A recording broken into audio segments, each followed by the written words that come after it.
Sometimes you just gotta like start it like a old car. You gotta keep trying. You gotta turn it over. Okay. Double check settings. Audio track 2. That should be fine. That's good. Yep. And that should be fine. Okay. So that's good then. Okay. That's good. That's good. That's good. All right. Should I keep the smoke from wildfires out of my house? Aside from that, today's golden. Hope it is for you too, Bo and chat. It's going okay for me. I need to work on rain today, but before I do that, I want to do some. I need to work on missions that are over in the public test server. Yeah, so I need to do that. I also was working. So last night I was working on a new how it works video. The next video I'm going to be doing for the how it works is going to be on the economics of the game, which also like that includes like how credits and XP work, like what modes are the best for it, stuff like that, the expenses, as well as what else is there, modifiers. Hey, but last night was informative. with what? I don't remember what was informative last night. I'm sorry. I don't remember. I feel bad. We talked about a lot. But what's up, Iron Z, man? How's it going? Wait, what? The airstrikes? Oh, the airstrikes an anti-air part. Ah, okay. Right. So you guys have been checking. I was pretty fascinated. Looking forward to that video too. Oh, well. What the? Why is it not letting me go into battle? I think I need to close the game and reopen it. It's weird. Let me close the game and reopen it real quick. That's so weird. It's not letting me go into battle. The issue is that I've already covered everything I can with the submarines. Oh, wait, no, never mind. There's one more. There's one other bug going out next week. Never mind. I forgot. There's one other video. And after that, I won't be covering submarines that much anymore. If I do, it would have to do something with them either not fixing something or like them not going to fix something to give accurate information on things, or if they saying something is working as intended. Something like that. But as of now, I don't really need to. We're going to be punishing you for revealing their secrets? Maybe. You never know, dude. Never know, man. Conspiracy theory. Yeah, that was very weird. It could just be the public test server. The test server can be really buggy at times. So, yeah, it is what it is.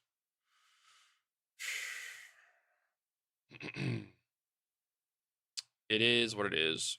But at least it's working, though, so that's good. That is good. Yeah, I have some bacon here, some yogurt. I gotta eat that. What you giving away? A missile launcher that launches a diddle up your butt. Yep. It's a homing missile. It goes right up there immediately. All the way up there. Yep. It's too late. You're already introduced. Too late, dude. Yep, it's already on its way there, bro. Too late. It's already on its way. Oh, big stretch, dude. Oh, big stretch. Thanks to the follow. Hey, you with the face. Thanks for the follow. Appreciate it.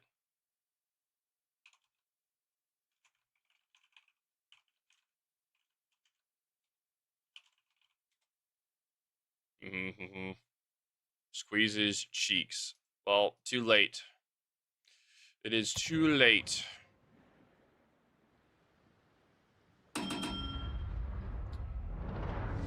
I'm excited about the next patch, man, because DFA is finally becoming more of a versatile actual consumable. It makes me very happy. Very, very, very happy. There's actually more of a reason to actually... It's like, it's not just like a pick between Hydro and then an anti-air skill. It's actually more useful now. Advanced Agent 1, you congrats 1. You have 2 minutes to say something. If you don't get nothing. New Jersey, more info. Nope, it's completely useless. Flymo tested it. What do you mean it's completely useless? Flymo tested it.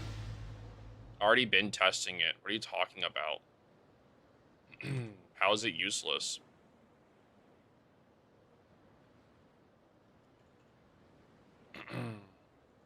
They're removing flak. No, they're not. What are you talking about?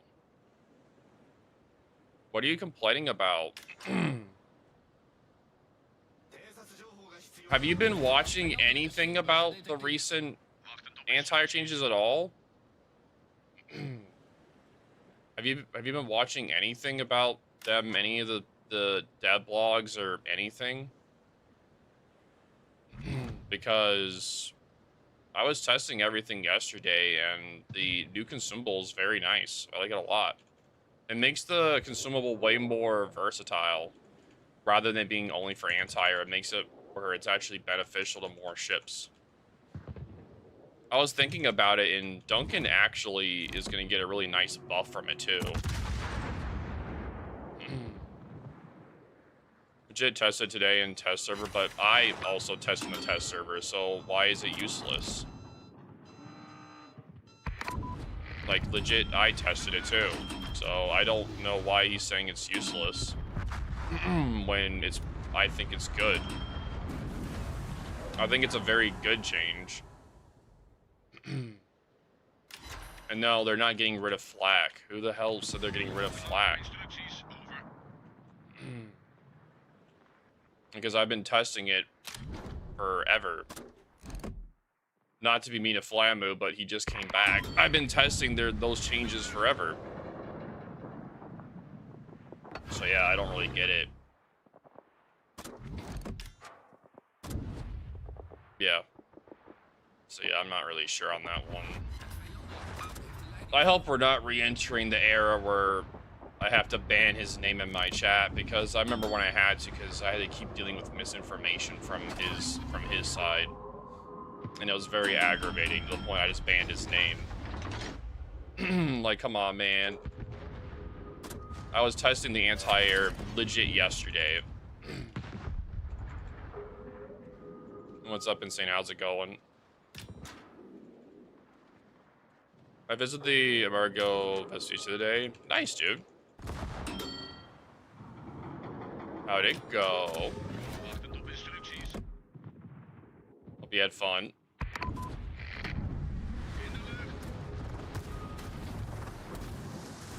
Because, yeah, right now I'm just on the test server. I'm trying to work on stuff.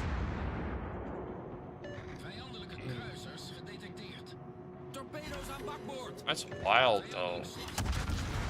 Why would someone say they're getting rid of flag? They are not removing flag.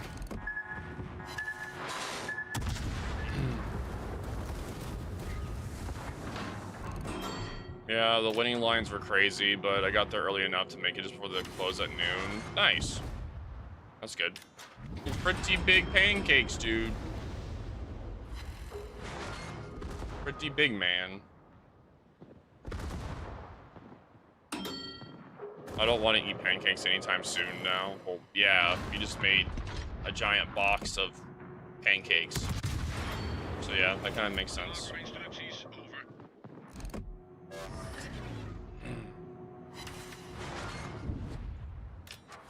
Eat waffles instead. They're essentially the same thing. They just have a different shape.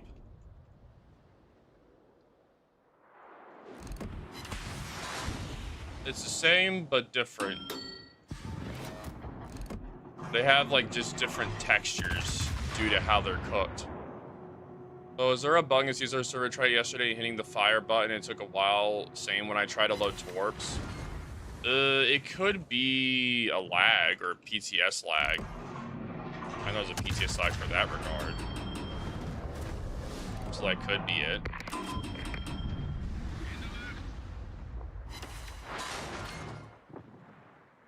But I am curious, though.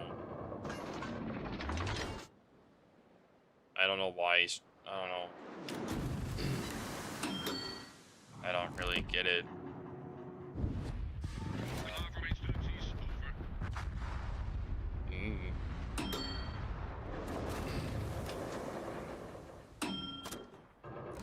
There, we need to kill you real quick.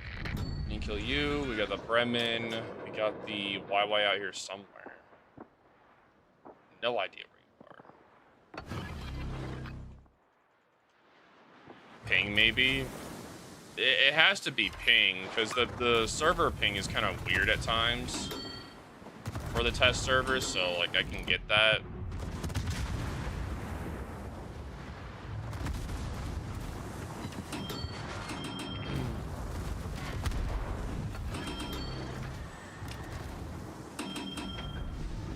Nothing much there, JS. How's it going? But yeah, I don't know why people are saying they're getting rid of flak. They're not getting rid of flak.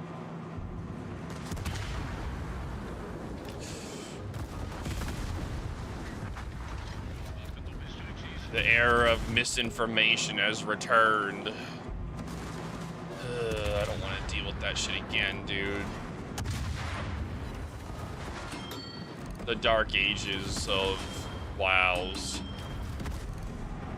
Blech. I have to go and like see his VOD to see what he was actually saying.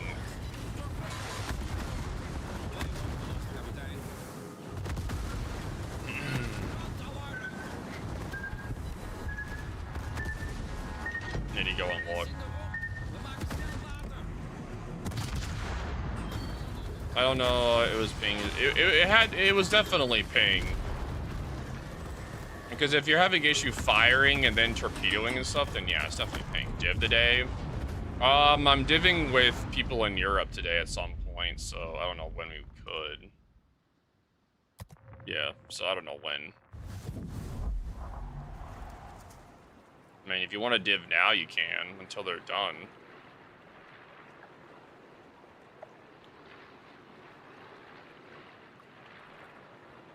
Yeah, they're currently doing clan battles, so after they're done, then sure. I'll log in. Alright, then so be it then. Let me switch real quick then.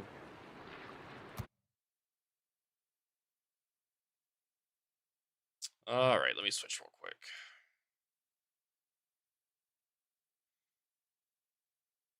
Let's see.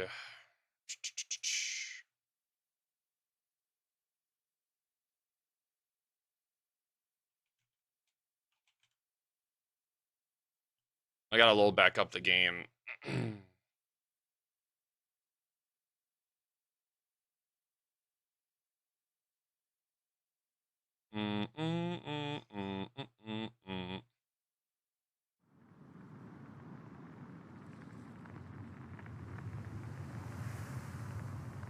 me see.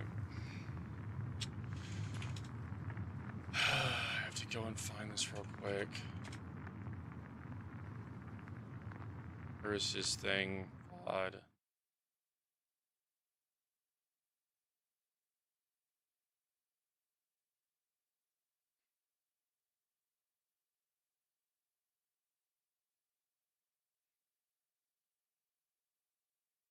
Where is it?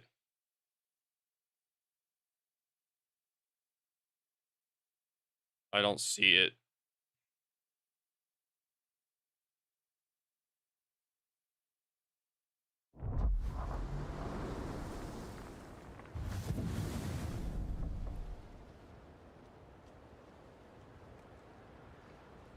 Okay. Okay. Alright, you can invite me and say whatever then.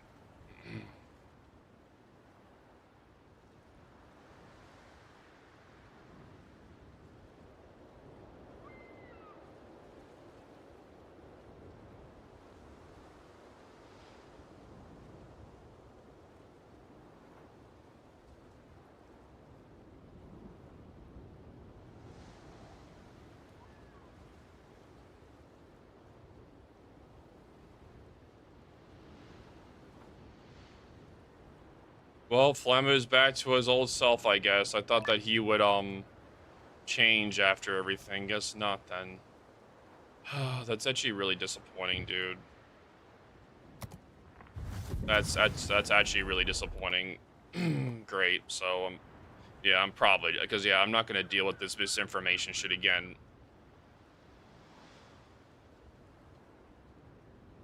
Yeah, I'm sorry, I'm not gonna deal with that shit.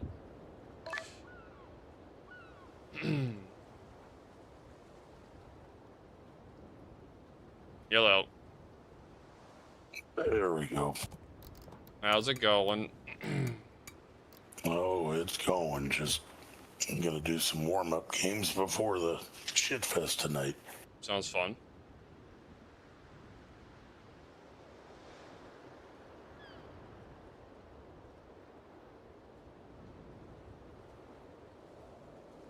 Trying to search through it now, Bo, but yeah. He was kind of like,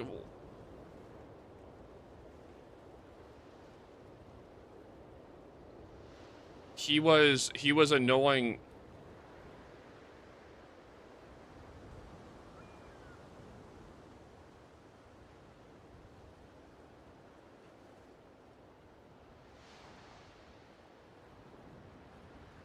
But you know, you can pick whatever ship you want to play. I already did.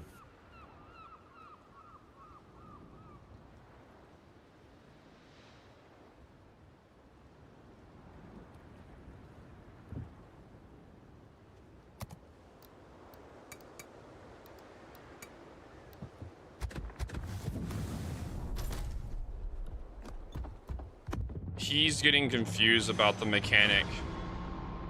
No, it's not useless. He's just not reading the freaking. No, no, because you didn't hold it.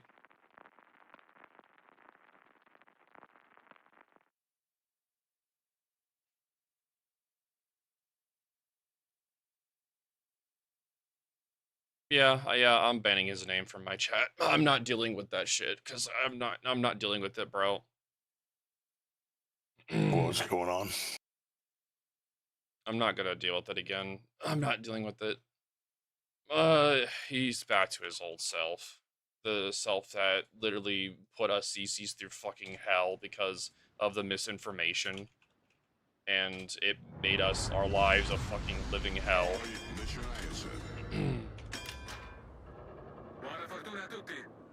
He's saying that there's multiple things that he said that was instantly, I went to his stream. I went to his VOD because somebody mentioned that the anti-air is absolutely worthless. So I went through his VOD, and the first thing I hear is about him complaining about how CVs don't have mini-map spotting.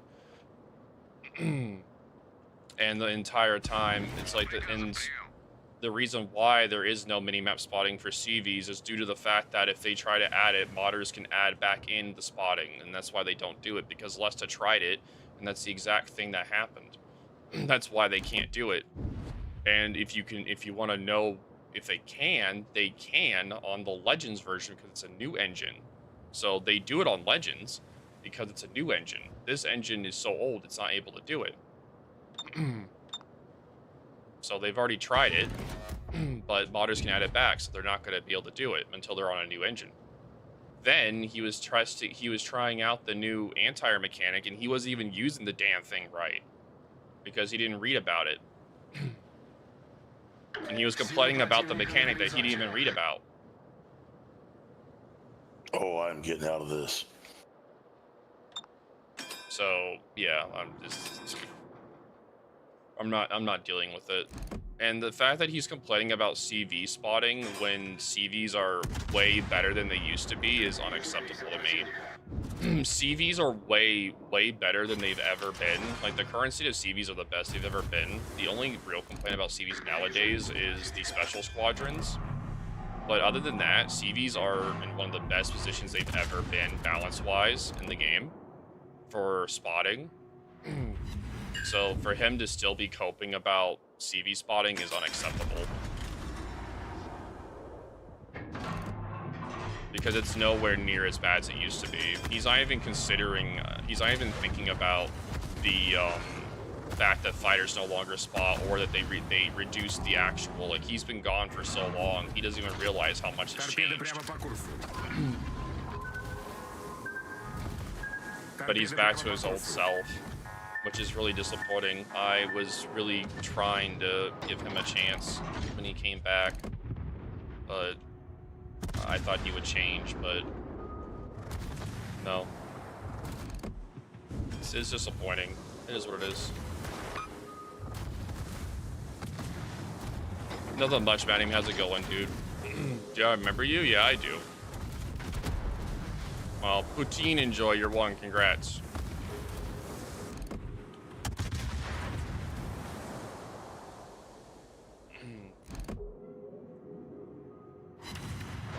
Ugh, God, dude. That's so disappointing.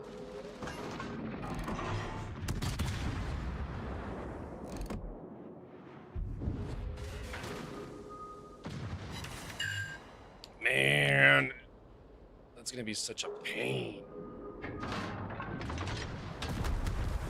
Well, at least I'm putting out all these beginner guide informations. Why is he back? He had cancer, or he has cancer, and I believe that the cancer is almost gone, or is gone. So he's been out of it for a long time. Because he had to do chemo and everything. And when he came back, it looked like he was like a lot better. He was a lot more improved than he used to be. Like, not as misinfo and stuff. I love when I was rambling a bit. It's a bit juicy, as I dislike CVs just as much. The thing is, though, like, I don't like CVs and subs either, but I'm not gonna just rag on the game to rag on the game. What he's ragging about is him literally not knowing mechanics at all. Yeah, he was gone for 6 to 7 months. And then the thing is that him doing that, it then makes it where people then go and spread misinformation about things, because that just happened, and that used to happen all the time back in the day. And us CCs would have to deal with all of the misinformation and have to do counter information to do all that. Well, yeah, Bogsy's been back streaming for a bit now. Yeah, he's been back for a little bit.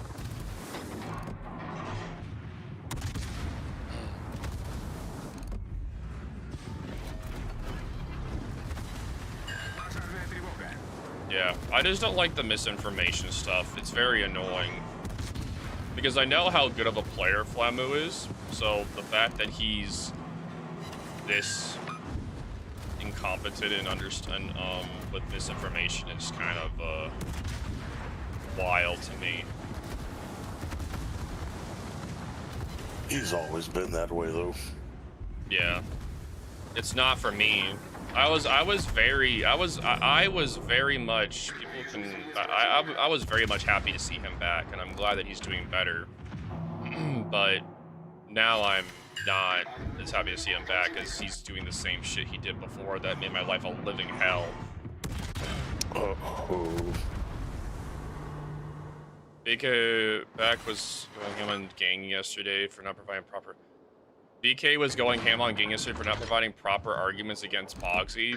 The thing is that in a moment, it's harder to do that. I found it interesting how passionate he would get about devlogs. He would be super happy about the devlogs if he actually read the ones that were going on in the past. But he clearly hasn't, because he's still complaining about CV spotting, when CV spotting is way better than it used to be.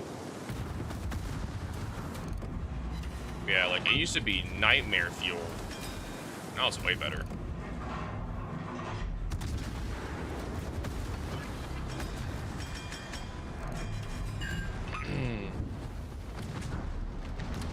Like, I had not the same issue, but like,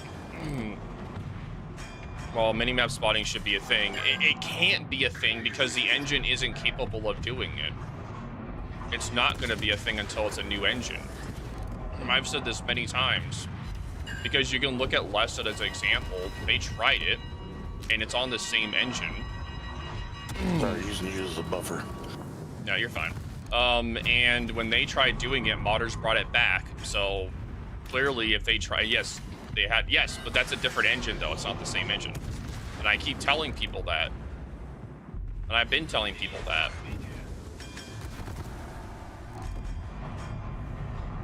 It's not, well, it's, yeah, it's like, the Legends is a completely different engine.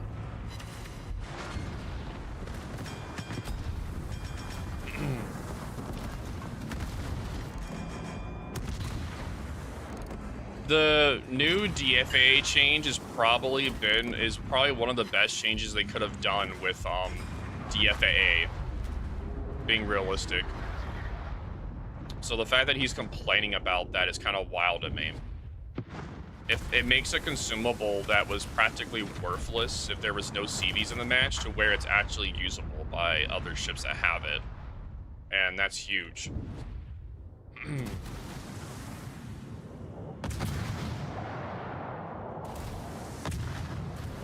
I just don't like the misinformation. That's about it.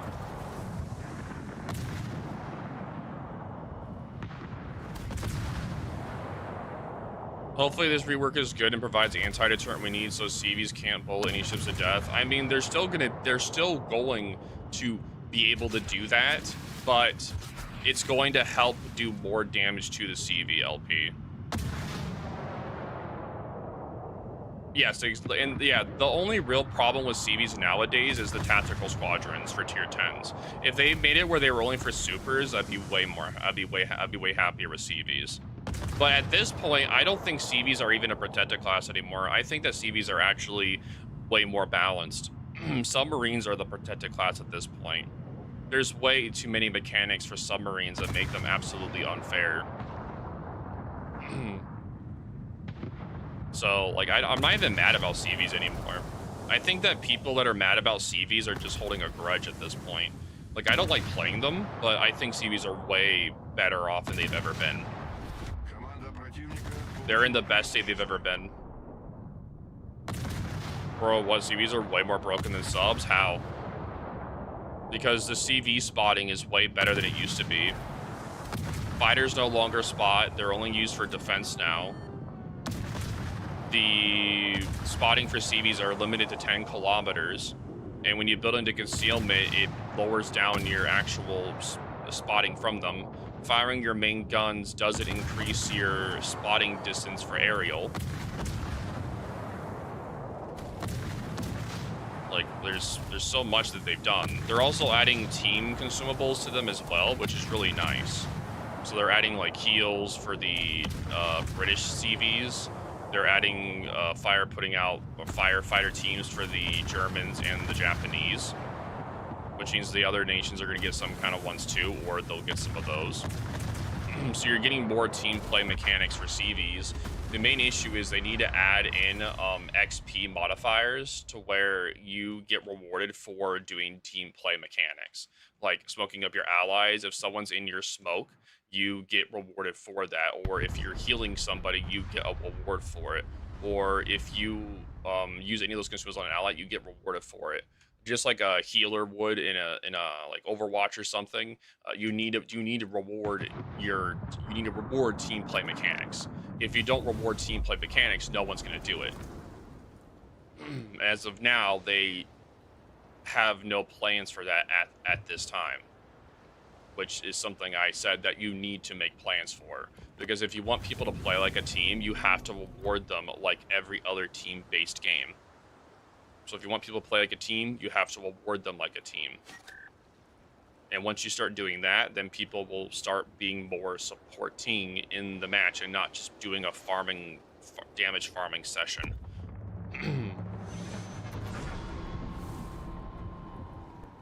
But yeah. Well, you say this, the fix for submarines is then they need to make the submarine indicator actually show the direction the submarine's going and not giving false information.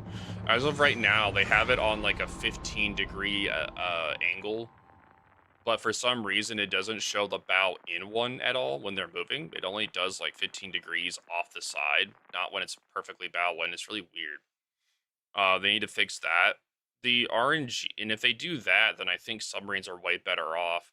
The ping indicator itself for the RNG side, like I can understand that from a balancing perspective, but they need to make it more like actual, you can't have both the RNG distance of the ping indicator when they're unspotted being from 0 to 1 kilometer from a sub and the wrong direction. You can't have a combination of both. It has to be one. You can only have one, because having both is makes it uncounterable.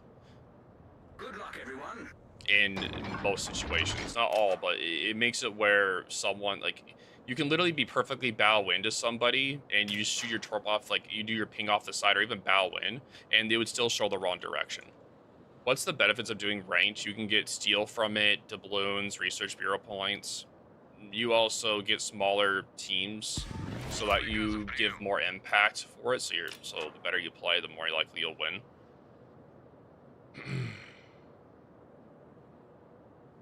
My wonder about DFAA being removed is previously it provided an immediate counter to bring planes down when I really needed it. If I'm low health, then this moment matters, so I finish another low health ship I'm engaging with the new system. I need to survive for 40 seconds till I can activate a new DFIer. It's not 40 seconds, it's less than that. But if you have DFAA, it allows you to activate it sooner. They're removing DFAA and adding a new consumable in its place. Yes. And I like the new consumable. Motherfucker, why? The new consumable is better. What are you talking about? It's better. Yeah, it's fine. There, you get a. Yeah, I haven't seen it yet. Yeah, the new consumable that's replacing it gives you airstrike reload, torpedo reload, and secondary reload. And then it also makes where you get your concentrated anti-air thing faster. Yeah, so it's very nice. It makes the consumable from being only good for anti-air to more versatile. So would you rather have a consumable that is only good for anti-air, or one that can be used for more versatility? I'd rather have a more versatile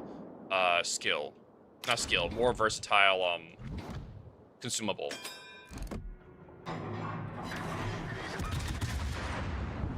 One that you can actually argue bringing over Hydro. Because if it's only good for anti-air, then what if you don't have any CVs? It's worthless. But if there's no CVs, then you can still use something with it. Right? Having a more versatile consumable is very good.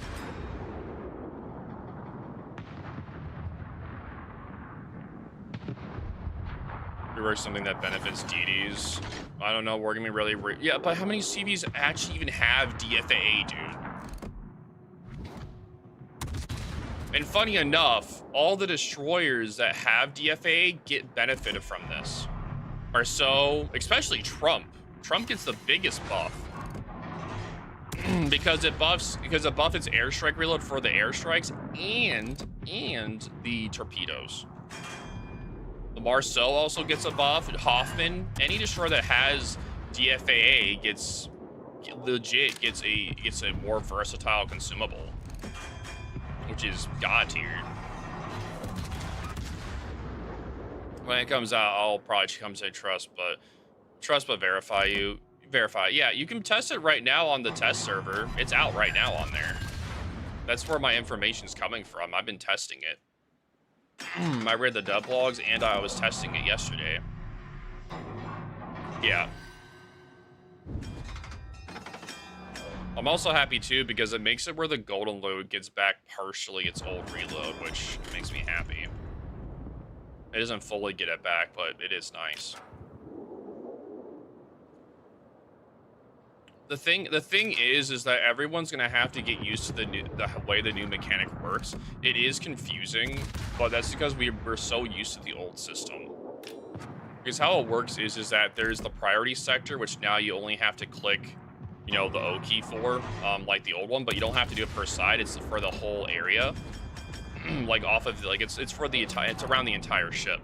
But then when your anti-air has been on long enough, and that means it's just for as long as your anti-air is on at all. It doesn't even mean if you have to damage them. As long as it's on at all, it adds to the bar. And once the bar is full, you can then activate concentrated anti-air or whatever the modular thing is called. And you have to hold the button down instead of clicking it. And you can only activate the concentrated one when the priority sector is not on cooldown or active. And then it goes on for like the entire period, and then you can refuel it again. What's up, Elite? How's it going? So that anti-air thing can be fueled by ASW, fighters, airstrikes, you name it. It can be active. It can be being fueled by that. I know if it was no guarantee to stop doing drop, but they eat the flak. It makes it many times worse. I agree with you, LP. The same, like, I can agree with you on that one. It still does help with the flak. But I like the way the new system is. It does a lot more raw, continuous damage. And let's be realistic here. Most CVs, or like this is more damaging overall to CVs because it does more continuous damage as well. But I know people like the flak for bigger numbers, but you would rather have higher continuous damage because better players are gonna dodge your flak. And before you ask, I am I'm kind of staying out here to watch for him, but yeah, I can put pressure on the kiddo now. I gotta watch out for Bongo too. He's kind of just chilling there.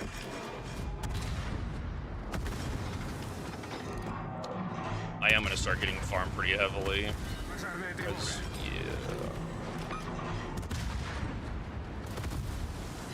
I gotta keep pressure over here. But I get people's concerns, though. I'm trying to look at it from, like, a middle ground or middle perspective. Like, I'm not trying to be overly negative or positive about it. Like, I've been looking at it from, like, a neutral standpoint. I like it overall. It brings more versatility to a consumable that most people find absolutely worthless.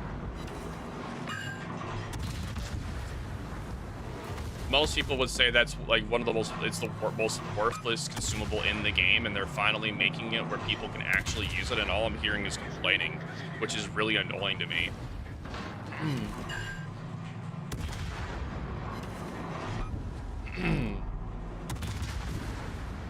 I'd rather a consumable be more flexible in what it can be used for. So if you don't get a CV match, you don't get screwed over by taking that. Which is a good thing.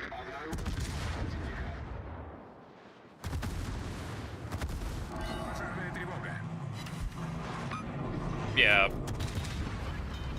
And the thing is, they also haven't announced the new module yet, too, because they always have special modules for these consumables, and they haven't announced it yet.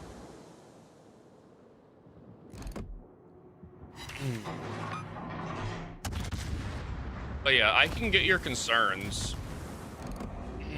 Also, ships that have the enhanced DFAA also get a special version of it. So they're not getting rid of those enhanced DFAA ships, by the way. So like people that are like worried about that, no. So the ships that currently have special DFAA, they get a special version of that consumable. They get a different version. So they're not like getting rid of it. They still like have it.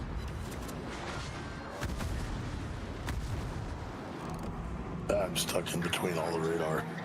You're fine. I'm just trying to push the Castilla off at the moment. is, yeah, I'm gonna go down, but that's fine. I held him off as long as I could. Which is fine. Can't really do much. You prefer Petra or Mosfa and CPs? I prefer Mosfa, but I like both. I like both, though.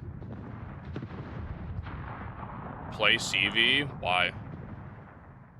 How the games are doing good.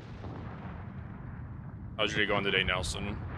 You're It's going probably gonna be fine. really stupid, but I'm gonna try it anyways. I mean, the game is already done. We lost the other flank, so it's Right. GG's. The games are going fine. I'm just chilling. We're just having a discussion about the new anti-air stuff.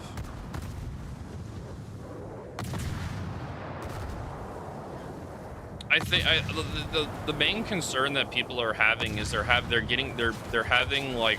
a lot of bias from past experiences with CVs, and they're not considering all the new changes they've done with CVs that made them way more balanced.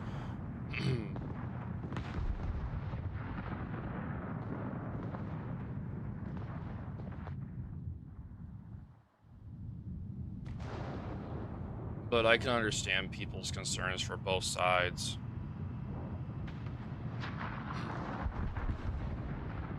What's up, Odin? How's it going?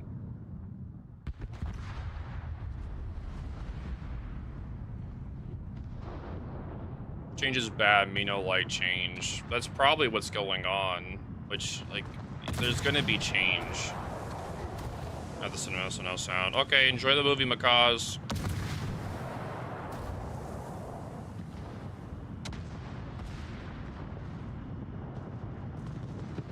Like, I don't really see the, like, I'm trying to look at it from, like, a overall perspective from the game balance, and to me, I like the change.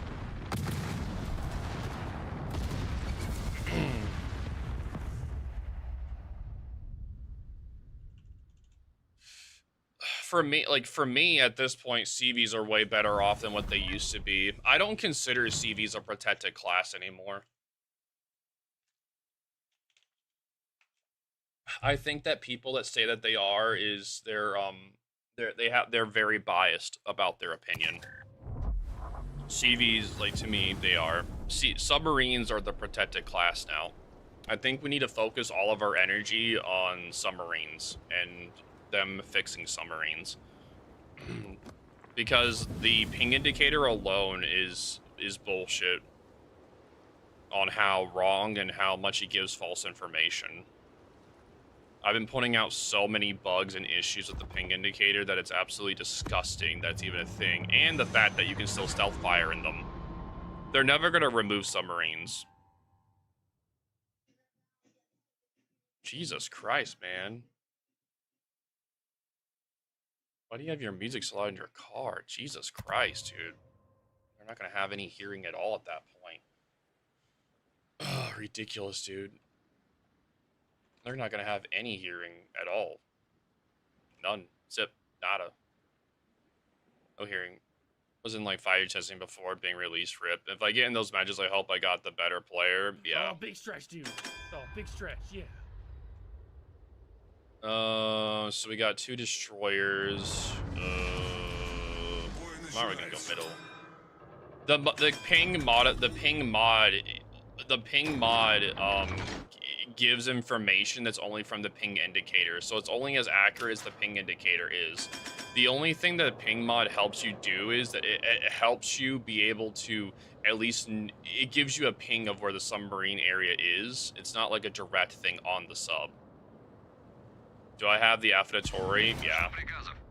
I have it. Archerfish will haunt my dreams. Archerfish is very annoying. You just have to memorize how, like, well, I say just. You have to memorize how fast it is.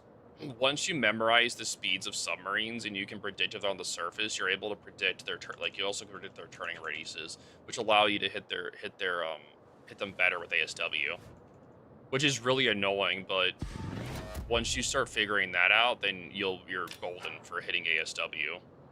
But I'm not going I know to what's teach. really annoying. It's not teaching that. I'm not going to do Overlord it Joe. an in-depth thing like that for a beginner guide. What's up, J-Poke? How's it going? Thanks for the 500 bits. What's truly yeah. annoying is how you've got a 14.1 conceal, but I've only got a 14. Make that make sense. Cause I don't know. No, I just found it weird that the Russian cruisers have worse conceal than Well, I mean, with how many, one of the heaviest battleships. well, how many gimmicks it has, I'm not surprised. From what I heard, I'm hopeful about this rework, and in the grand scheme of anti will definitely be stronger, as I don't think Wargaming would deal with another backlash off of everyone. The concerns people have is mainly DFA being removed, as is going off the previous rework that got shelved last year.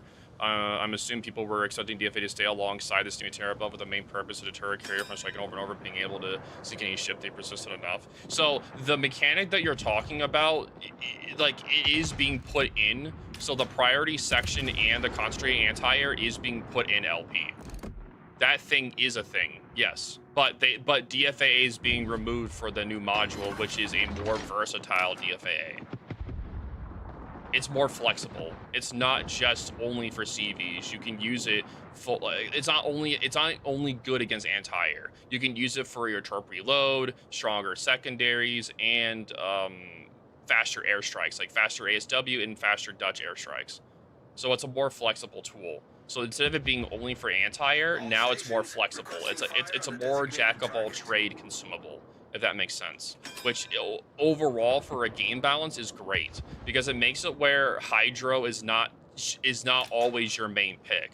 For different game modes, that new consumable may be good for different things. So saying for ranked, maybe you have a destroyer or a certain ship where you're not going to need Hydro, so you take that instead for a faster reloading airstrikes or faster reloading torps or stronger secondaries, right?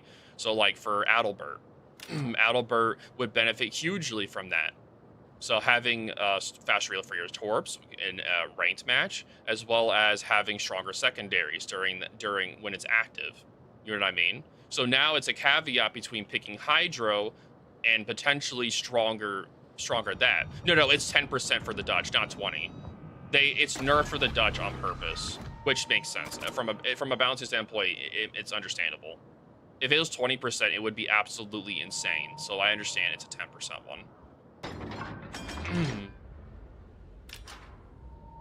Have you read my message? Thoughts? Your message about what? I don't know where it is. I know that I've been dealing with sub-suggestions. Where? Discord? No. No, I haven't really read it. You would have to ping me. But I don't go on there all the time.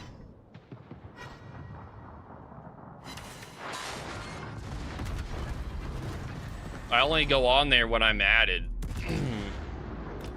Or if someone mentions me in there, I'll go and look and see what's going on. Because if it's someone saying false info, then I need to also talk about it. Or give accurate info, don't worry, it's mainly nerfs. Oh, okay.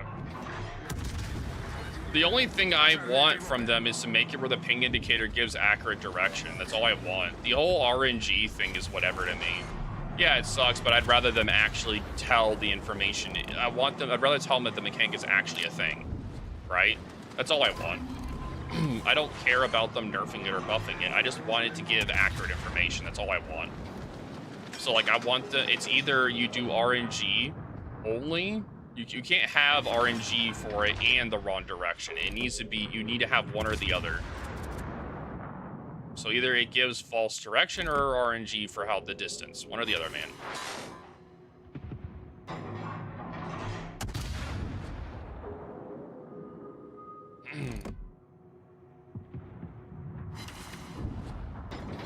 And the whole reason why I'm talking about this is because somebody came in talking about how they're removing flak and everything else, and it's because Flammo is back to his old antics again, giving wrong information. So now I have to go on these freaking information crusades, giving the right information to people, because he's back to giving wrong information again. So us CCs are going to suffer again. And I thought he would be better than he used to be, but no, he's still up to his old self. ranting about CVs and everything else, even though CVs are in the best state they've ever been. Even though I do agree about the special squadrons, though.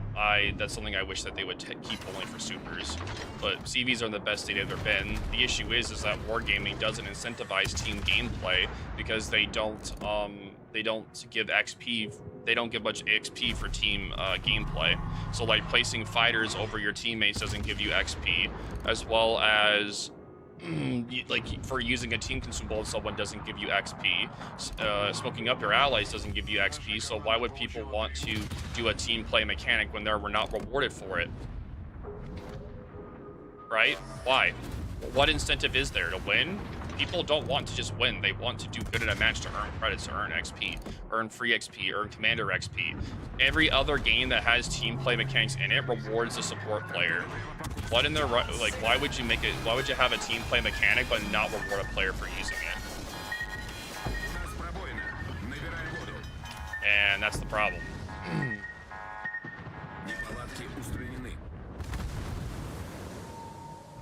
Where did the word come from flag being removed? You'd have to scroll up where the passenger guy wrote about it. I'm dead, it's fine.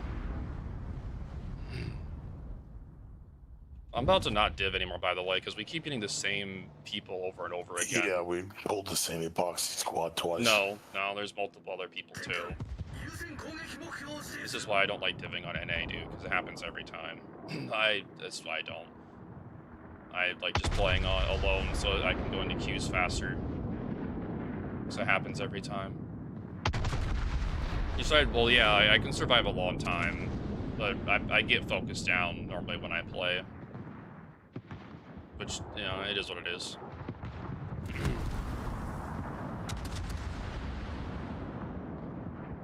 No, I don't blame you. The All for Victory event is a salvage event. Well, I mean, it's going to make them lose. You need to stop moving. The Firebot's going to shoot you, by the way. He'll move out soon. He is. Yes, it will be researchable. Oh, that. Oh, that thing you were talking about.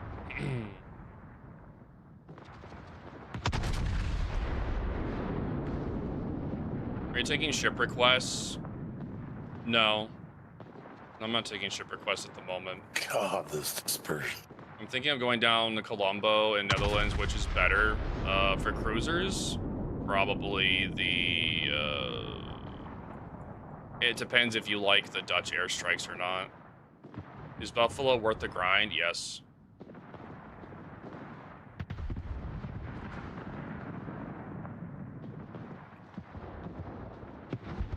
Yeah, he's about to move out. 62 million. 62 million what? I can't find the salvage of my scenes. Anyone gonna help me? Stupid find it. It's a salvage event. It's going on right now. It's around the bottom. When she becomes available in the tag tree. Oh. I thought it'd be just 50 million. Isn't it like the normal amount?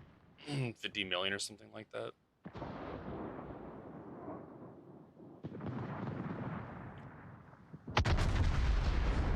Perhaps the clan bows applied and such. Well, unfortunately, we cannot there, Nelson. But I don't mind that. That's fine, because you also earn coal during it too, Nelson. So it's really nice. I do think this salvage event is one of the most worthless salvage events there ever been. I don't see the point of it at all, besides just it's a waste of an investment for the players that want to put in their resources. I don't see a point in it at all in any way, shape, or form. I don't see the point of most early access events. The early access events are FOMO. Like, I understand it from a business standpoint of why they do it. But the thing is, you don't have to spend money on it. You can get the thing for free, but it's in-game resources, which we don't know when you'll need in the future.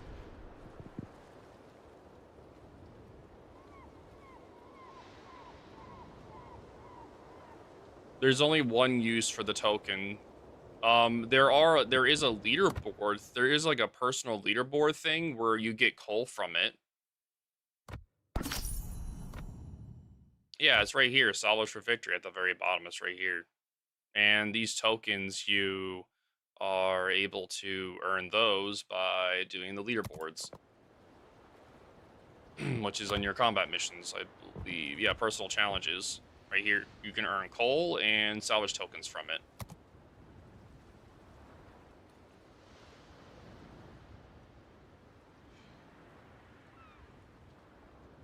If they made it where ships kept their cold status after the early access thing, that would actually make early access one of the most worthwhile things in the game, by the way, because that would mean that you could have essentially almost every tech tree where you'd have to pay to switch your commander over and over again. You actually wouldn't. That would actually be one of the smartest decisions Wargaming would ever make, by the way. It would be one of the smartest decisions ever. I wouldn't even deny it, dude. Like, that's extremely smart. It won't happen. I mean, they've been making some good decisions over time.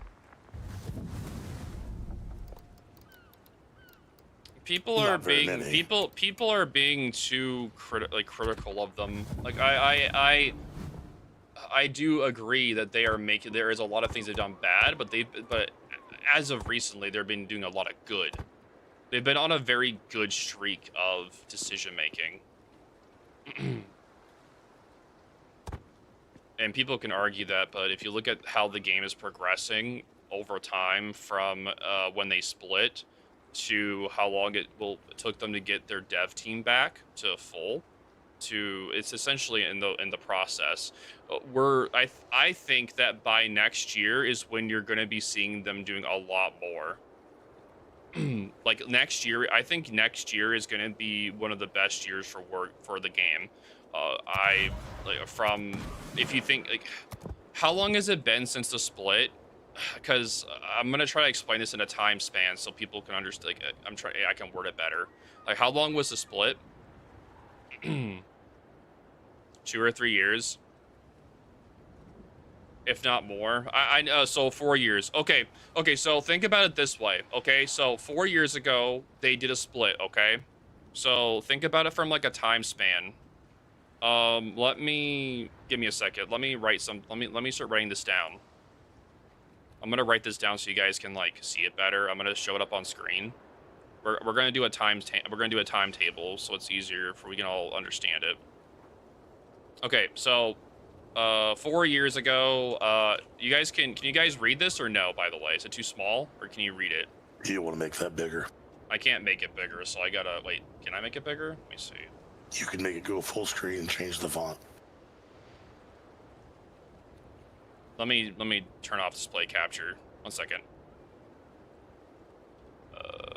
Font. I don't know how to make it bigger on this file because I never mess with them at all on this. I don't want to make it full screen either. I mean, you can just open up Word. I don't have Word document on this computer. Okay, I got it bigger. Sorry, I figured it out. Okay, so 4 years ago we have the split. Okay, so during this split there was, let's see, where is it? I had it right here. Title, subtitle, heading. Let's just do heading. So 4 years was the split. So Wargaming lost dev team for WoW's, kept tanks team. So when they did that, they had to rebuild. They also had to move. So they had to move locations 4 years ago, as well as they had to make a new team. Okay, so think about it this way. Wargaming normally plan things a year and a half in advance. So think about this in our discussion. They plan things or have things prepared normally a year and a half to 2 years 2 years. They have things in the works a year and a half to 2 years.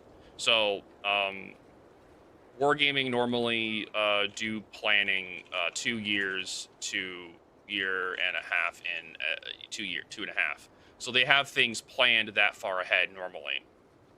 So think about that. So that means that the old content that they had ran out. So the old content from when they were whole ran out 2 years ago.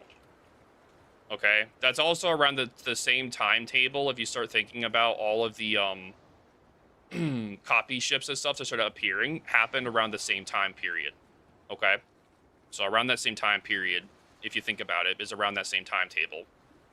Okay, so now in that 2 years period, they rebuilt and moved locations in that 2 year time period. Okay, so they were rebuilding the dev team in that 2 year time period. You also have to think about it this way. How long does it take for a new dev team to get used to a game? A long time.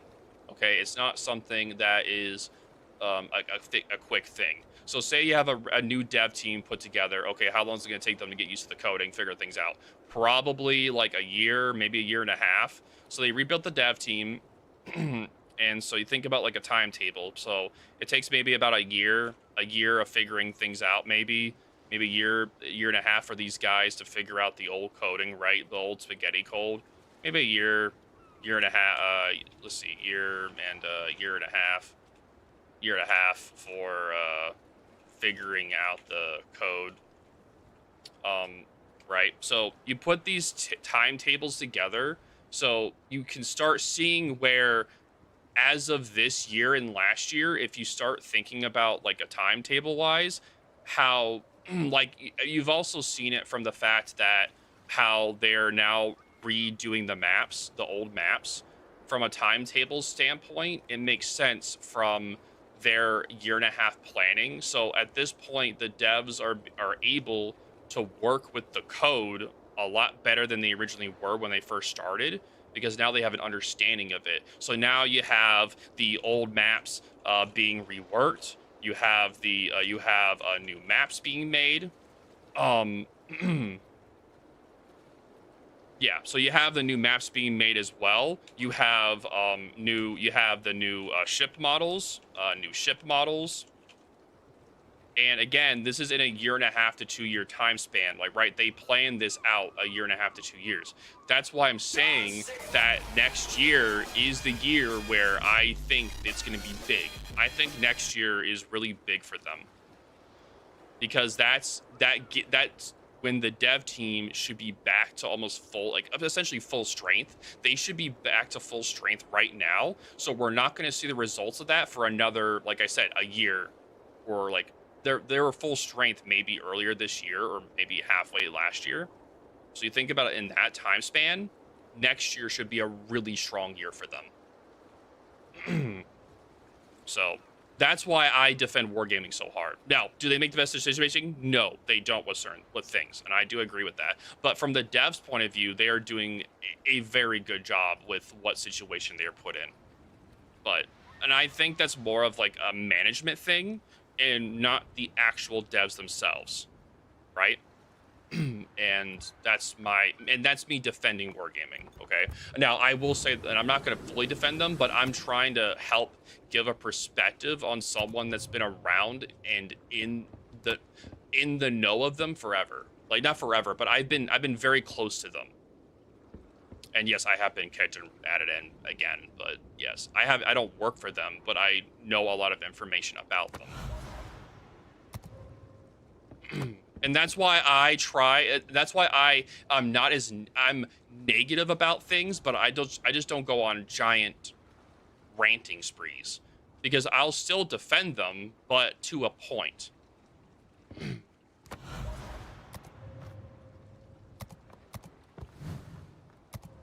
Because yeah, you can't defend decision making, right? You can't defend that, but you can defend the like the dev team themselves, right? With them being able to work on models or maps or things like that, I can defend that. But bad and poor decision making, that's on management. That has nothing to do with the dev team. That's like people above the devs. That's like management, right? So that's different. That's like a different ball game.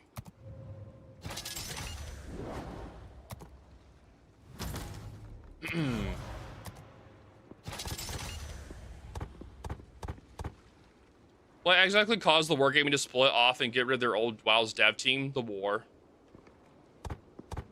because the original dev team was in Russia, while the World of Tanks dev team was not in Russia. And that's the reason why, right there. Yeah. Like why would people that live somewhere want to move out of it? Yeah.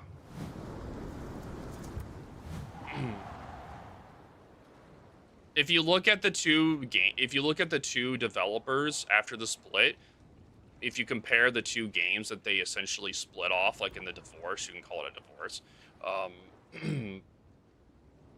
If you look at how it was done, World of Tanks dev team went with Wargaming, and the World of Tanks dev team went to Lesta. It is my divine power that I'm a generous god. I can make you rich beyond all measure. I gotta remember what build I do. I do a really weird build on this one. Yeah. What boat? San Martin. I do like a mean build on it. For the most part, the game design, graphics, and ship settings, the details are in the game amazing. Wargaming has a communication greed of the past, which has caused 95% of the problem with the community. Agreed, 100%. You could also think of the fact that the reason why there's such a high increase in monetization is yeah, like right now, is due to the fact they had two games that are essentially, one game that essentially cost them, I don't know how much, millions of dollars, that literally just got deleted due to bad management. And then the other game isn't doing so well right now, also due to bad management. And I'm saying that as a CC of that game, World Tanks Heat. There isn't enough content in that game for be a fully released game. I don't understand why it's even I don't even know why it got released. Like, I like the game, it's fun to play, but the thing is that there's not enough in the game to keep people wanting to play it. Like, you can grind things out so fast. Yeah, I like the game. Yeah. It's fun, but there's not enough in the game to keep someone grinding it because there isn't enough content. I can only play it for a couple hours at a time, and that's it. Yeah, I think the game is fun. I think it's great, but but there isn't enough content in it to keep the players interested. They'll come back to do a battle pass really quick, and they'll go back out. So, like, there are people wanting to play it, but when there's a grind to the game, like, there's things that you want. Once you have everything, it's like, oh, well, I have everything. Okay.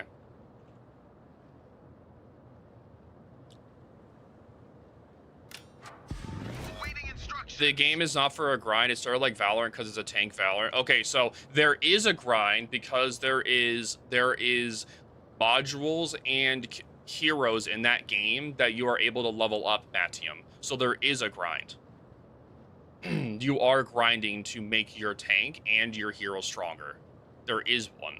The issue is that the heroes in that game are not even fully, you can't even get to all the skills yet because they haven't finished that yet. There's a lot of things that you can't grind yet.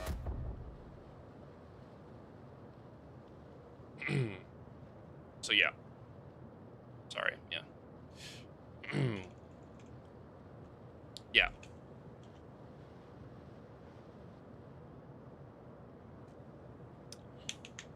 Exactly, Arden, exactly.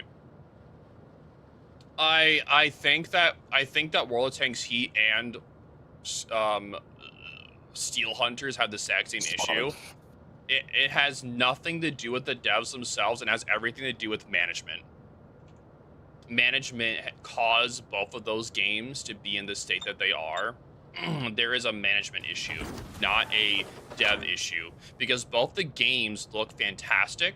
It's the same issue that Concord had, where it wasn't the devs themselves, it was the management that destroyed the games. You have games that look amazing, but you have management that destroyed them.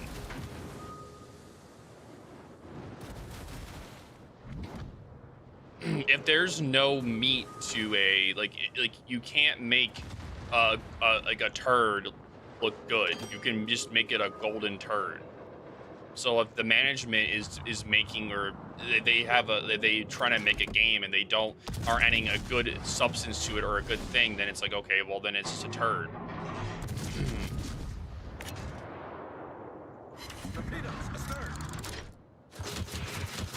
I don't know. That's my reasoning anyway.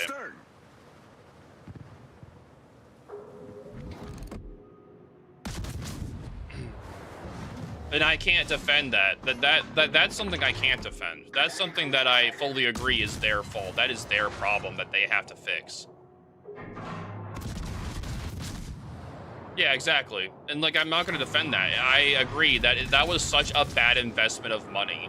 Whoever the management is of that needs to be held accountable for the failures of those games, of the state of those games, because those games had every potential to be great.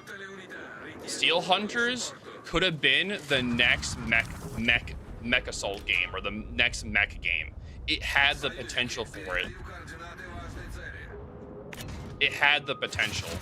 The game looked amazing, but the mechanics of the system in the game was so blech. It just wasn't fun to play. Like, the only game mode you got to play was where you had to go in there's no solo. You always went in with another person. So, and it was a battle royale style. And the grind in that game to level up your mech was essentially almost worthless.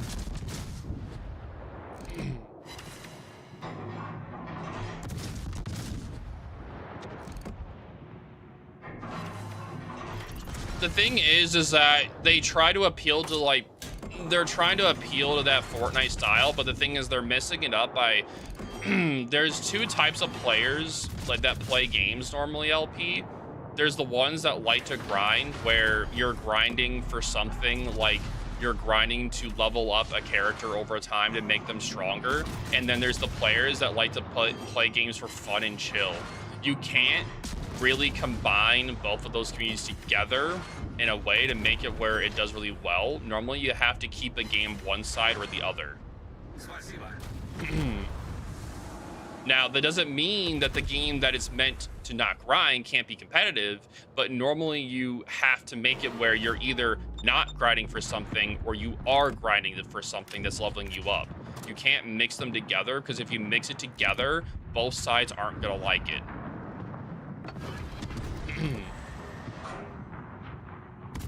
Oh yeah, that is a range mod battle, you're right. I did double Citadel. That's why people like playing Valorant. That's why people like playing Fortnite, is because you're not grinding the game. You're just playing it. You're playing it. You're enjoying it. You're not grinding to level up your character. You're playing it for enjoyment. There's a difference. They're not playing it for the grind. They're playing it for fun.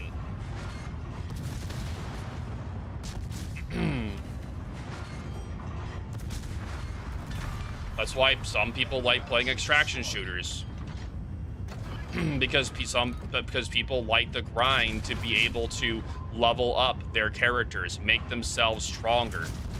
They like the thrill of that, right? But when you try to mix too many elements together, all it does is make garbage. Enemy destroyer foundered.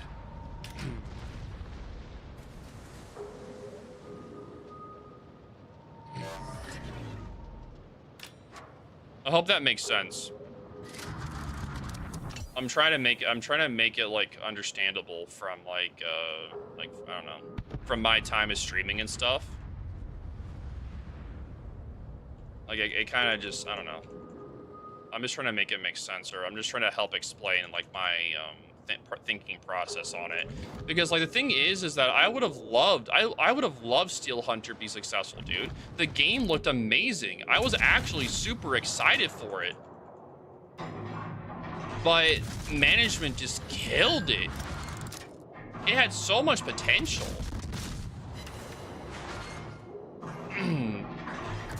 For a game concept, it was really cool. And yeah, it's gone now, but yeah.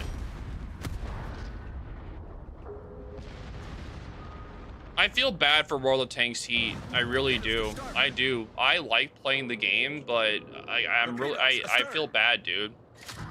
They need to add something to it. Yeah.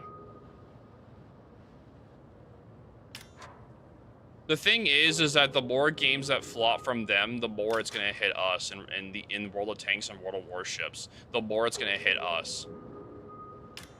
Did World of Tanks work for them?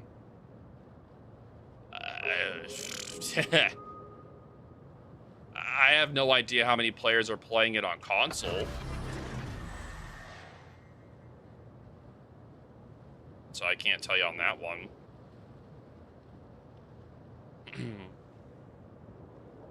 I have no idea. I can only see the Steam numbers. What the Steam numbers are,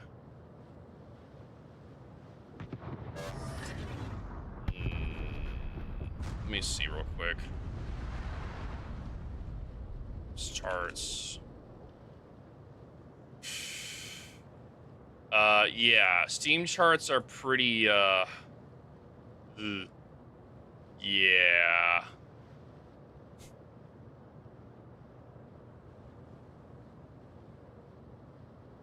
You can kind of, yeah, it's not looking too hot, chat, for their Steam numbers. Let's just say it. Let's just say no for World of Tanks Heat. Our victory is in It's trash. Let's just say the Steam charts are when it came out to now. Yeah, they're not looking too hot, chat. Not looking too hot, chat. What did it for me was their achievements, because, as you know, I'm big on those. But if you look at their achievements, they are insulting with how easy they are. It's just nothing. Yeah.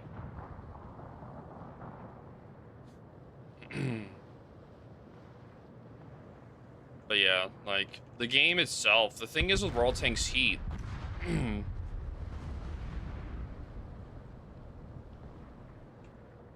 the thing with World Tanks Heat, what can you get the equivalent of Solo Warrior by being AFK the entire game? I linked my WoWs to Steam for the achievements, but they weren't working, so I just gave up. Oof. Well, that You sucks. can't just link it. You have to install it through Steam to get the achievements to work. Yeah. The thing is, I'm not trying to bash World of Tanks Heat. I actually want, like, I'm a CC for the game, and I also want the game to succeed. Like, I want World of Tanks Heat to do well, but I think they released the game early. I think they released the game before the product was fully done, and the thing is that nowadays you can't do that model. Not with those type of games. Now, you can do that with non-multiplayer games like No Man's Sky, right? That's an example of a game that when it came out, it was absolute garbage, right? That is an example of a game where it's solo and they over time made it into a god tier game. That is a key example of it. No Man's Sky Steam charts. Yeah, let's take a look at No Man's Sky for the numbers anyway. Like right now, the numbers for it are very, like, they're good. Not bad.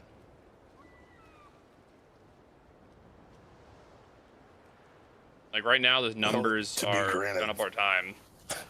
That developer, like when they got hit with all the allegations of releasing junk before it was ready and all that and all the issues, they didn't deny it. They just fixed it. Yeah, you're true there, Iron. True. Another much just thinking. How's it going?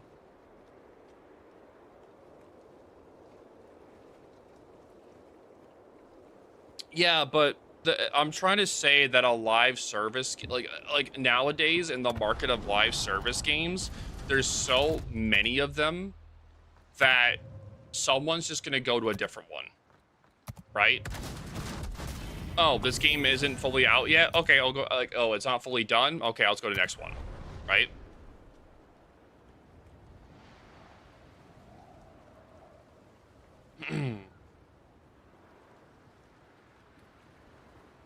Yeah.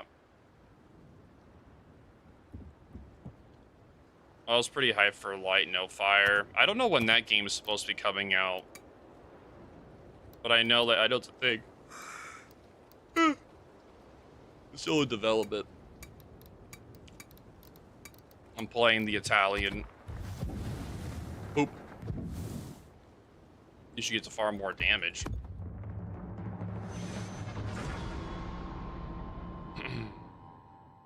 Falling Frontier for me, yeah. And I don't know what ship you should play. Like, you like playing sub, so you can just play Archer Fishman. I don't know. Have fun, I guess. Wait, who likes playing subs? Arden does. I mean, at least he's not like the typical sub main. He's actually good. He's not good, but he's smart. He doesn't like defend their broken mechanics. He understands them, and like he wants wargaming to fix them. I mean, he's still blacklisted regardless. Well, I mean, you can't. That's fine, but yeah, he doesn't try defending them though. That's all that matters to me. He was the one that helped show me that you can still stealth fire with submarines. That bug video is going out next week. I showcased that bug. Are the new private combat missions only counted in PvP matches? I actually don't know where they're counted.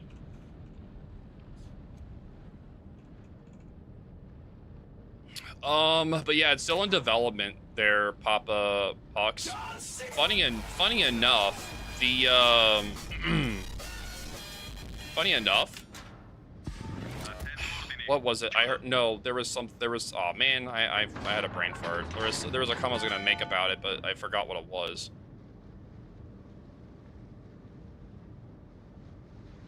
Oh man, I messed up, I forgot. Thank you, Big Daddy, for the tier 1 for 41 months. Yeah. Appreciate you, thank you. I don't really have a lot of faith in this Regilu. And thank you again, Nelson, for the tier 1 for 11 months, man. I appreciate you, dude.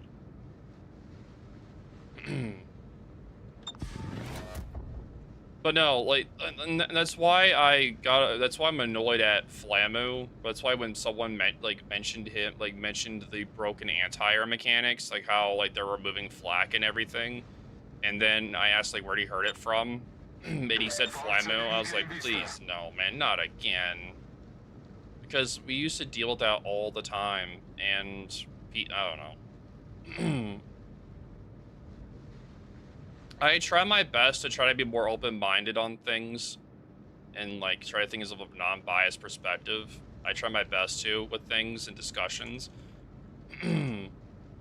but it's more like I just find it really annoying when someone is still lingering to old mechanics and things that they like they're holding on to old things and biases that are completely wrong nowadays. I think that the only thing that you can be really mad about nowadays is submarines, of course, with game balance, with the classes, of course, it's submarines. CVs are way better off than they were, but I do agree with that the wargaming's balancing department is really crazy with some ships, and I don't understand why. Monetization, if you think about it, is understandable from the fact that they just had a game completely flop, so how much millions of dollars they threw into that is now gone. So they're trying to recoup their costs. And World of Tanks Heat, I don't know how that's gonna go, but as of now, it's not looking the best. They have to hurry and put out content as fast as they can to keep the game going. If they don't, then the game's gonna also flop, which would also hit them with more. And I have no idea how much how much development cost that is. But we all know how much game costs are nowadays for development. So more than likely, like at least $100 million at least.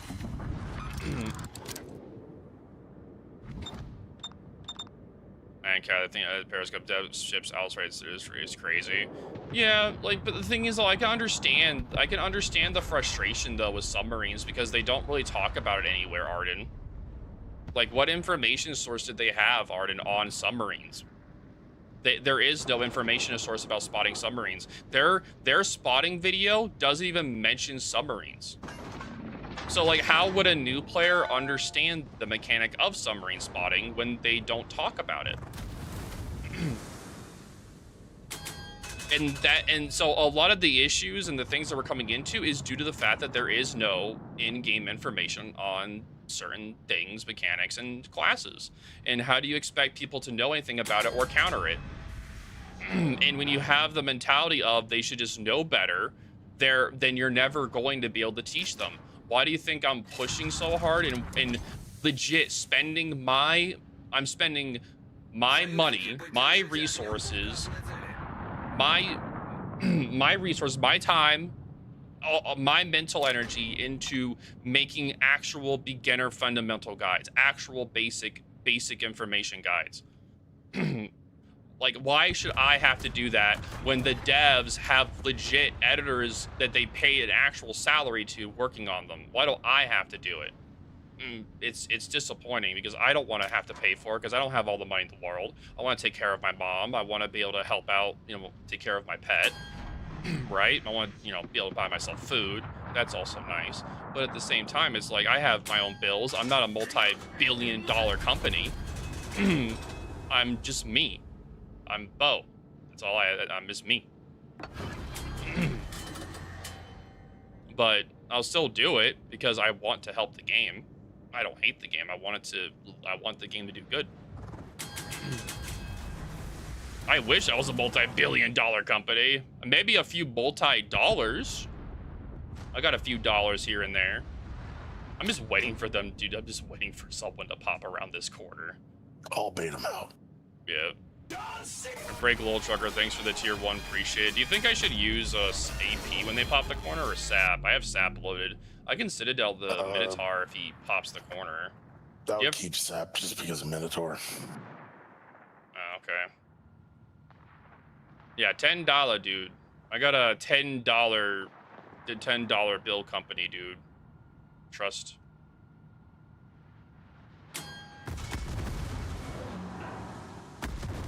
I don't think they want to push. No.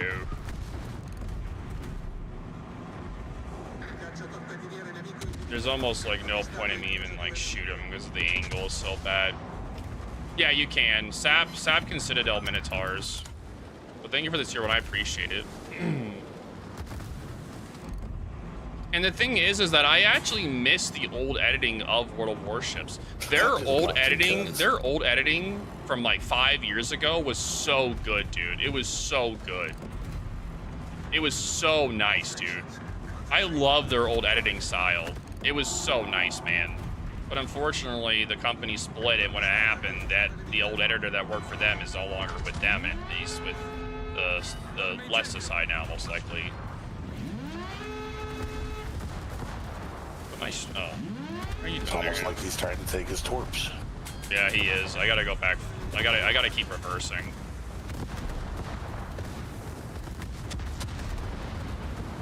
I permit his guns. Oh, nice.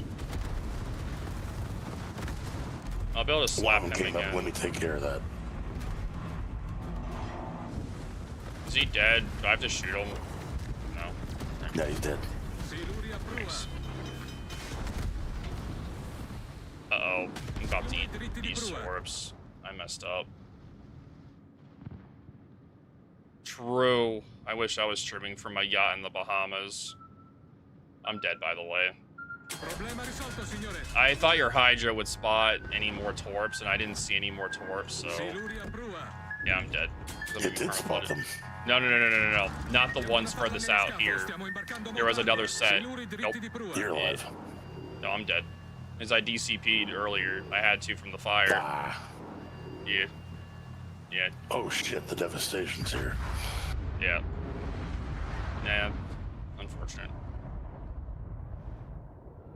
Yeah, it was annoying. It was literally just sitting there not doing anything for most of the match.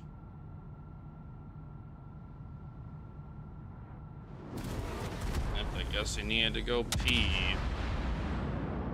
Guess so. The south side lost, so we're gonna lose this match. It's GG's. The complete south lost.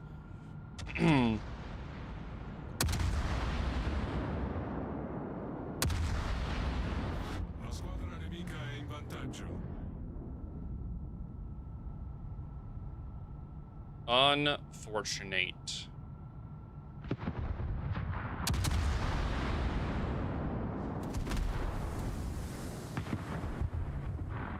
I also want CC's, not CC's, but I want CC's to start putting out more actual content, like that are more more information based as well, like basic information. The ones that do it full time.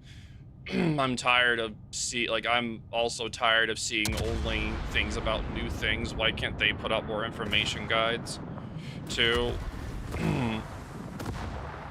Gameplay isn't enough. You need to do the fundamentals. If you want people to get better, you have to teach them the fundamentals. You can't just show them gameplay. They're not going to understand it. You can show you yourself playing good, but are they going to understand angling? Are they going to understand the acceleration of like certain ships? Are they going to understand how hydro works or radar works or how spotting works? No, they're not going to understand any of that without the fundamentals.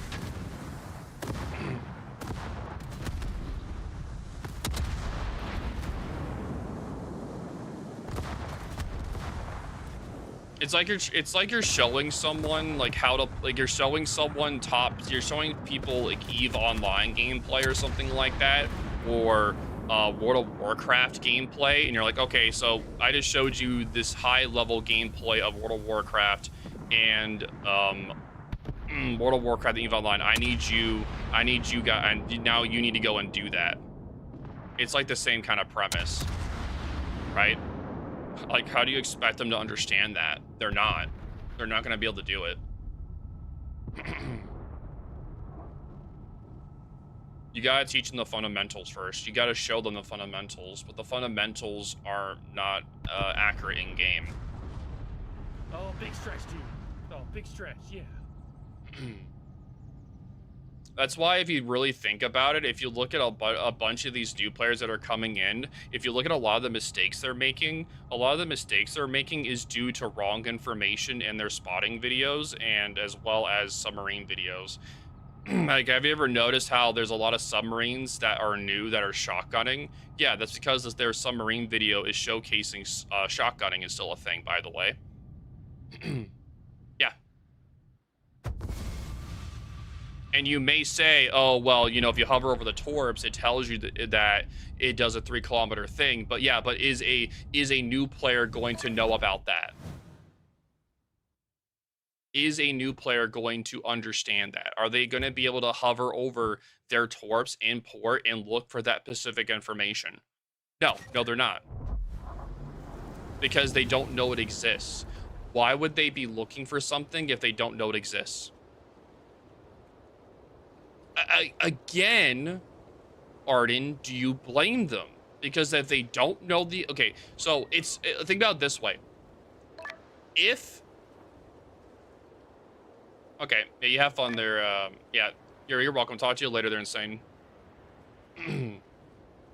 But no, so it's like, how would you expect people to understand or know about something if they don't know it even exists? Okay, again, Arden. Again. Like, normally, it's hard, like, people don't check the news all the time. It's not, like, a readily available, like, people don't check the news all the time. Like, people will or not.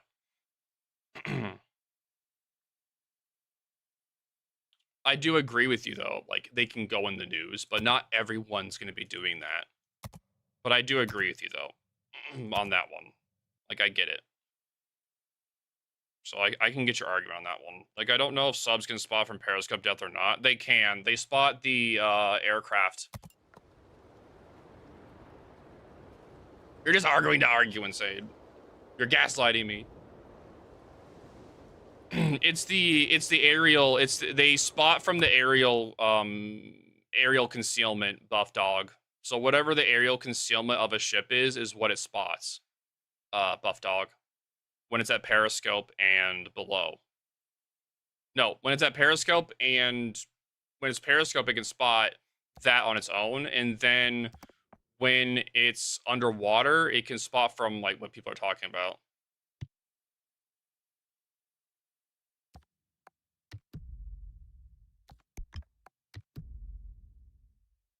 Hmm.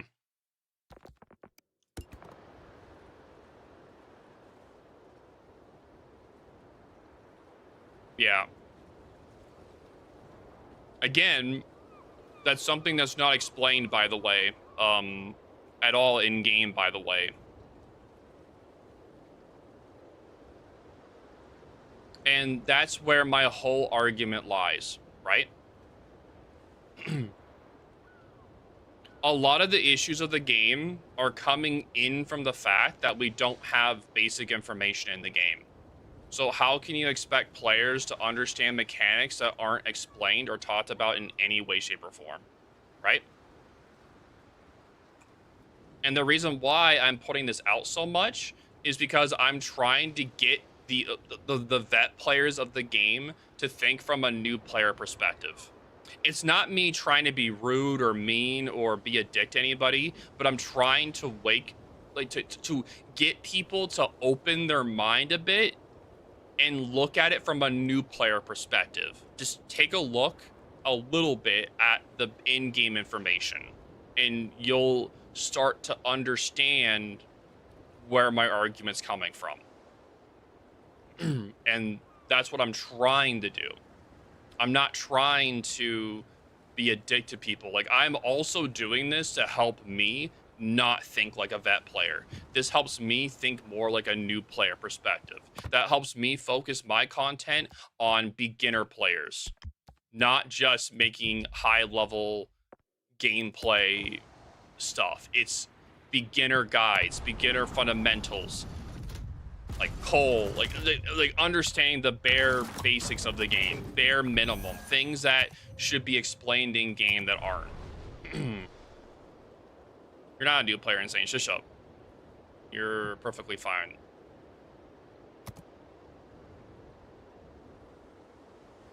That's what I'm pushing for anyway.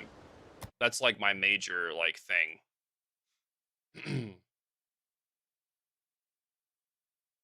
I'm using my resources to try to help the game, or try the best I can anyway. But we'll see. We shall see.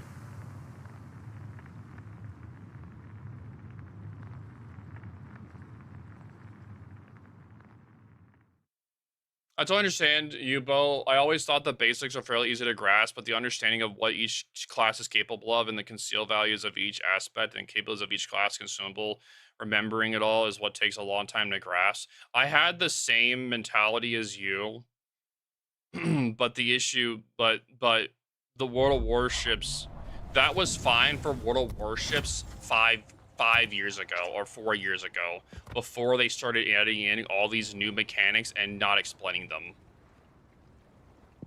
them. 5 years ago, you would be right, LP. 5 or 4 years ago, like the thinking that we had was correct. The thing is, nowadays it's wrong because the in-game information is wrong.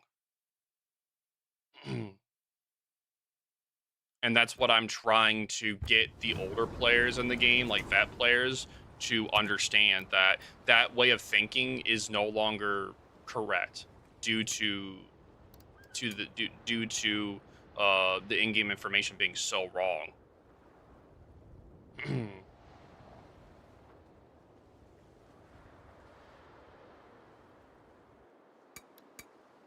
What was I gonna do? Yeah, I was gonna do ranked. I need to work on ranked a little bit. The big problem with the game is that they offer the most worthless style of a how to play. They do the absolute lowest amount of possible. Then it's up to you, each player, to find out all the info they will need if they ever hope to do the worth the shit. Yeah. Well, I ain't a really new player, but I haven't played the game for like 4 years, and I'm completely lost. For example, I have no idea what the sub ping markers mean. Well, if you go watch my new video on how it works, I go over the ping thing there, Empire. And that video would help you a lot, because I just made a new how it works. And that video would help you a lot. because I just made one. I also recorded a new How It Works 2 last night on the economics of the game, where I did like a react style to their old videos because they told me that I'm allowed to do that. I just couldn't say in the video they gave me permission, because if I did, that means that if I say something wrong, it makes them look bad from a PR standpoint. So I just said that the videos are out of date, so I'm giving it an updated version. But I can't just say they gave me permission, but they technically did. But I'm not gonna say that in the video. I'll say it here, but not in the video. They said I won't get copy striked for doing it. Because if someone just straight up did that, then they probably would copy strike them. Maybe. I don't know. The videos aren't monetized, so they don't really care too much. I think it's more like defamation. If you're being a dick using their content, then yeah, I think they would care. But if you ask, I don't know. I think it's how most people are with copyright stuff anyway. Like people have taken like bits of my videos before and I have not cared, but if you're just completely stealing it, then yeah, I'll care.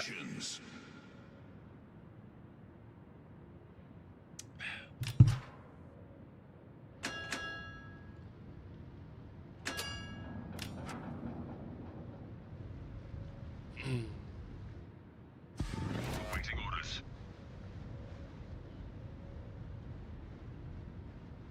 But yeah, it is what it is. I'm working on the best way I can. I do take suggestions from people on how it works they do, because the reason why I did the economics one is because someone actually mentioned it, and I was like, you know, I should probably do that one. There's a lot of misconceptions with how the economics of this game works with the premiums and stuff like that.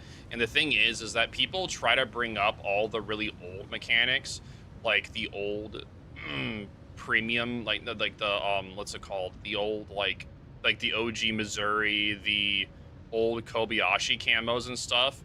And that information is correct with the old, but not with the new.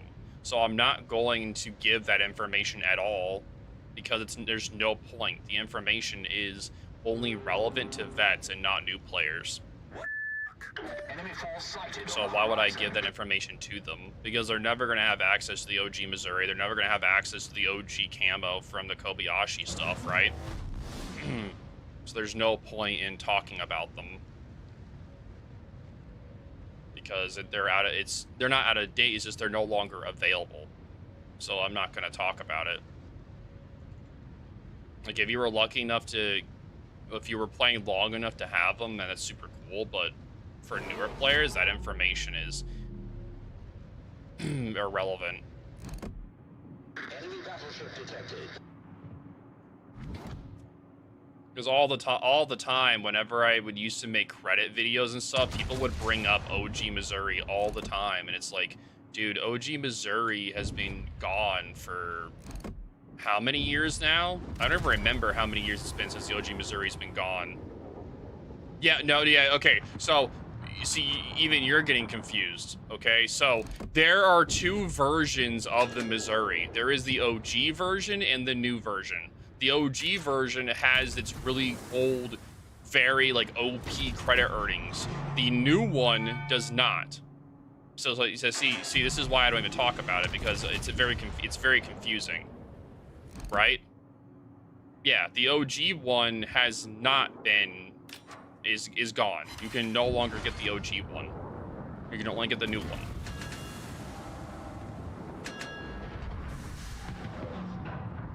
Yeah, it's more of the fact that if they're mentioning it, it's probably because they're just flexing they have it.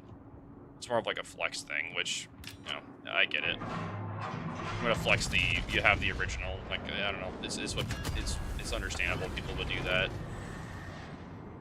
Like, I get it. It's a nice, dopamine. Nice. It's a nice little hit there, the dopamine a little bit.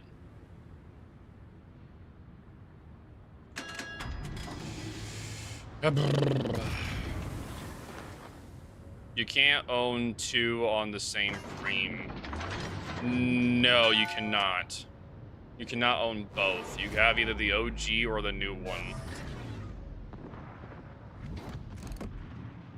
I think what they I believe what they originally did is, I don't have the OG one, but I believe what they originally did was that there's a mission. There's a mission that was given to the players that had the OG, and the new one, like if you get the new one, you don't get that mission. Only players that had the original. They gave them out at the time when the OG one was switched to the new one. So that's the only way you would know. So players that have the OG, there's a mission for those credit earnings that when you play the Missouri, you get it.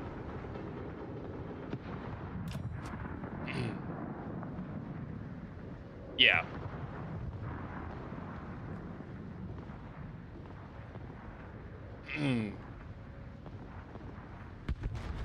The Kobayashi camos and stuff, those were baked into the old ships. They weren't like made a mission like the Missouri. It was different. It was done differently.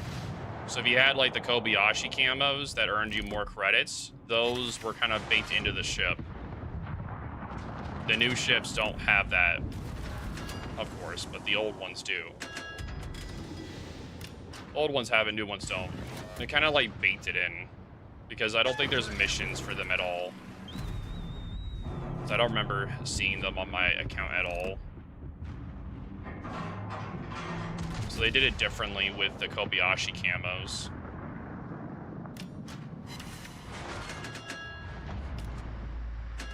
Torpedoes dead ahead. Shit. Ouch. We're taking on water. Torpedoes dead ahead. Well, this isn't gonna be fun. Problem solved, sir. Pain. Should have just stayed kiting. Spotter destroyed. Sheesh. I want to kill the grass bay, but I can't turn my guns enough to even be able to shoot them.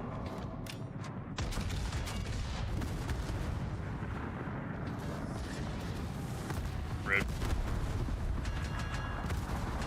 Torpedoes direct front. Fire. We have to kill the grass bay. We have to get him out of the match. But I'm gonna die before I can. Nope. The enemy team has taken the Nah, we lead. lost this match. It's already New Mexico's. I think it is what it is. Can you play T61? No. I play it more like a gunboat, but you can do it either or. It's OP though. I'm a long-time player. I can play the game at a good level. I understand a lot of this game, and I'm no super Uticum, but putting myself in the shoes of a new player to this game, there would be a lot to learn with a long road to understanding. I feel like with everything in this game, you have to keep track of, and people end up dead in 5 minutes. Is why I can see new players quit out of frustration or confusion. But once you understand on our level, you know how to deal with it. Just a lot of patience. Yeah, but at the same time, you're also being fed false information in the game. That's like the biggest thing. Like, imagine you're playing a game like No Man's Sky or World of Warcraft, and the in-game information on something doesn't even talk about something that you're dealing with at all. Like, it's just not even there. There is nothing in there. And then when you find the video of it in, like, on their YouTube, it doesn't even explain anything to deal with them. And it shows shotgunning when there is no shotgunning.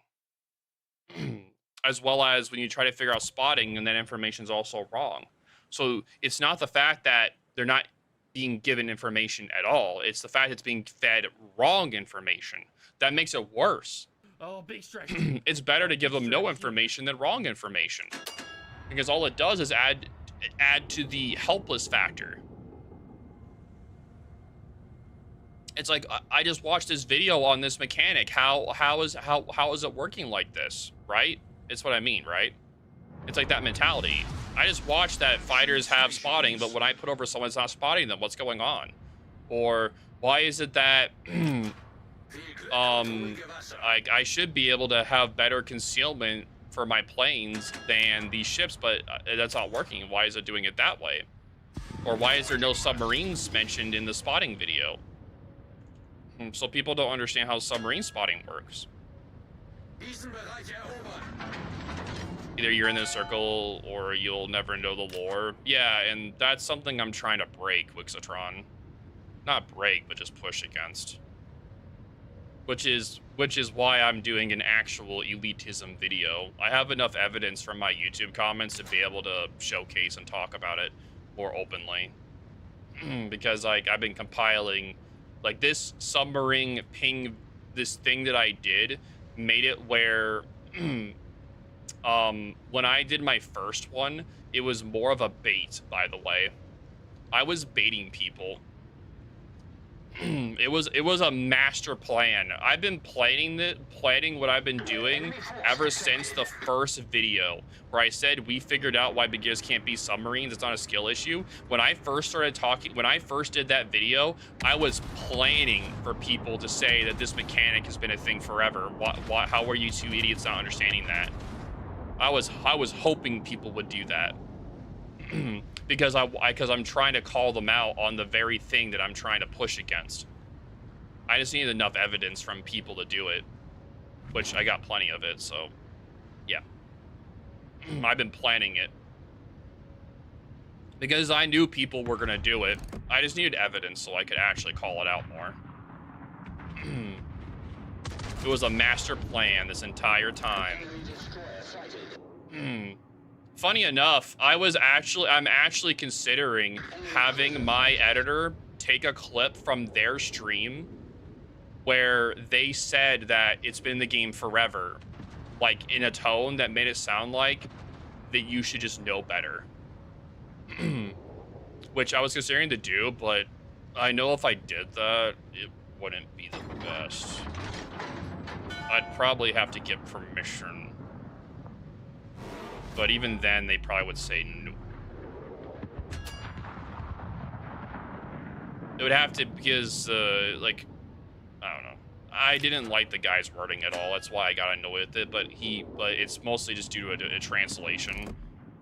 So I don't blame him too much. But at the same time, the way that he said it, though, or like the way it was said, makes it seem like that he was being condescending in a way that you should know better, that this mechanic is a thing, you should know better. So me making a video on it's like, oh, well, you should know that this mechanic exists. It's been in the game forever.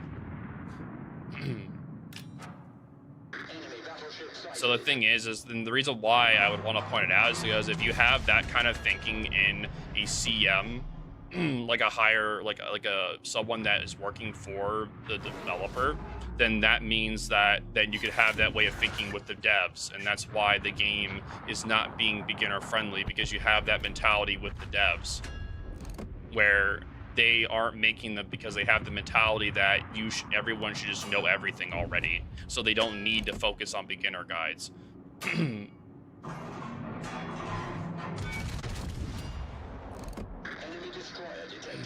Which is the reason why I pointed out. It's not to be rude. It's just like I'm trying to open their eyes and the community's eyes to what's going on so that they can fix it, or not fix it, but like be more open. Nothing to be mean to them about. I just want them to open their eyeballs. Just a wee bit. Just a wee bit, dude. I don't know why the thing isn't writing the YouTube comments. What's my favorite ship? Massachusetts. I would have to get actual permission from them. I would actually have to talk to Blood about it. Blood would be the person to ask, so I'll probably ask him about it.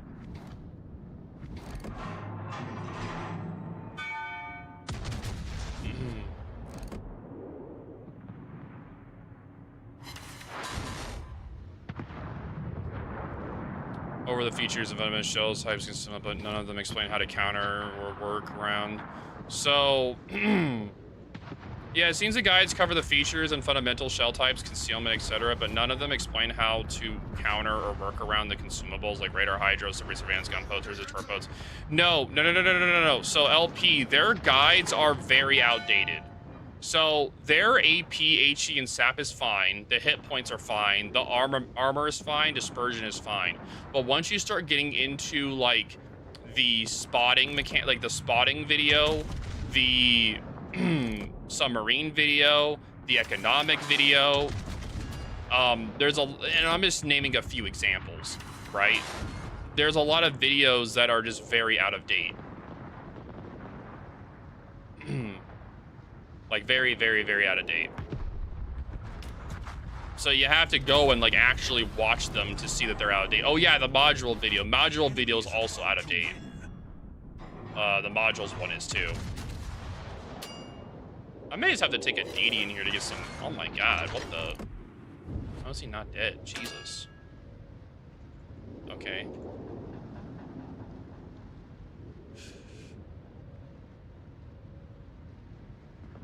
Ops, I try to find info on how to play.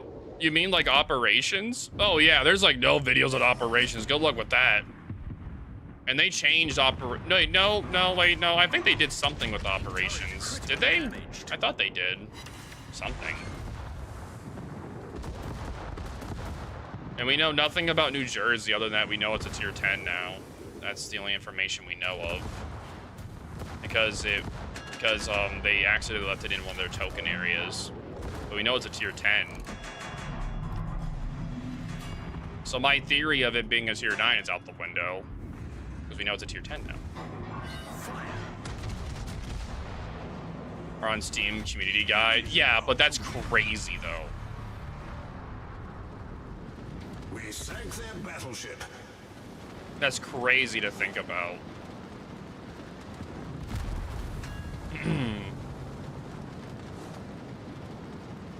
I mean, overpower.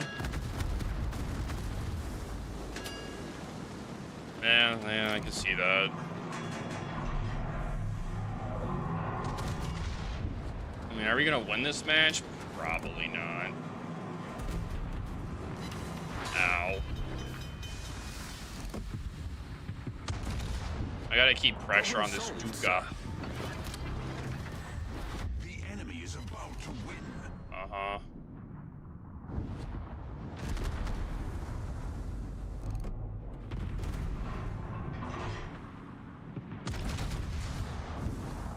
I'm just trying to kill this guy, but I gotta time our shots I gotta time my shots a bit better with the Fuso so we get like a crossfire going a little bit more.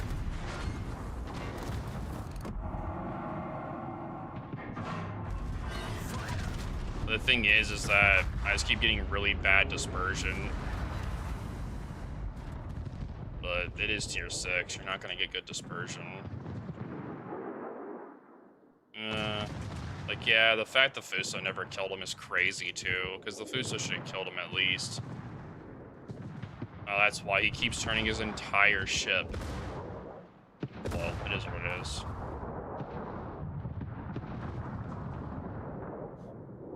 I kind of wish they kept ranked to tier 7. Like, I understand why they did tier 6 to be nice to people, but, like, it's so slow, dude. It's so slow to me. I hate it. Because I hate how long the matches are. Like, the matches are way too long. It's like, it's not too long. It's like, you're not able to do anything. Like what's a good way to put it? You're like, all the ships are so slow, you're not able to really help your team anywhere. A lot of the maps that you're playing on are meant for higher tiers.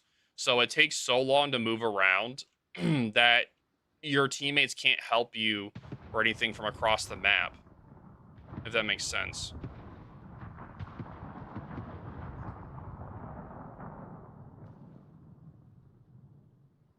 Where I'm really sugar the CVs. Yeah, they haven't really done any information about the new ones. When is the guide coming for this? For what? You mean CVs? No idea, bro. No idea. the guide would be nowhere near recent. It wouldn't be coming out anytime soon because I'm covering fundamentals. The class stuff would be way after.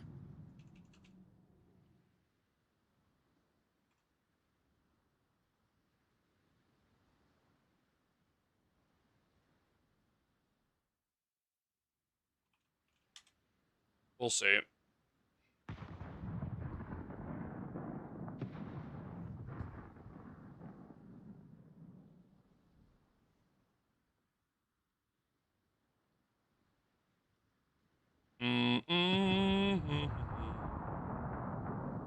Bow, bow, bow, bow. But yeah, I hope you guys are having a good day though. Right now, Repulse is basically the only exception. Yeah, true, you're right. I need to play that soon myself.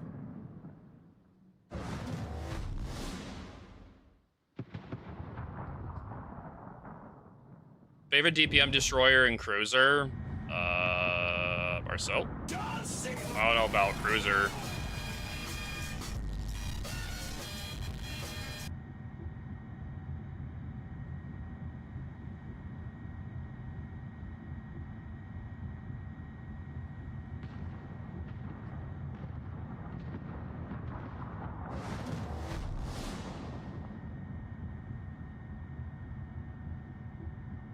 Right there. Oh, Okay. big stretch, dude. Oh, I big need stretch. I need to message him and ask him.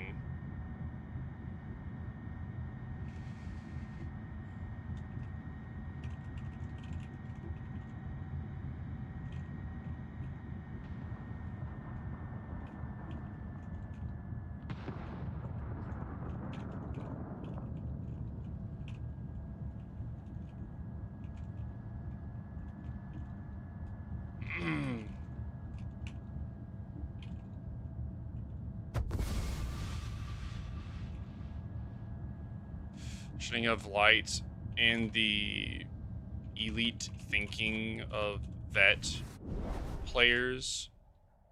I gotta word this carefully.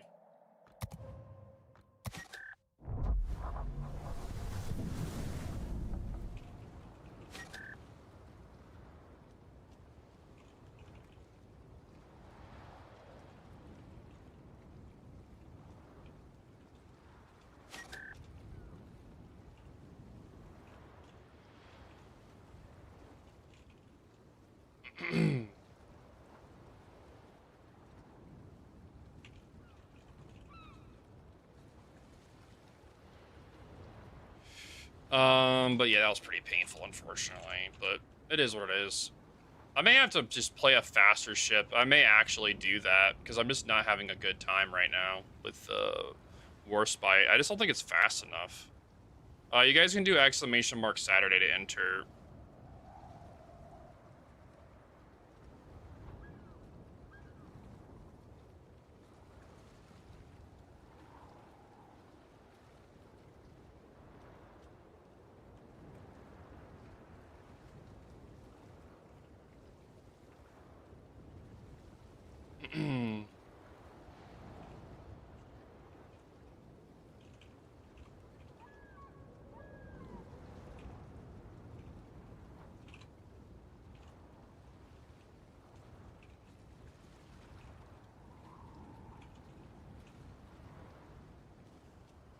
Have you ever had a bunch of containers open themselves? They do if you have too many of a certain type.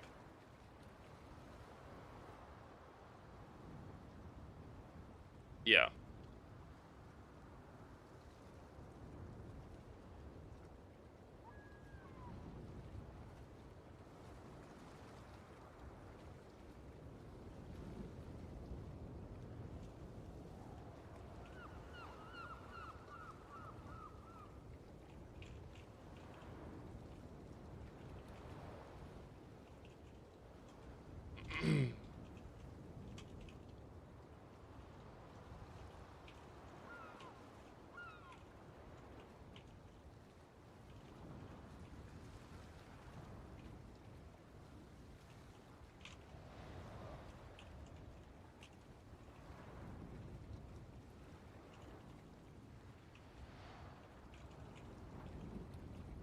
Hey, love the use of you guys' builds really helped me out a lot, and that's cool. What specific ones helped you, so I just know which ones I did.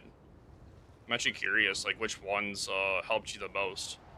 I always like knowing that kind of like info. But yeah, I'm glad I helped you out, man. Thank you. How's it going, dude?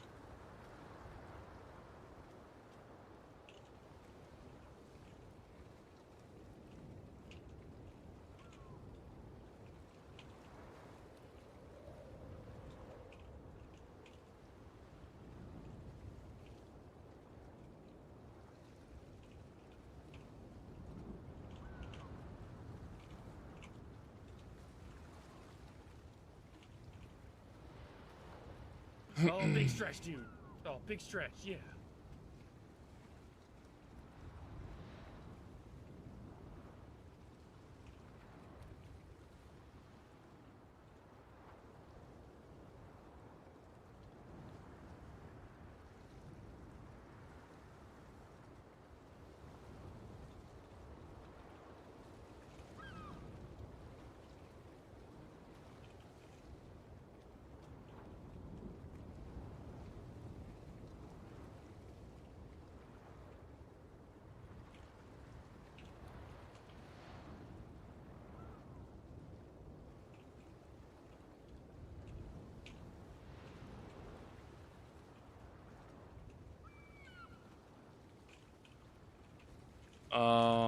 Let's see. But you guys can do exclamation mark Saturday.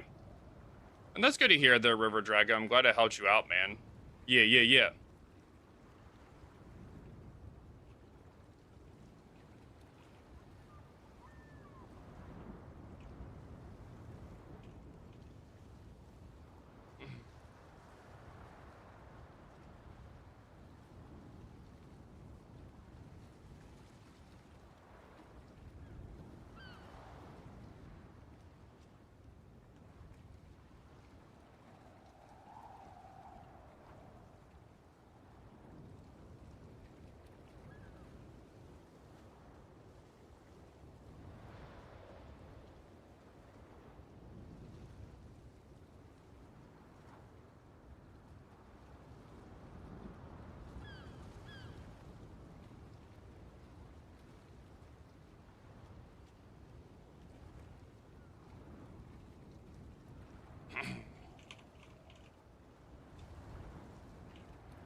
But you guys do exclamation mark Saturday.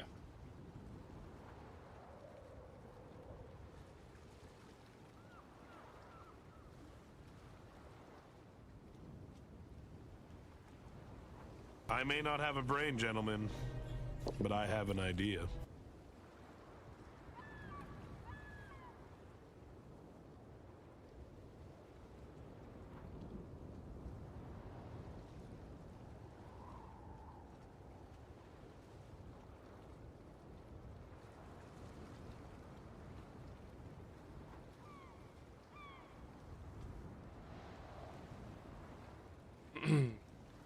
Okay. I'm gonna try to... I'll just play a repulse. Oh, like, I'll just try to use that or something since it's more, like, maneuverable. At least that would help me do a little bit better. And I don't really need to adjust this too much. I'll just do that. Do or do not, there is no try. True.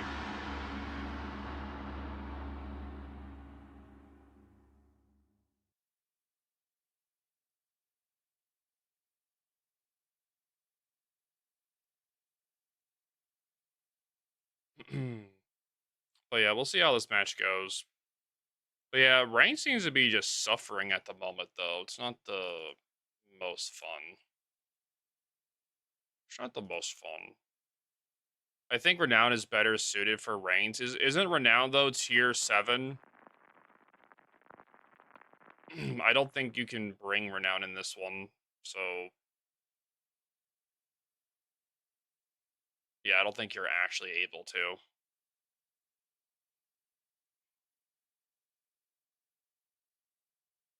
I'm glad that there's no CVs or subs allowed in ranked this time around. It's so nice.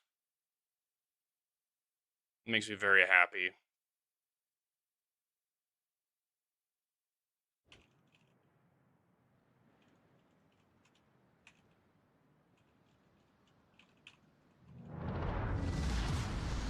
Action stations.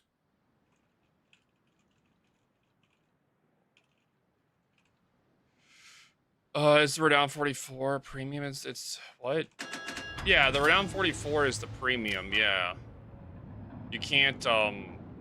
Renown is tier 6. Oh. Okay. Engine boost activated. I'm pretty sure I have some Renowns. There's probably some Renowns somewhere. Do I like the Azurlane cooperation? It's cool. Like, I don't know. I think it's cool. I mean, I don't like some of their ships are really nice. JBK, you won. Congrats. You have 2 minutes to say something. If you don't get nothing. Like, I think it's cool.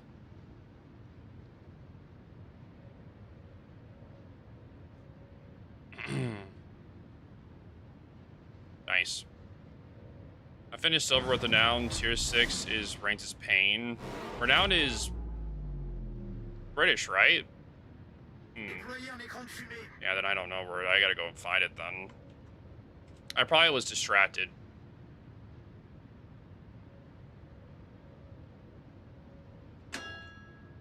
Enemy force sighted on the horizon. I'm gonna go this way.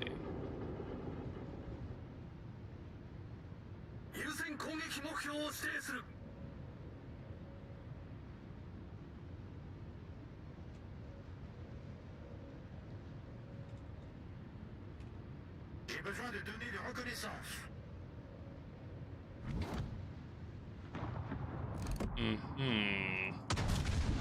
Get out of the cab.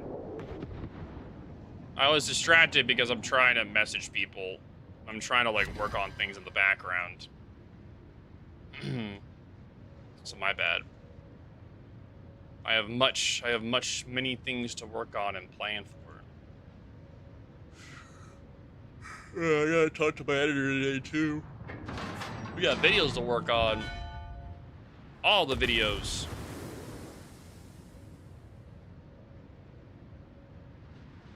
Oh, okay.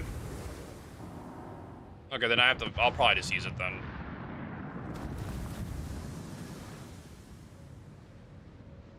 Torpedoes to starboard. You know, stuff and things.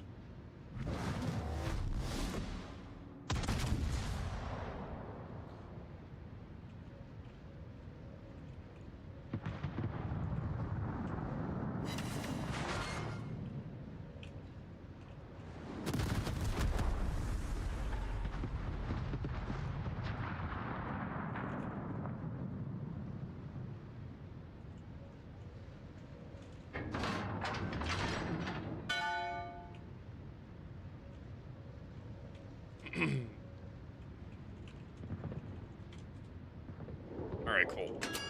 Not the ad break.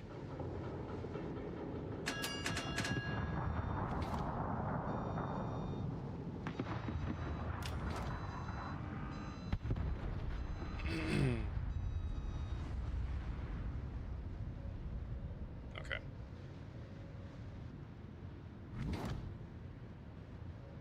Alright, cool, bet.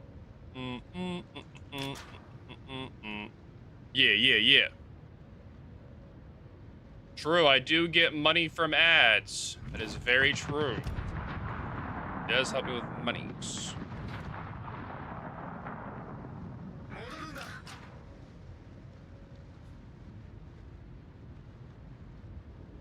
Why get back? we can go and fight the guy. Engine boost deactivated. Enemy destroyer detected. Enemy cruiser sighted. You know, not gonna lie, I kind of wish I was using Renown, because does a Renown get torps? Be like really Torpedoes nice. dead ahead.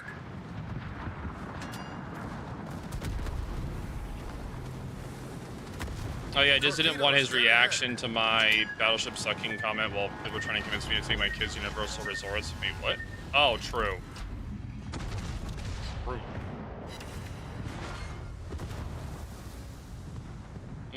I probably shouldn't have shot. Problem solved, sir. He can go through my bow, but... Okay, so he wasn't even... Okay. I thought he was gonna do a little bit more than that, but... Alright.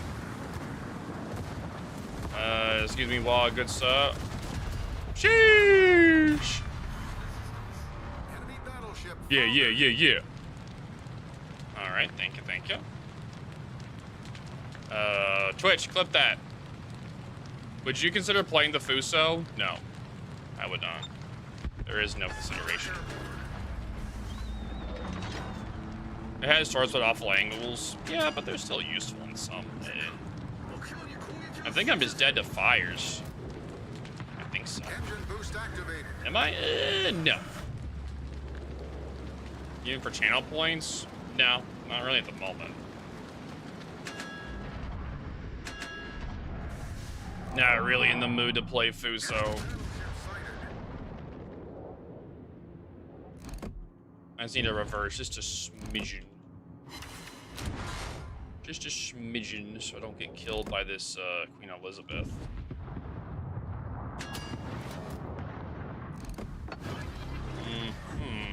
Yeah, I'd like to not die. Thanks. Thanks for the clip. Appreciate it.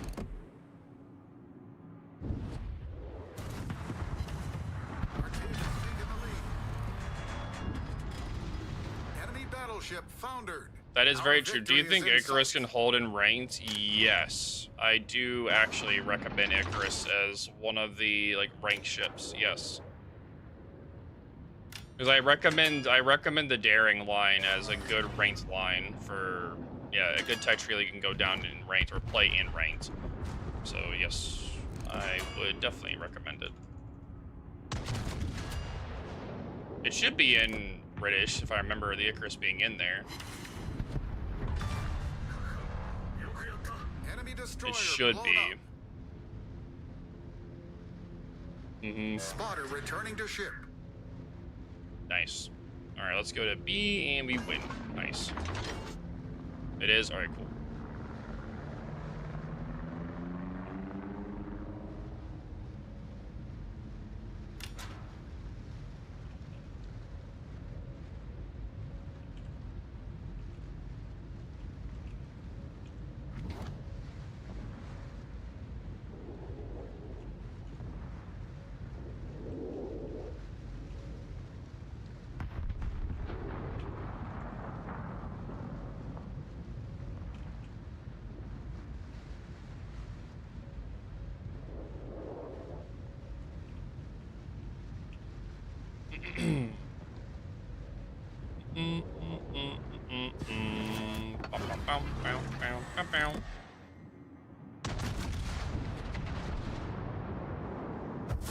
Gala is the premium tier 6. Nice.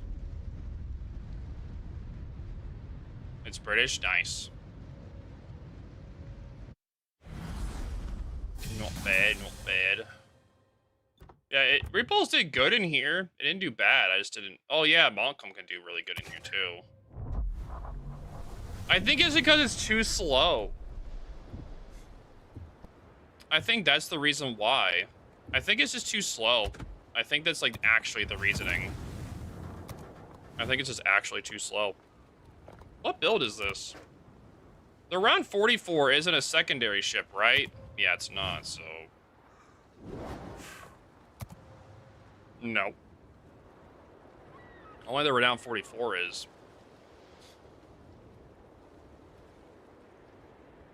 Yeah, weird. What the hell is a fear? What the hell is a fear maw? Wait, what? Chat, what the hell is a fear maw? What the hell is that? A fear maw? Where did that come from? I don't. That has to be a clone of something, but I don't know what the hell it is. It's weird. Fear maw. A Plymouth clone. Okay, thank you. No, it's not a test ship. Test ships wouldn't be in here. Oh yeah, maybe yeah, yeah. Fear maw. Yeah. Oh, lunar event. Oh, okay. Interesting name though. Okay.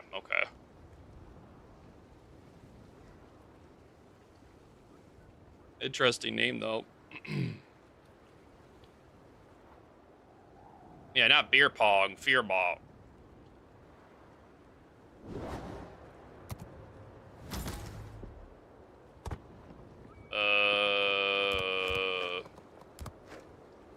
Oh wow, it actually has good concealment, like 12.8. That's actually not bad. It's not bad. I'll probably just build it all the way. Be a little bit more stealthy. It's not bad. Yeah. Fear maw.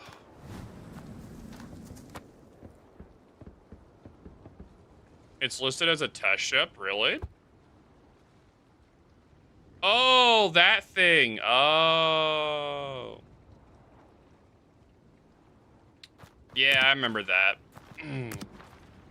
I think I just didn't cover it that much. Wait a minute. So that means that there was 2 technical steel ships in the lunar event?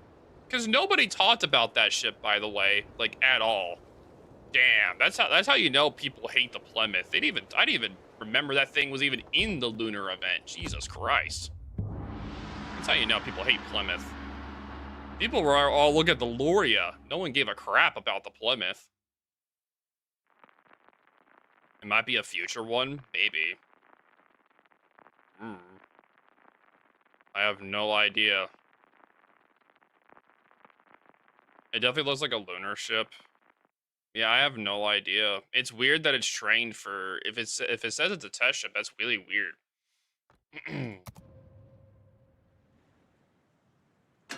Because the camo that I'm seeing from a fear maw, like a ship, it legit looks like a lunar event ship.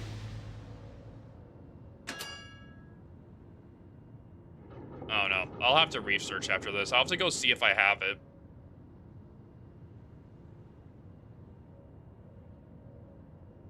Should I bother with the new Italian BB? Which one? There's a lot of like, which one? The Conte Verde? Do you mean the Affinatori? The Conte Verde, I would say wait until it comes out for cheaper, because it's 200 bucks. It's a lot of money. Bunch of the lunar ships never made it live. Okay, so it's probably a lunar event ship that just never went live. It's a pirate event ship. Yeah, so most likely I think it was... I'll go and look. I'll look after this. I'll go and see.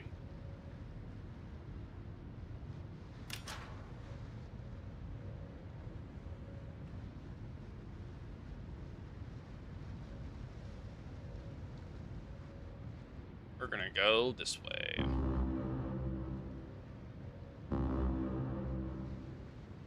Engine boost activated.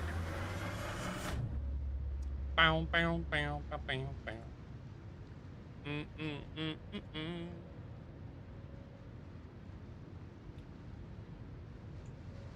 What do I think of the USS Constellation?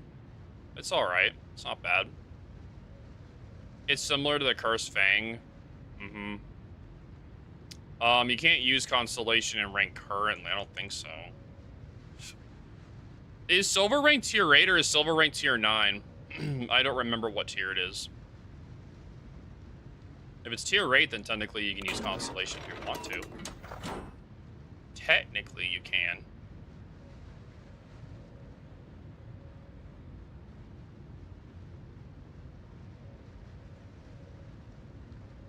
This thing has really good concealment for a tier 6 battleship. 11.5 concealment's really good. Silver now is tier 7 and tier 8. Okay. Not bad. Best one in tier 6. Best ship? Renown? Yeah. I like the torps. People may say the torps are like really bad angles, but like you can still, you know, I don't know, you can use them still. Like essentially if you're driving by somebody, like, which is gonna happen at this tier, you can still just tim on torps. Would you say 10k coal from the current event is a good result or still some wasted potential? Are you talking about for the salvage event thing with the tokens? You're essentially playing the game and getting rewards from just playing the game. So sure, it's good. It's not. I don't think it's wasted potential. It's great. You literally get to. You're playing the game already, and you get extra stuff for just playing. So it's good. It's extra. Yeah, you get extra coal just for playing. Like you're going to get, like you're gonna get that like the mission stuff no matter what essentially. So it's like, oh nice. What's the torp range? 6? Ugh. Yeah, probably not the best. Like I forgot. Like I haven't played this thing in forever.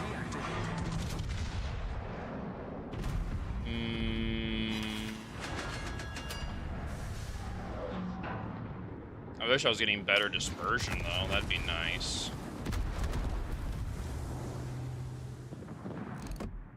Better dispersion would be nice. I'd be happy with that.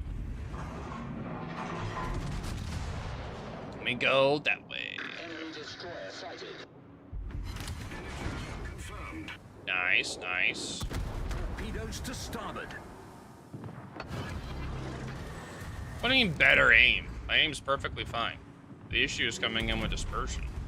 Enemy cruiser detected. I don't know what you're talking about. My aim is God tier.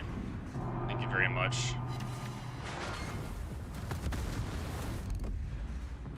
I'm hitting more shots when he's aft into me than he was when he was broadside. It's actually kind of crazy to me.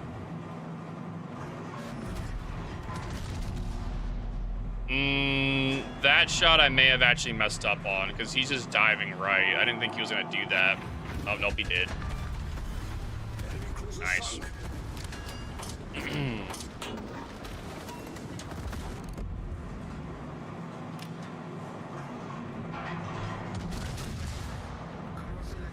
Okay, we can start turning back in.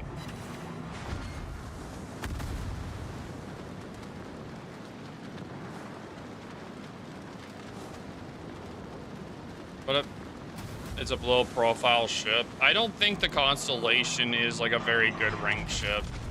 Because a lot of the tier 8 battleships that are good are tanky and more brawly. Constellation's like not even a battleship, it's a battle cruiser. An enemy cruiser.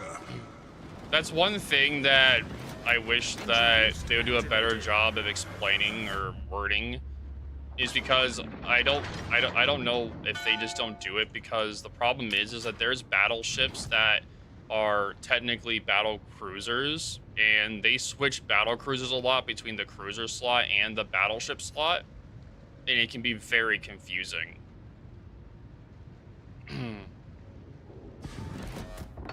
So there's some cruisers that technically could be in a battleship slot, but they put in a cruiser slot. And there's some battle cruisers that are put in a battleship slot, not a cruiser slot, and it comes down to balancing more than anything else. I wish that they would call them battle cruisers or something else, or at least word it in there so that people can understand, because battle cruisers are played they're played differently than battleships, and they're also played differently than cruisers. Because there's light cruisers, heavy cruisers, battle cruisers, and then battleships. And battleships are played differently than battle cruisers. Because it adds more complexity to the matchmaker. No, you don't want that. No, it would only make the matchmaking worse. You don't want to do that. It's easier for them just to have it in like a description or something that marks them as a battle cruiser. It's simpler game-wise if they just do that. Yeah, you don't want to add another factor to it because all it's going to do is make you times worse. So you don't want to do that. It adds in another complex thing that doesn't need to be added. Yeah, no, you don't need that.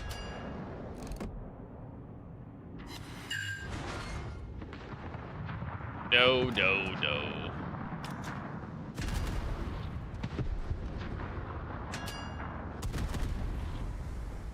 Don't forget large cruisers. Those are called heavy cruisers. There's light cruisers, heavy cruisers, and battle cruisers and battleships. Yeah. Yeah, there's light cruisers, heavy cruisers, battle cruisers, and battleships. Is this a new singer? I don't know.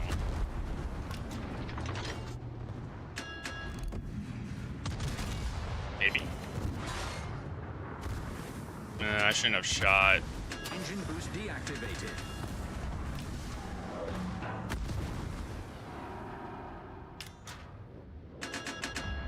I would like to just go by you, please, Papa boy.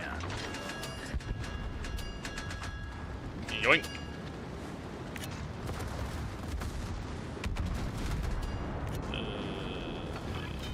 It's gonna be close. Nah, I got him.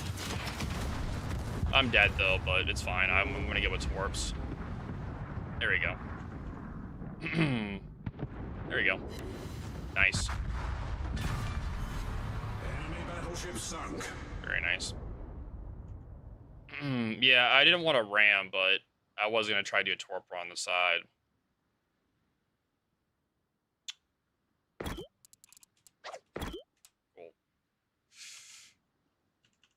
Because, yeah, I had to, like, I didn't want to get drive-by by him because I didn't have my gun reload. So I went to the other side because I knew his turret traverse wasn't going to be fast enough to be able to shoot me from his front guns. He would have had to kill me with his rear, which I don't think was going to be very likely.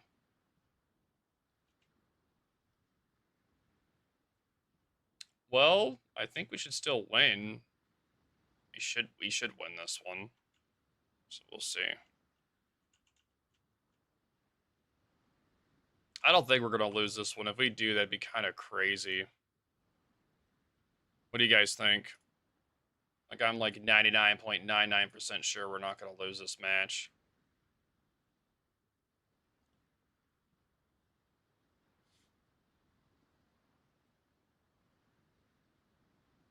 U.S. Navy designation of CB, large cruiser, different from CA, that is heavy cruise and CL's light cruise. Example, USS Alaska CB. Oh, okay. Both full health. I mean, if they lose, they should uninstall. True. But I think they should be fine, though. That's kind of crazy, though. There's that many different things. So many different ships, types of ships. So many of them.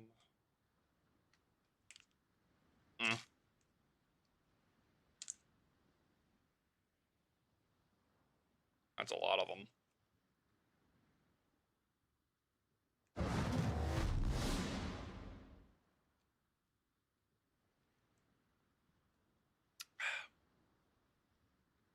That is true. The team could throw. We just don't know yet. They could all get death struck by the Renown.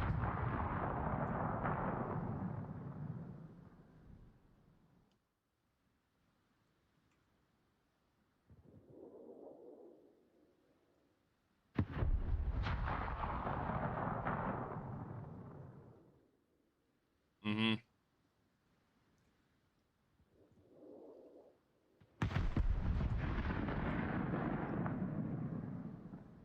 I'm trying to think of like the of that ship. I'm gonna take a look real quick at my ships.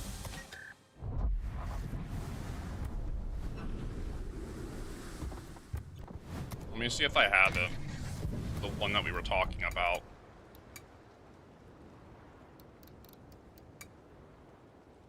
Nope. It's not there. Oh, okay.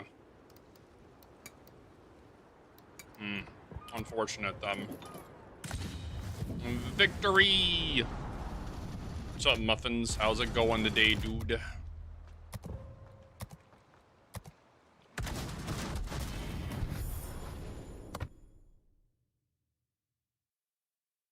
How many credits do you have and how? I have a lot of credits. I mean, I like farming credits, so that's what I do normally. I farm credits. I like credits. I like credits. I like farming credits. That is what I do. Yeah, I do have a lot of them.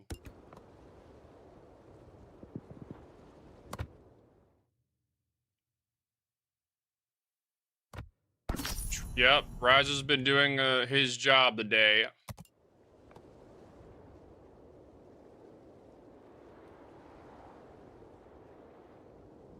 Yeah, the thing is that if there were too many different ones, it'd be so confusing. That is true, Retro. It's been a very long time, man. I've spent that much time with you. Seems like I started watching like a month ago. Smile. It's been a long time, man. Appreciate your support, dude. Yeah.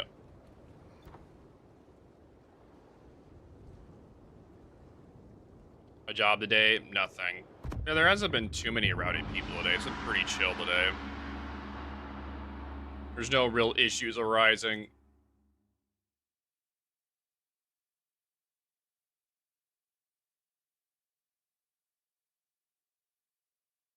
I don't think so. It's been pretty chill.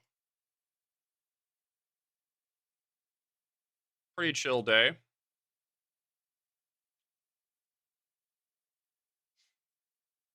What you guys been up to today anyway?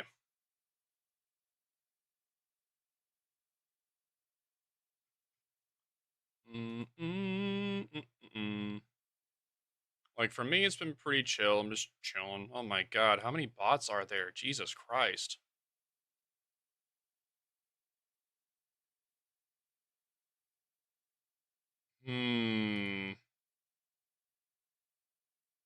Suspicious. Gotta watch out sometimes for bots. We haven't had too many of those female bots joining the server recently. This isn't normal, chat.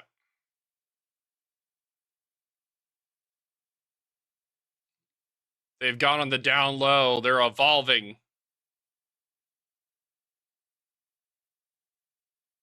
And have a good night there, Chief Coach. Appreciate you. Can a bot really be a female? You never know.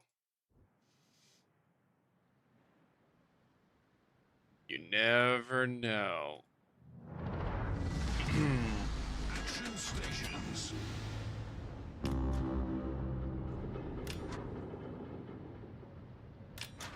The AI nowadays, you have no idea.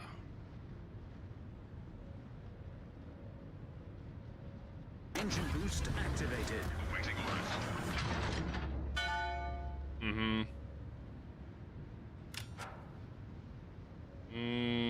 I don't know. Most of the time, the bots pretend to be female.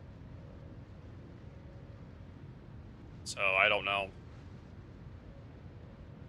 Sometimes they're actual people, too. They're not even bots, it's just actual people. Remember, I talked to one forever. They never got what they wanted. I just kept tricking them forever.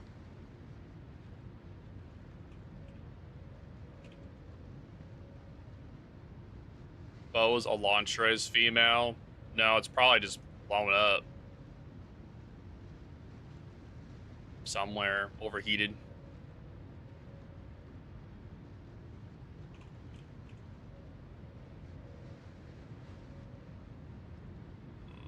Not bad. They're just looking for someone who understands them. I don't know.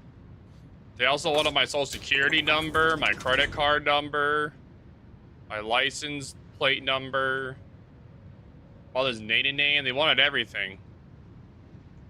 That's probably why my license plate went missing forever ago. They stole it. They stole it from us. They stole me license plate. Enemy force detected. Mm-hmm.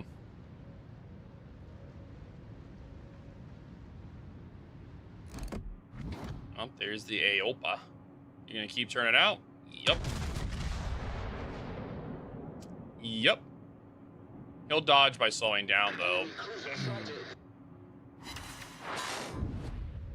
Nice. It is the great mystery.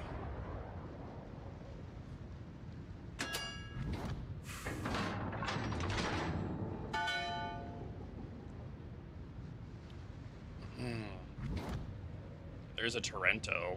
Aoba.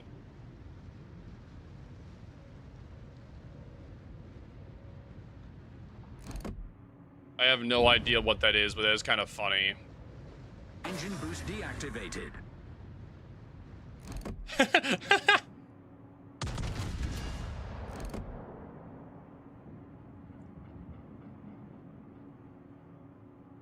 True. If you actually talk to them, normally you can figure them out pretty quickly.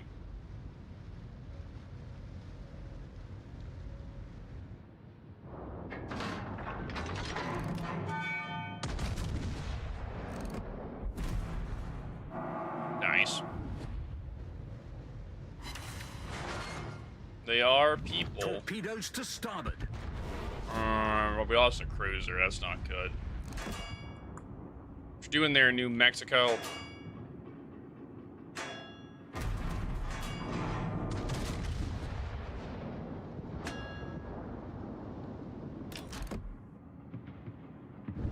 Torpedoes direct front. True. I don't like when they mix tiers in ranked. Yeah, it can be kind of annoying because it can kind of mess with queues a little bit. I like it when it's only like one queue. Like not one queue, like one queue for ranked, like one tier, I mean. But I can see why they do it, but yeah.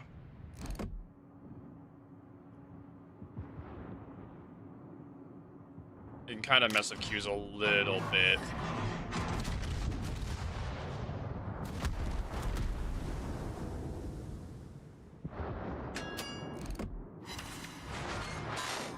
Yeah, I'm just gonna be sitting bow wind to this Torrento for a while.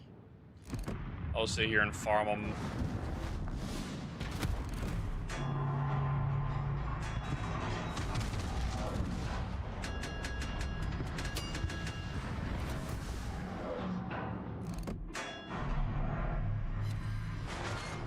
Nice. Mm-hmm.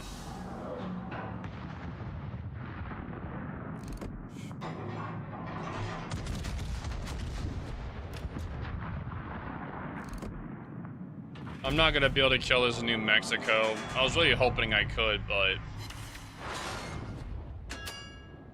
unfortunately not. Maybe? Like, I don't know, man. He is kinda close to dying. I don't know. Like, he's getting there. Like, he's almost dead. Like, he's almost getting there.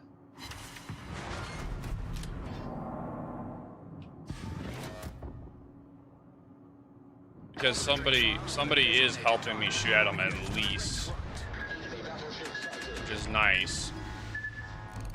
Aw, man, he got a heal off. That's disappointing. Engine boost activated. Nice, there we go. Now paid off. Sank their battleship. Cool. Yeah, because I'm just gonna keep ignoring these guys out here. Like, I don't give a crap about them. They're off the map. They're not near our cap. Whenever they come back in, then I'll deal with them. But I don't need to deal with them at the moment. Like, you just have fun out there, little Torrento. We'll deal with you once you push back in. Because we're not gonna deal with you. We gotta deal with everybody else first. Well, I mean, the fact is that we have to focus the other people first that are actually near the caps. The people that aren't near the caps at all, I'm just not going to deal with. They're so far off the map. There's no point. Focus everybody else first. I'll deal with him once he pushes back in. At the Elba, I'm going to put pressure on a little bit to get him not just to farm my team. Because, like, I just need to do, like, 1 or 2 salvos to get him to actually pay attention to me and not my team. If I can actually... Okay, Dispersion just said no. Alright. Fair enough.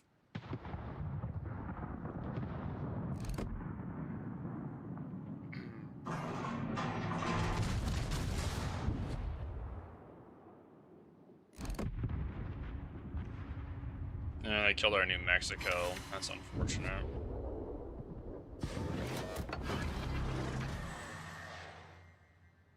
That is unfortunate. I would love to be able to nuke this Nuremberg, but... Nah, he accelerates a little bit too fast.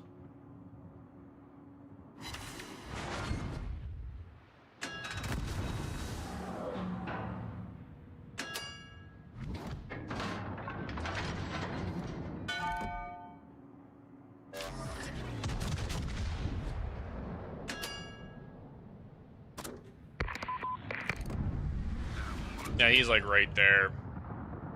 Sup? Sup?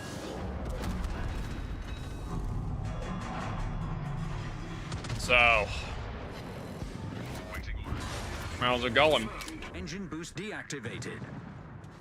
Man, I'm just gonna go back forward because I know you torp, so I'm not gonna let you torp me. I'll just go this way. See, I would like to not get torped.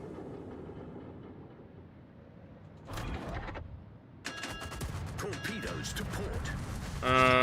I'll try to launch these torps, but it'll be kind of difficult.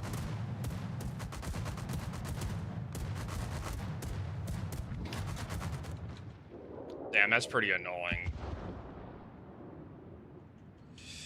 I thought for sure I could take out that spotter plane, but I didn't. Nah, those aren't gonna hit, and he's gonna torp. He's gonna torp off of his other side here. Yeah, he 1000% just did.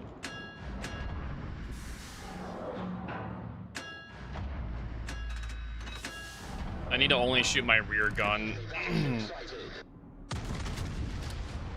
Torpedoes astern. Yep. Unfortunately, my rear gun did not hit a damn thing, bro.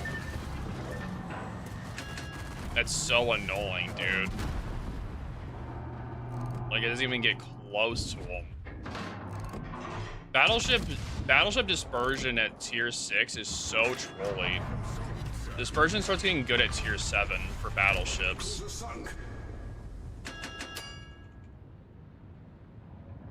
Yeah, I saw that you did that. You downloaded World of Warships on your phone. Good luck. Engine boost activated. Tier 7, accept Geniza now. Geniza now just suffers, but yeah. Tier 6 gun BB, so kind of normal. No, like tier 6 battleships overall dispersion is like super trolly. Once you get to tier 7, it's good. Like, bro, come on, man. Ugh, So many of these cruisers should just be dev struck by me. If this was a tier 7, then I would be able to, like, it would be slapping them. But the dispersion's so trolly at tier 6. Enemy cruiser sunk. You have to have, like, a miracle to actually do it.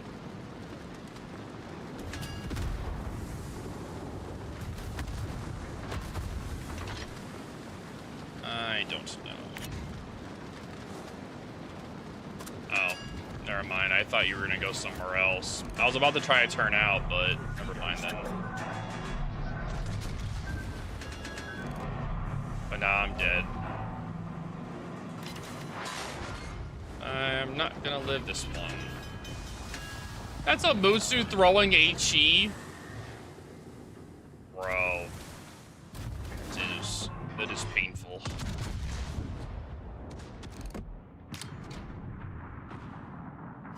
Problem solved, sir.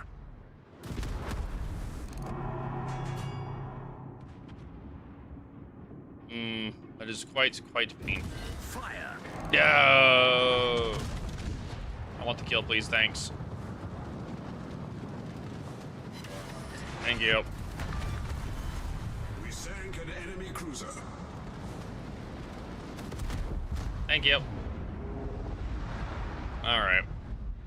Well, I don't know if we're gonna win or not, but, you know, good luck, I guess.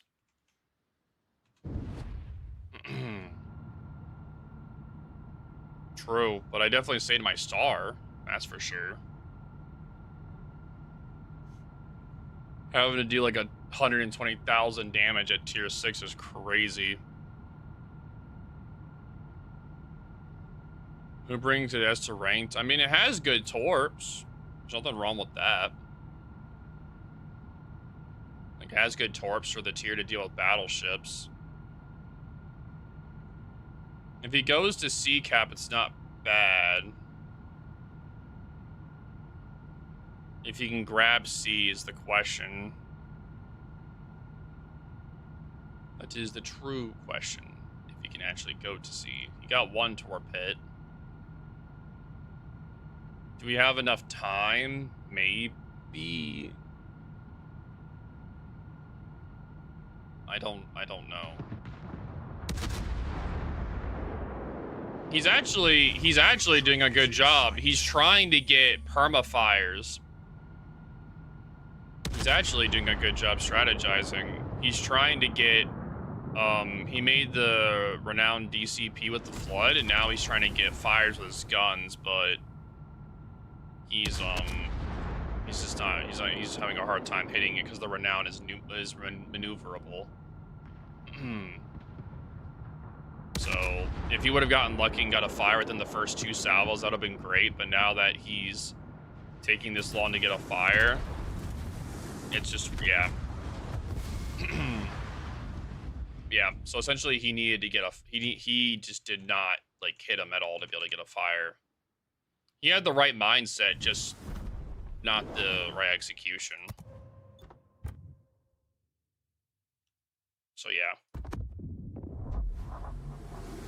He'll figure it out, or learn eventually.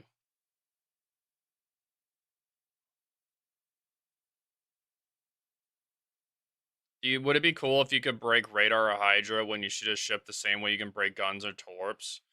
It would be an interesting mechanic if you could, but I don't think they would do that.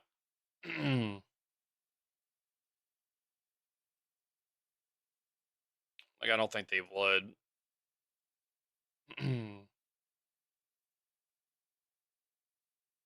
Like, I'm trying to think of, like, ways they could implement that, but all it does is add more complexity. Can you do the Icarus? No.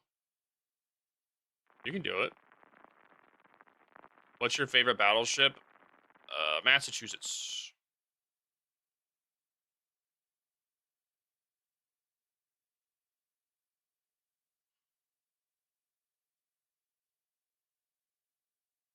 Because you're from there?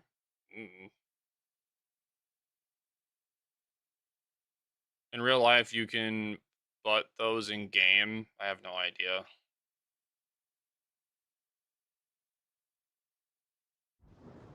Nice. not bad. And I'm from where? Action stations. Icarus? No. Cars. Oh. For the Massachusetts? No. I just like it. The ship name you said. The Massachusetts? No, I just like the ship. The ship's fun to play. Engine boost activated. Awaiting orders. See, I said I think Mass is better than North Carolina, and people laughed at me. I mean, Massachusetts is better at a brawler. North Carolina's better at being a sniper. But the Massachusetts it also has a quicker heal too, which is really nice. I do like Massachusetts a lot.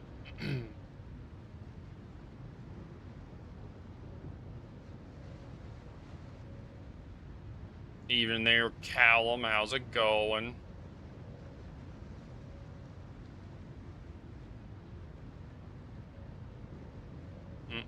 But yeah, thanks for everyone that's been lurking over on, thank you guys for all the lurks today as well. Thanks for watching over on Twitch, TikTok, Kick, and YouTube. Do greatly appreciate it. Yeah. You guys can see all each other's chats too. On my head, which is nice. I'm doing alright, just chilling. Mass was my first 21-point captain. Nice. I think it was mine too, but I don't know. It was such a long time ago, I don't really remember. I don't remember what my first 21-point commander was. I only remember that my first tier 10 was the Kerfurst back when it was in the tech tree.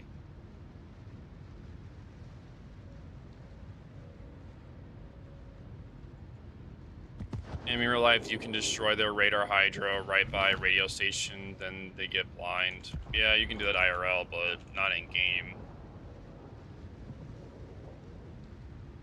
But thank you for the prime there, Retro. Appreciate you, dude. Yeah.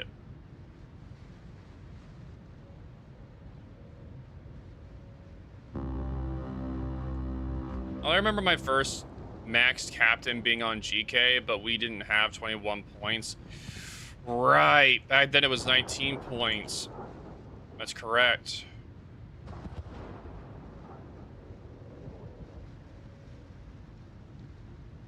Do they even have a do they have a video talking about commanders in World of Warships or no? I don't even know if they have a video talking about commanders. I wonder if that video is outdated. The one talking about commanders? Ooh. I know that a lot of their videos that showcase commander skills are very out of date. They show, like, very wrong skills and information. So I'm curious if, like, if they actually have a commander video or not.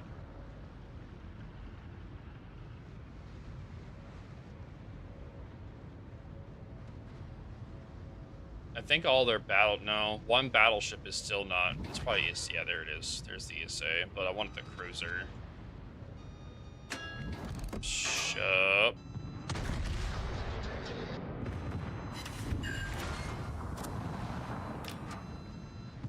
Well, no. I'm talking about like how commanders work, like skills, not new commanders, but how it works. Like commander skills. You're thinking of it from like commanders or legendary commanders. I'm talking about like how commanders work at all in the game, skills and stuff like that. They have a commander video 2 years old. Okay.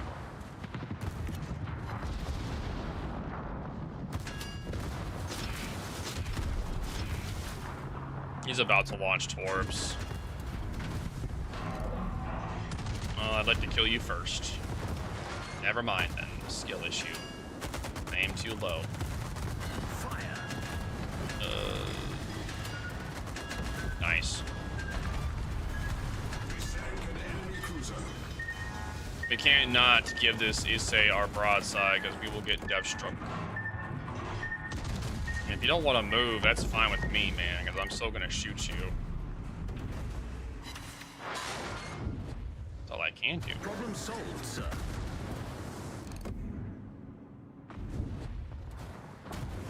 Yeah, you also have AP too, which is quite painful to deal with. I'm probably gonna try to ram this save, because if I can do a trade, that'd be. Yeah, sometimes this dispersion just really drives me insane, dude. Because I don't understand, like, all right, my torps are on the other side. Rip. I messed that up. Concentrate fire on the enemy warship. I thought the torps were available on the right side, not the left. Yeah, I'm dead. Because he can pen right through my bow. Oh, never mind. He messed up. Never mind. I'll take the ram. I'll take it. Boop. Thanks. Enemy battleship sunk. Repulse does, but the Renowned is just faster and has torps. But I'll take the trade. That's fine. It's not a bad one. Getting the SA out of the match isn't a bad thing. Made the most out of a bad situation. That's all you can do. But yeah, I think Repulse does have better dispersion, but it doesn't have torps. I'm trying to think if there's anything in the past 2 years that they've done a lot. Not that they've done a lot, that they have like done with commanders. They just did the changes recently, but I don't expect them to make a video to update that like for that now. Thinking like more in the past.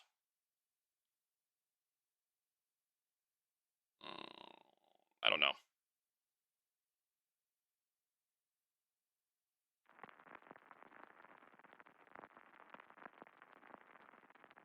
That aren't assigned a nation. Yeah, but those are normally done during like special events.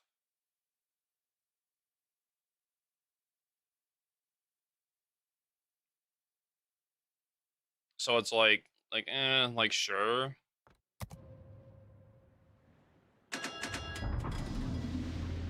Like sure that could be like something.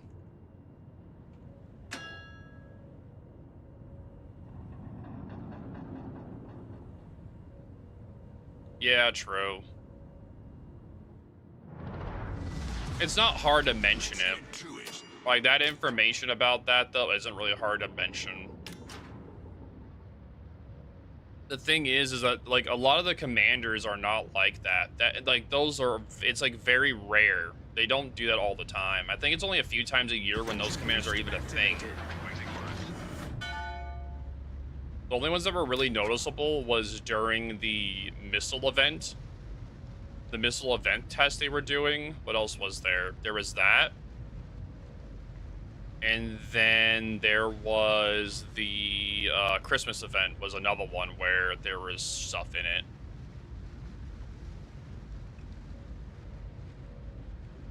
Ugh, excuse me.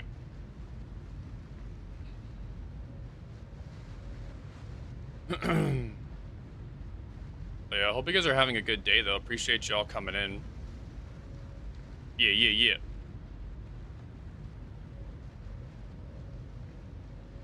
I just want to get past this tier 6 ranked, man. I want to go to... Like, I really want to get to tier... Like, I just want to get to tier 8 ranked. Because tier 6 ranked is very... It's not painful because of the players. It's just painful because of the tier. That's the best way I can describe it.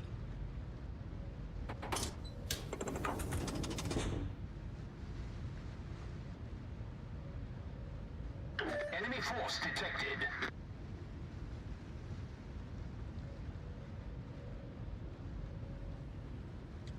Oh yeah, I'm glad it's not tier 5.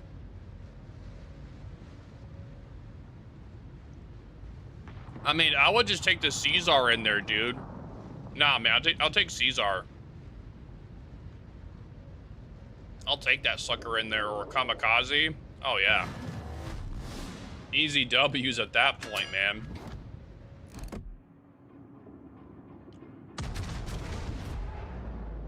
Yeah, it's not bad. Dude, I don't want to deal with this flank already if he's already kiting off the flank. Yeah, no thanks. My battleship isn't accurate enough to deal with him, like, already kiting.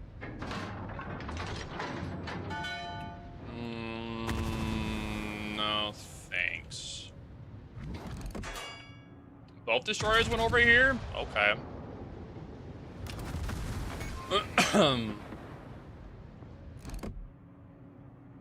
Oh, big stretch, dude. Goldilocks, thanks for the follow. Deactivated. Dude, how many of them are over here? What the? Huh?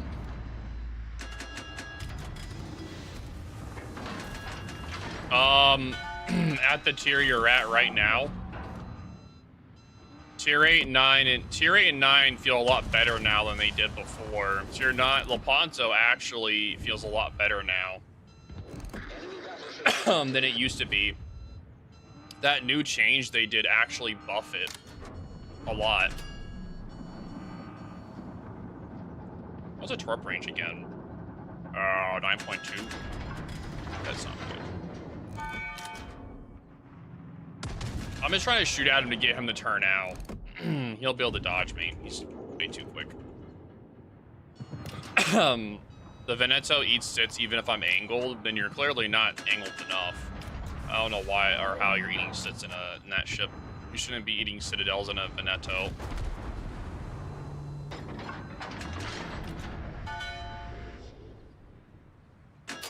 Yeah.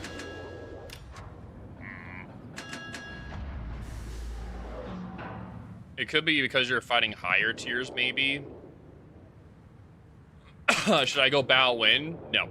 What the problem is most likely what's happening is that you're trying to use all your guns all the time, and when you probably are doing that, you're showing too much of your side, and you're getting citadeled when you do that, so you have to time when you try to use all of your guns.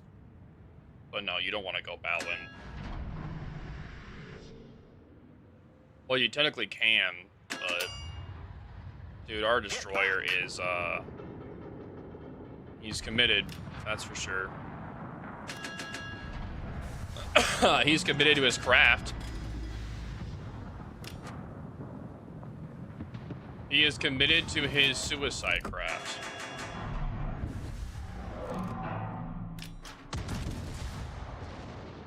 Because, yeah, I don't know why he would do that, but...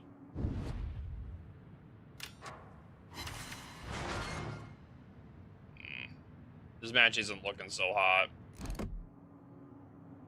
I was waiting for him to kind of wait for... Like, to wait for them to push. But... Yeah. He's kind of just being farmed. Well, now he's just farming. Yeah, you shouldn't be getting as angled, like, if you're, like, the Veneto is a ship that you should not be getting Citadel that much. If you're showing a lot of broadside, then yes, you are going to get Citadel. Most ships are going to get Citadeled if you show a lot of broadside. Like, you should always be, the thing is, you should never be showing your side that much, even in a ship that isn't able to get sit that easily. Like, no matter what. People see as, oh yeah, it's hard to get citadeled, I can show broadside. No, because you're still going to take a ton of damage. Just because you're not going to get citadeled doesn't mean you're not going to get a giant chunk of your health just chewed because you're showing your broadside. So, new question, what is the advantage of being tail-ender versus bow-in? Tail-end makes it where you're able to rotate in easier, while being bow-in makes it where you're not able to do that. It makes it where it's easier for you to rotate in or out. If you're bow-in, you can't leave. While if you're tail-in, you can leave easier if you're getting pushed. When you're bow-in, you can't exit a situation as easily.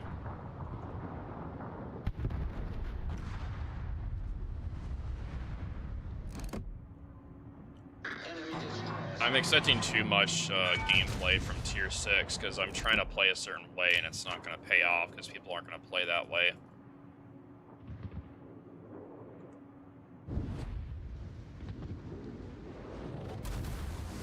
Yeah, I'm expecting too much from them. Not that much there, Shadow. How's it going?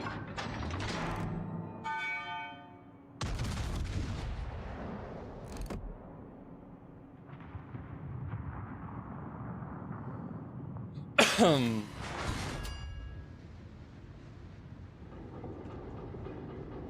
we're gonna lose this. This match is GG.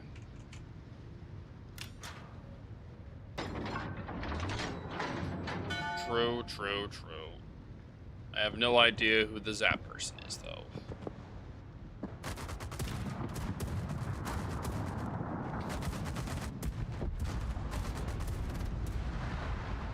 Oh, that's fun.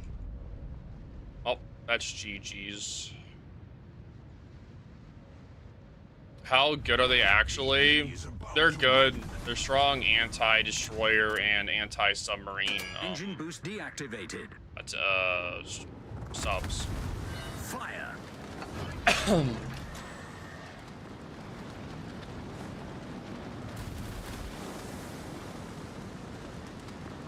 Have you got a video? No.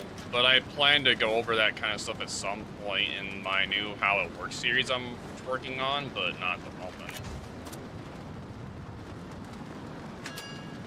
Yeah.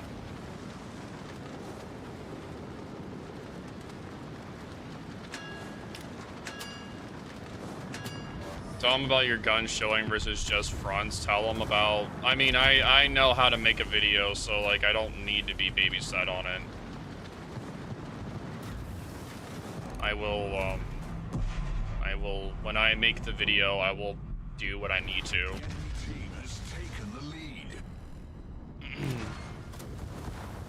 I don't know what's gonna be a thing.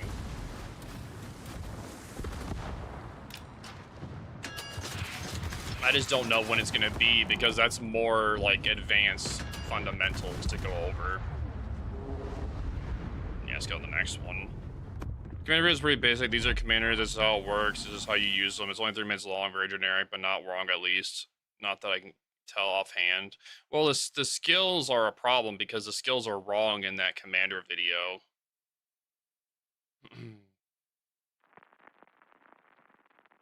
If you're more than just 2 front turrets are showing a chance of pen. Yeah, but again, that's more than just fundamentals, though. You're talking about gameplay. You're not talking about fundamentals. You're talking about gameplay. You have to explain AP, then you have to explain armor. You're going over steps.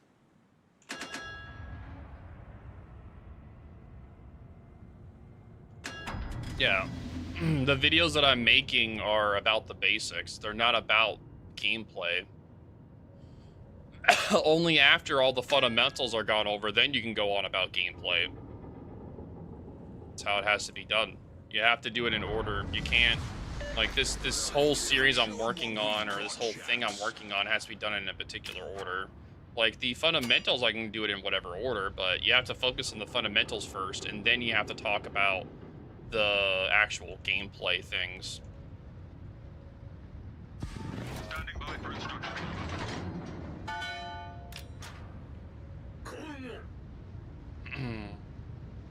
The skills look correct, at least visually, but they didn't talk about specific skill is each one. Okay. That's fine, then.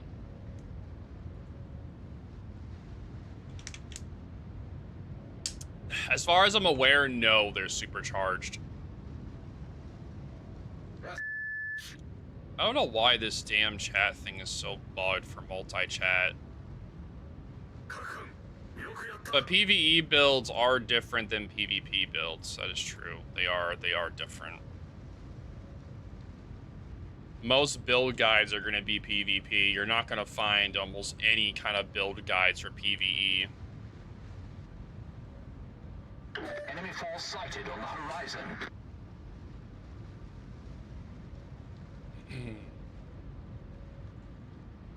I don't think even, like, the World of Warships one they were working on isn't even...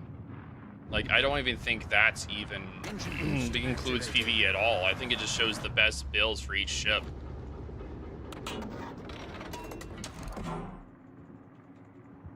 Battleship sighted. Enemy destroyer detected. I also expected him to turn out. This guy did not turn out at all. Okay.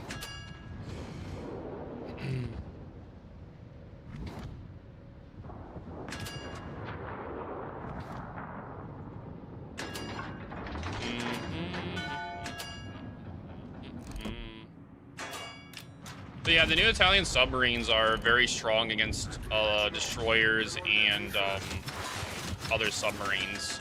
Torpedoes to port. You can also stealth fire with them as well, Torpedoes to port. due to that bug where you can stealth fire them, stealth fire the guns without being spotted.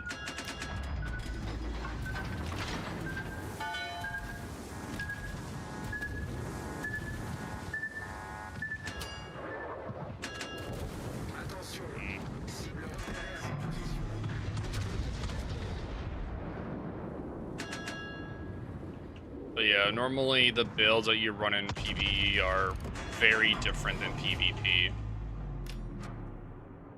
I mean, I guess the Pepsi's committed. Yeah, he's gonna die. Yeah, he's dead to torps. Okay.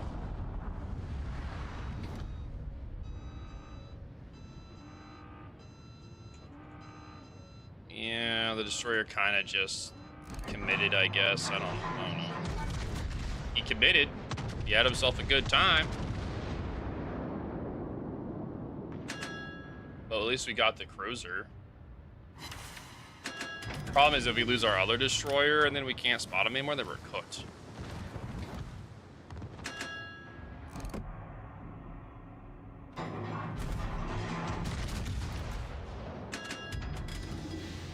Yeah, like I'm trying to think of any kind of PvE sources for build guides, and I don't think there really is anything. Torpedoes direct front.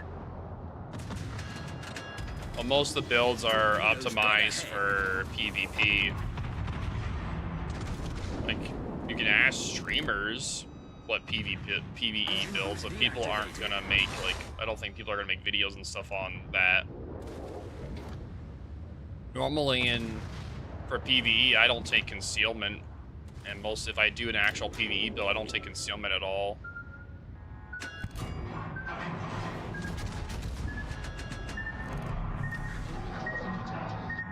Nice. Yeah, that was a skill issue.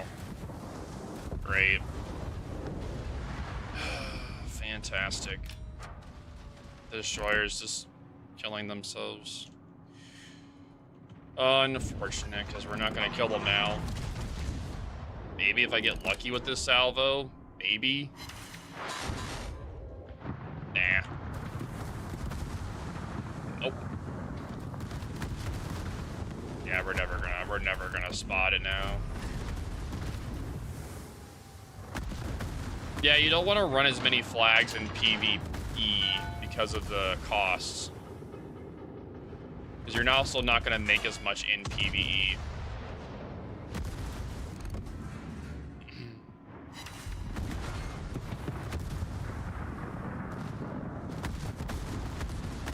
Fire. Torpedoes Yeah, but some people only play PvE.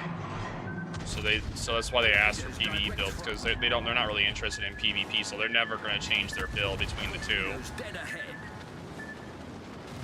And if they do try to use a PvE build in PvP, they will suffer.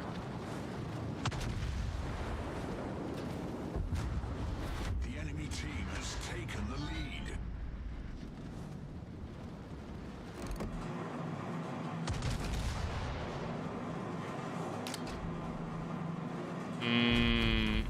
Gosh dang it, dude.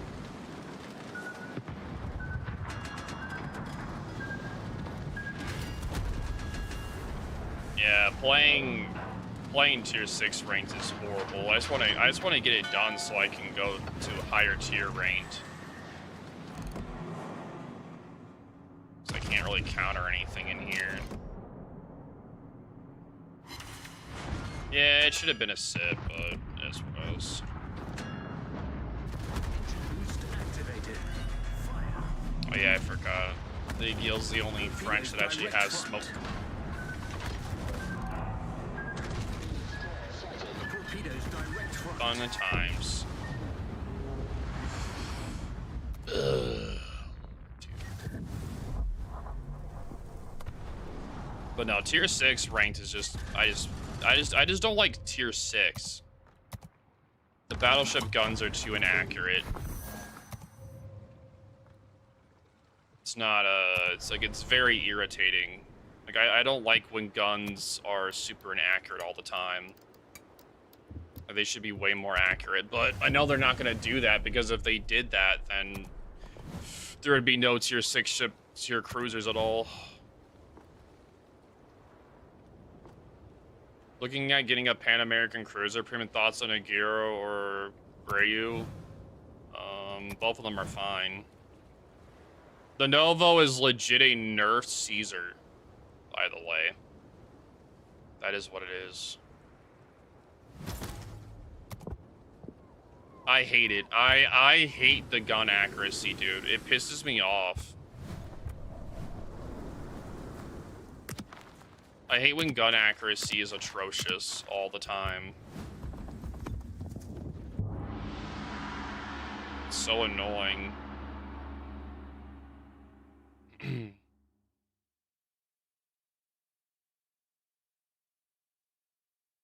But yeah, the Agiri and Greyu are both good. The Agiri has an interest. They both have an F key gimmick. I would say the Greyu is higher skill level.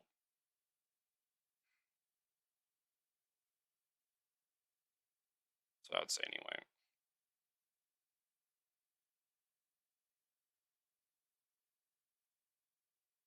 True.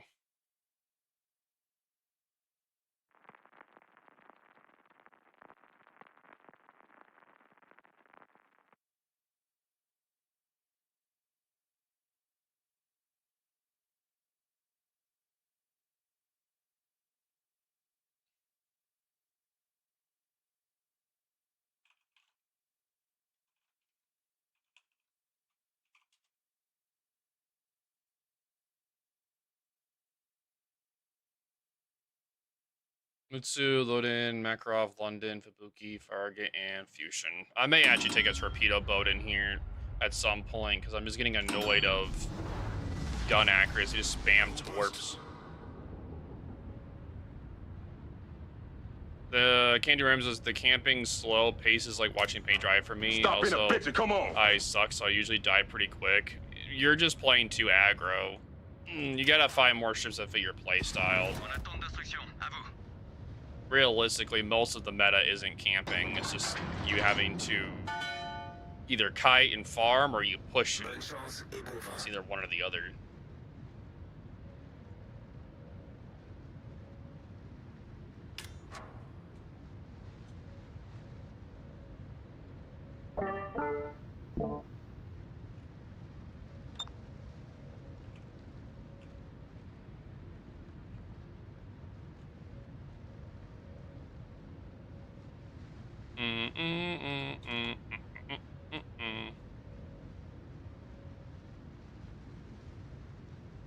Playing DD in tier 6 is probably the fastest way to get out of it. Easy to carry that tier, probably. That's what I'm probably gonna do. Forces ennemies détectées.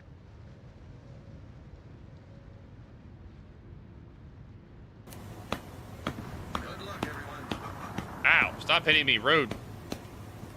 Very rude. Very, very rude. I'll probably just use HE for a bit. Just burn them at a distance.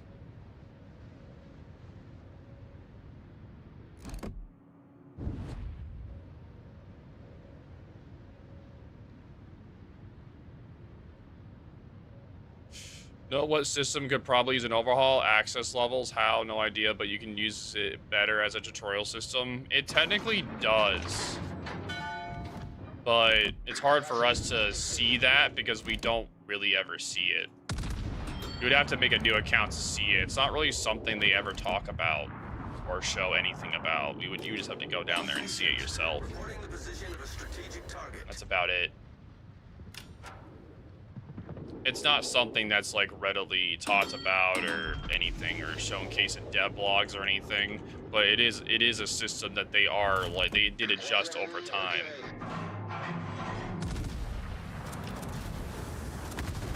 Alerte incendie.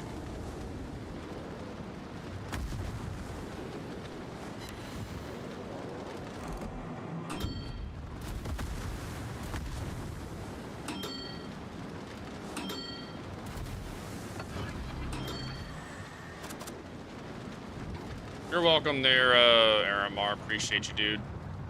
Yeah, yeah, yeah. Glad you like the YouTube.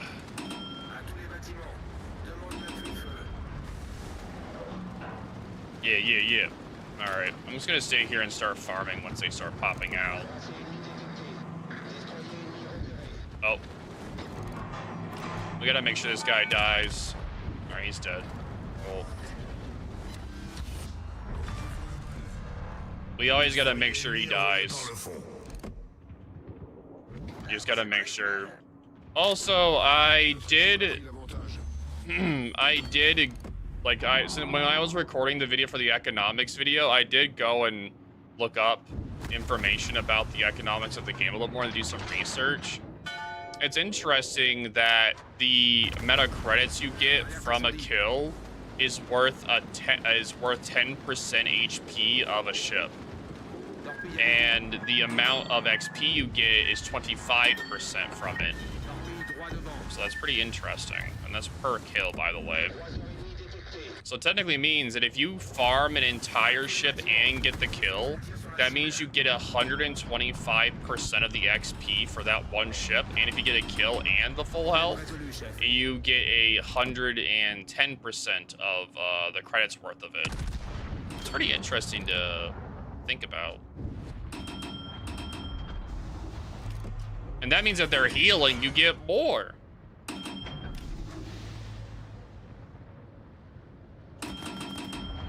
It's pretty interesting mechanic.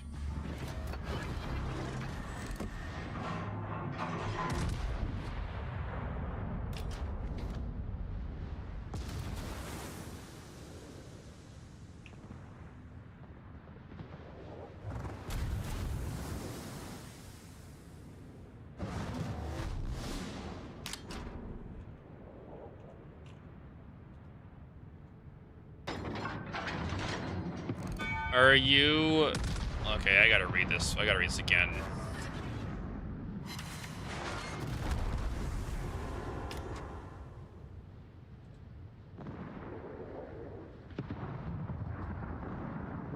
Are you a believer of the conspiracy theory about improved dispersion on destroyers, Bo? I mean, we already know destroyers have better dispersion. What are you talking about?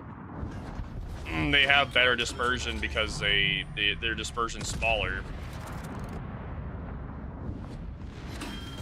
The order of dispersion in this game is destroyers, cruisers, then battle cruisers, then battleships. No, like better dispersion when shooting at destroyers. Oh. No. No, I don't think so, no. Yeah, that's not a thing. No. It would be interesting if there was, but no. The only thing that really does make a difference is the concealment module and the dazzle. I think it's like the only two mechanics in the game that actually affects the dispersion of enemy shells on certain ships. So if you can't build into concealment, then your dispersion is going to be better on it. Nice. It's a theory. Well, it's just a conspiracy theory, but I don't believe it.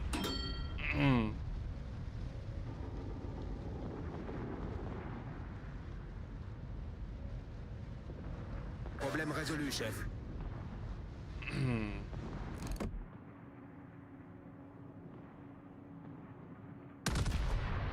I'm just gonna take Dunkirk from now on. I think Dunkirk does pretty good.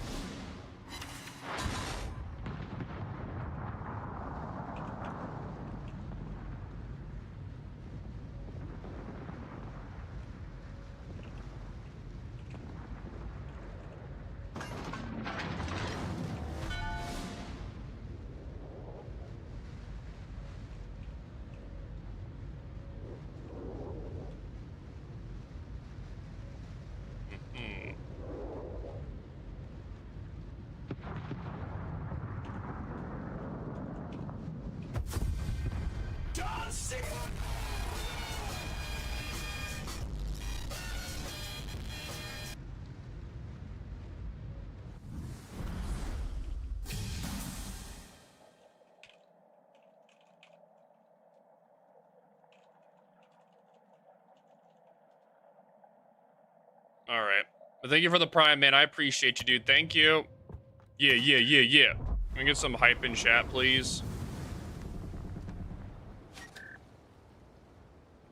Yeah, Kuznetsov is, yeah, that is true. Kuznetsov does have that.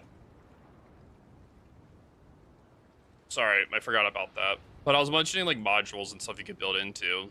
The Legendary Commander technically does. I think it's, like, the only other way. There aren't many other ways.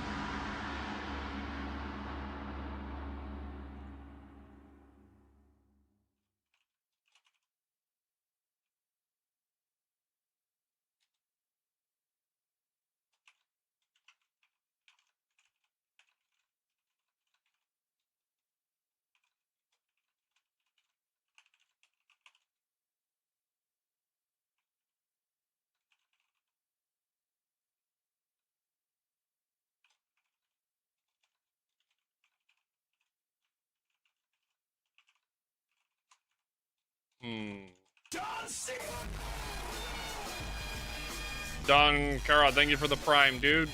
Yeah, yeah, yeah, yeah. Can we get some hype in chat, please? Thank you. Yeah, yeah, yeah. Appreciate you.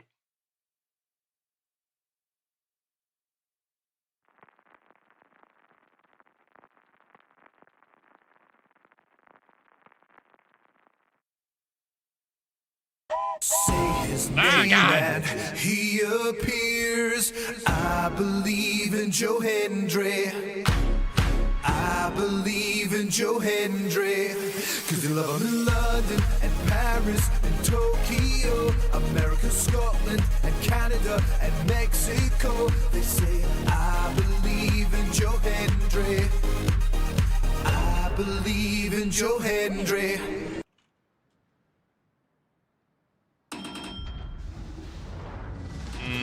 I'm gonna go over to A this time. All right, now I'll go to C. Girls, thank you. Yeah, yeah, thank you for the bits. Let's go and get out of here, Joe.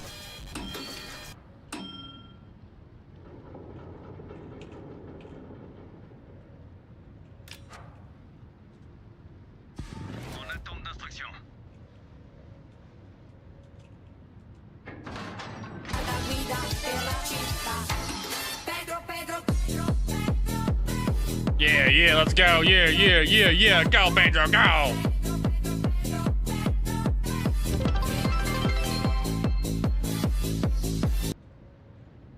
Yeah, yeah, yeah, let's go, yeah.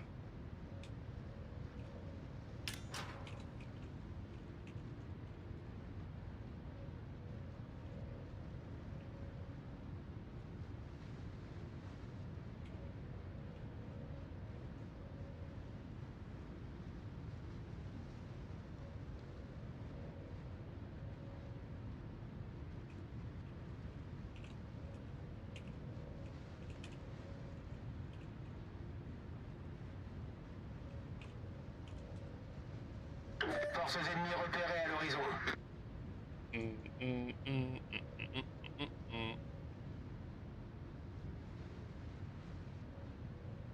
Really, it does? I did not know that. And congrats on getting to silver, dude. Because, yeah, silver is where I want to be at. Bronze is pretty painful. What's the difference between this and World of Warships Legends? A lot. It's on a completely different engine, so a lot of their balancing is done off of that too, so because they can do a lot more.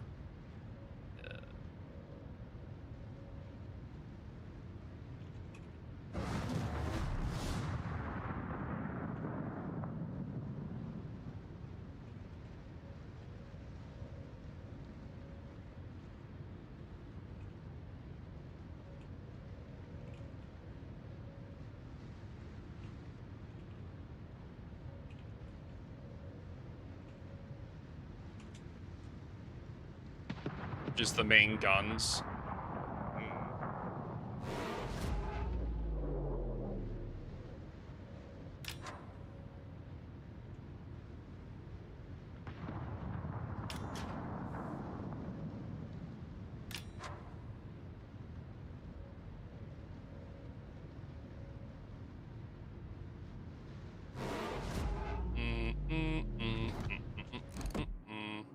La charge de revanche.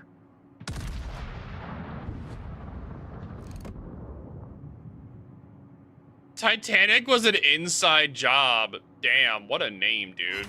It's a pretty good name, man.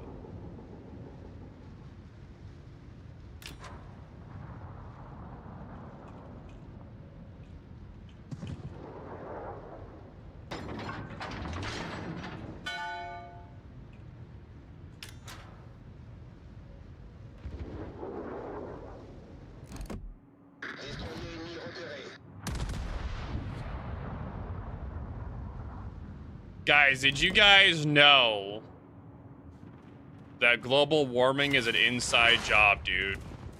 Yep. It's all the penguins. Oh, wait. I gotta put on my conspiracy hat. 1 second. Ah, here we go. It was the penguins, guys. It was always the penguins. It was the penguins. It was always them. They're the ones that caused global warming. They did it. Yep. It's horrible. Also, apparently they're actually regrowing the ice caps. There's like a research that's being done where they're regrowing ice caps, which is pretty cool. Apparently what they're doing is that they drill a hole in the ice sheets and they pump water from, like, of course the ocean, duh, onto the top of the ice sheets to where they turn to ice.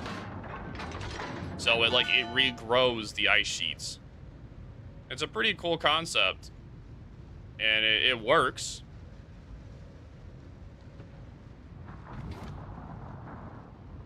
Like, it's pretty cool. Because if they can do that, it'll be pretty nice. Mm-hmm.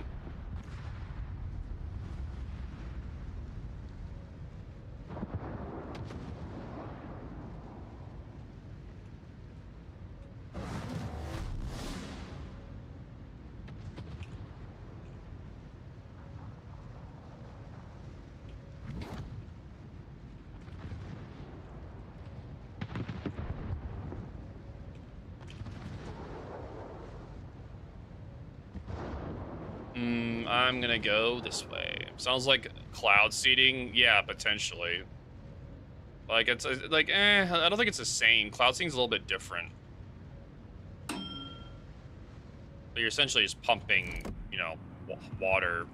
I gotta make sure to aim high because you can't aim low. Is the angling and armor across different ships the same? No, it's different. The way that they do the way that the armor is different down there. Like, not different, but they have different armor schemes sometimes for different ships. So that's why I don't really talk about Legends at all. Because the game, some ships have different armors, or they have different characteristics. They're not the exact same game. They do different balancing decisions. Like, they'll have the same ships, but they'll do different balancing decisions on armors, like different armor, like the way certain weaknesses are in armor and other things like that. That's why I don't really talk about it.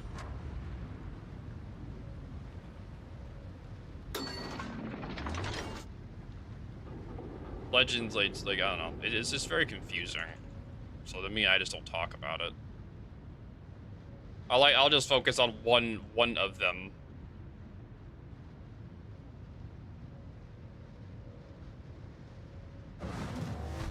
Now we are big hamster. Yes, very thick, luscious. Yes, very big hamster. Yes. We are a big fan of Taco Bell. Unfortunately, there's no Taco Bell at the moment because of the lettuce virus. Yep. So no Taco Bell for this hamster. Nope. We do not want to get the lettuce virus. No. Well, now it causes even more of the shits. Even more. And then I also have a Minecraft villager. La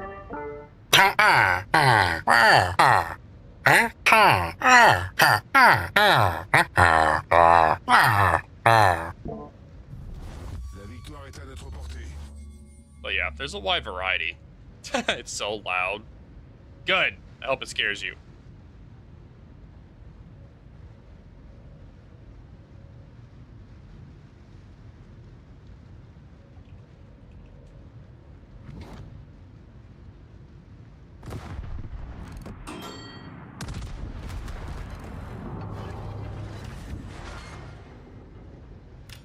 Kehren Sie zu diesem Bereich zurück. Is this a Q dump? What's a Q dump? No, this is ranked. What are you talking about?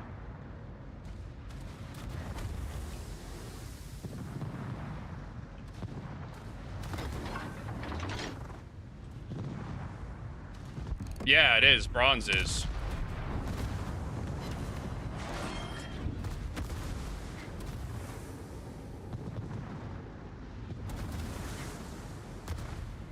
Yeah, I'm just trying to rank out at the moment of 6 so I can go to bronze. Sorry, silver, which is in tier 7 and 8.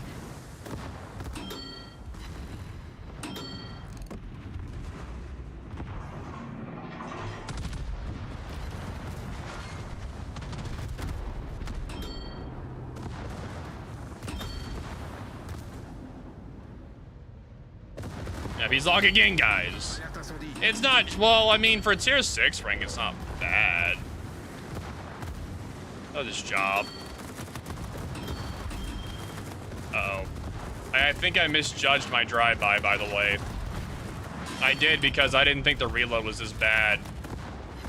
Just a wee bit, but, you know, he also messed it up too, so that's fine. I thought the reload was a little bit faster. What was that delay? What the?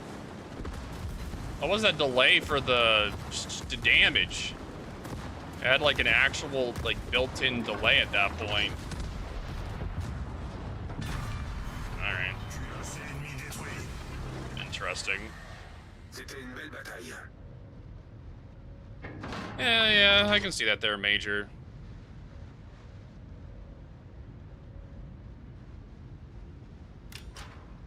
Problème résolu, chef.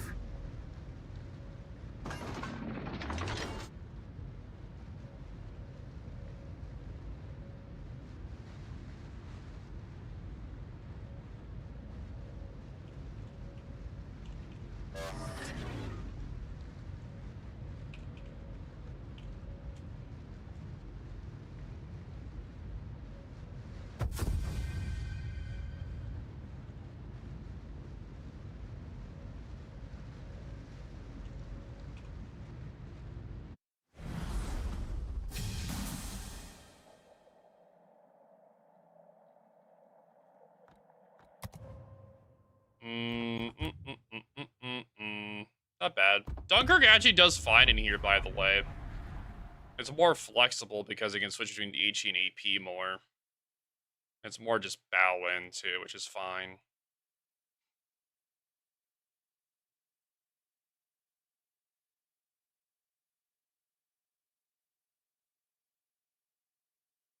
But yeah, if I lose too many, I'm just gonna do what was I gonna do? I was just gonna dig Destroyer in. Because Destroyer in ranked is fine.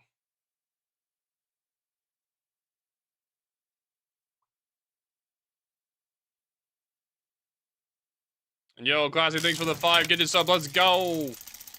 Yeah. Can we get some hype in chat, please? Yeah.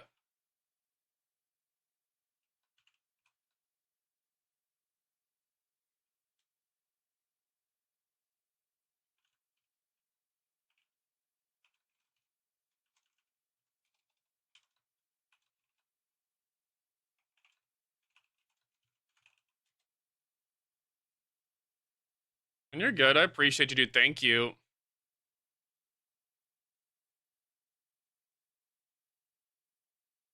Yeah. Metal, yeah.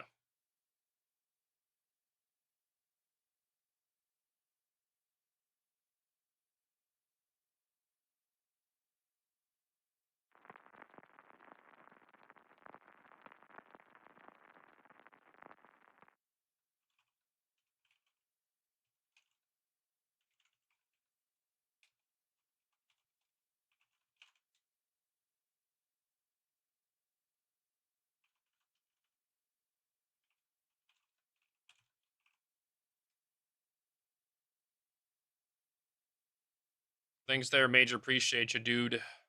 I'll do my best to survive ranked.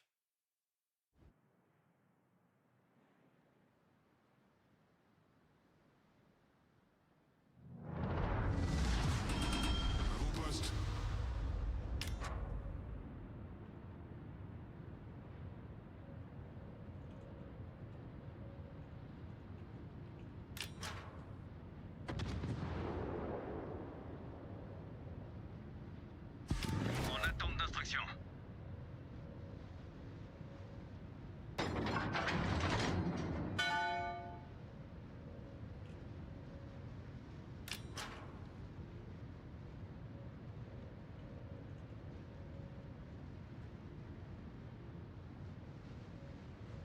Not quite feeling like CBs for my clan tonight. I haven't been able to play clan battles for a bit either, so I feel you on that one, dude.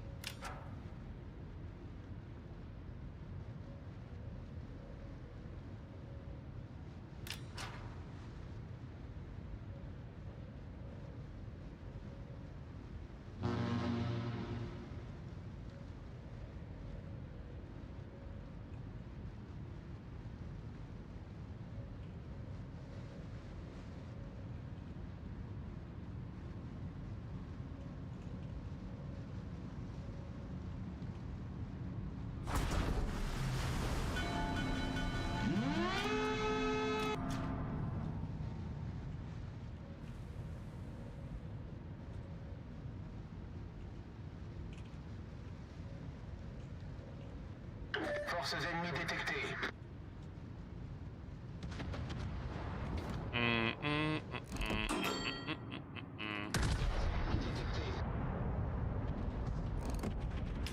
Destroyer ennemi détecté.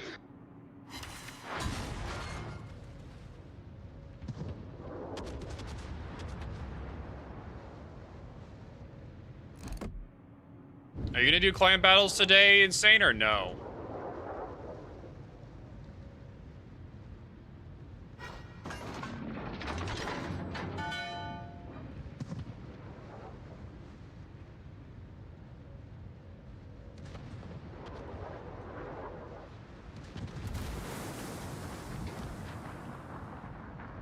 Torpille à bâbord. Torpille droit devant. Torpille à bâbord. Cuirassé ennemi repéré. The funny thing is that I actually don't like Dunkirk, but in ranked it's actually not bad. I only say that because of how maneuverable it is in ranked. And if you're in a tier 6 only ranked, it's not a bad option with how accurate it is. How were those high? Dispersion.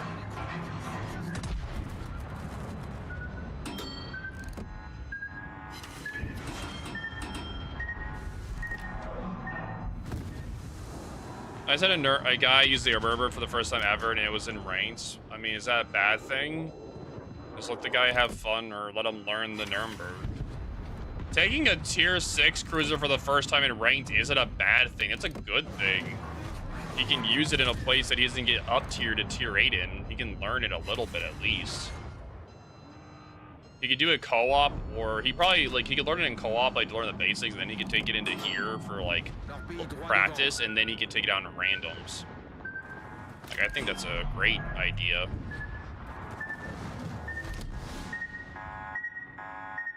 Because he could probably take it in co-op to, like, be able to learn, like, the gun angles and everything like that, just the bare basics, and then he can then, like for, like, one battle, and then he can just take it into PvP or whatever after.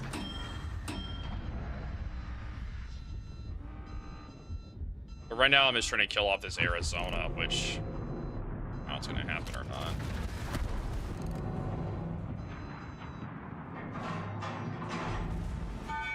Come on, dude, I'm just gonna wait for you to shoot.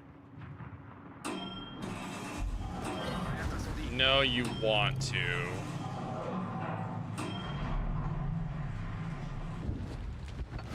Rude.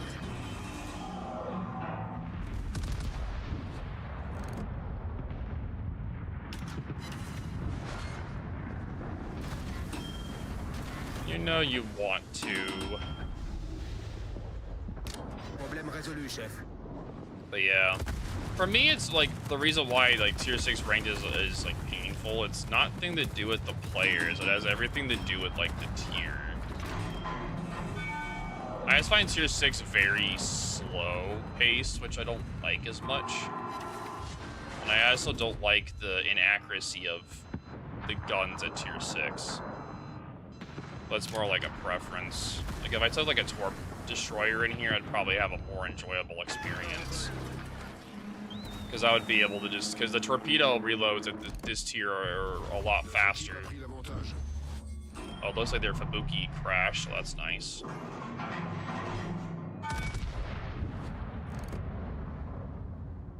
He's using his horn, but you can't even hear his horn. That sucks. You used to be able to hear enemy horns from afar away, but you can't hear that anymore. How long ago did they remove that? I think they removed that a long time ago due to the fact that there were so many bugs tied to the horns in this game that they just made it where you couldn't hear enemy horns.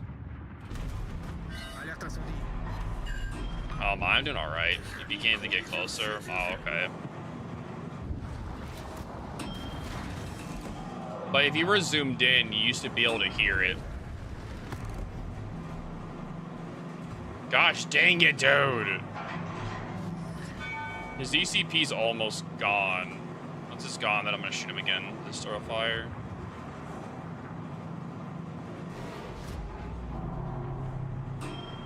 Bro. His ECP should be done now. Yeah, it's done.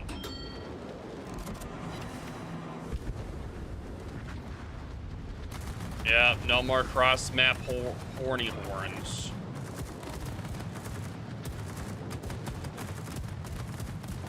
No more.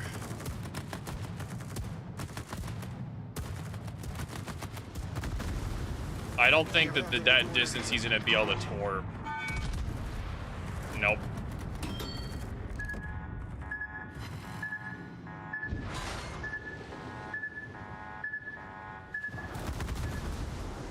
I'm just gonna keep on going this way. Bum, ba, bum.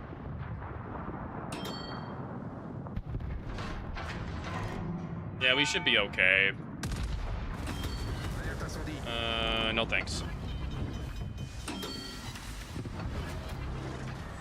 No, thank you. I would like to live, please. Thank you very much.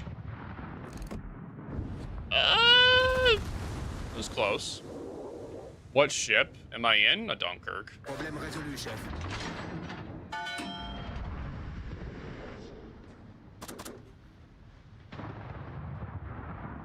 I'm just gonna have HE loaded for whenever this destroyer pops around. Living is overrated. True. Who needs to live when you can just blow up?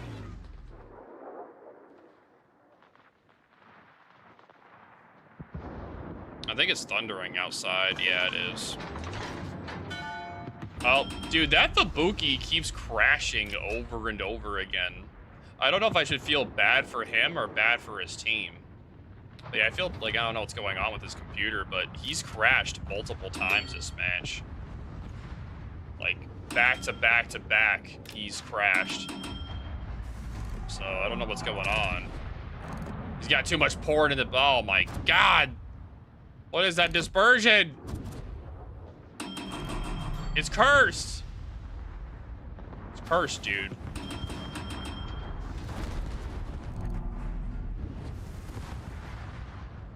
Ugh. I don't think I'm gonna be able to kill the Pepsi. He also has the improved ricochet angle for the AP shells. I don't know. I can't pen his bow. Can I? No. I cannot. I only can once, you know. I can there, but I can't at his bow. He's got a 25mm bow, which only 380s can go through.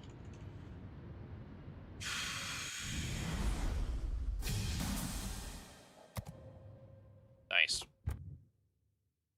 Not bad.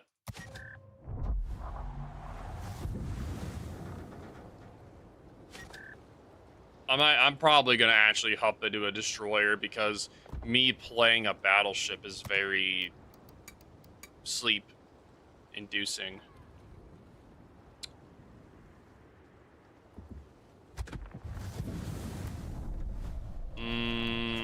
T61 would be a good option too.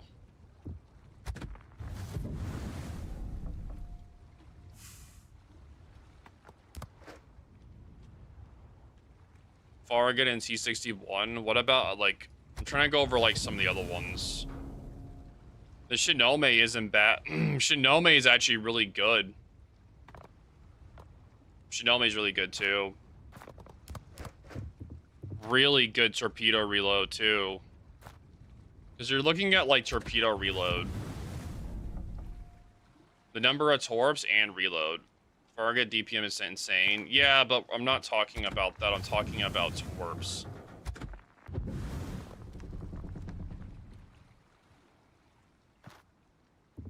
I'm not talking about guns. I'm talking about torps. There's so many battleships in here that your goal is to just try to nuke out their battleships.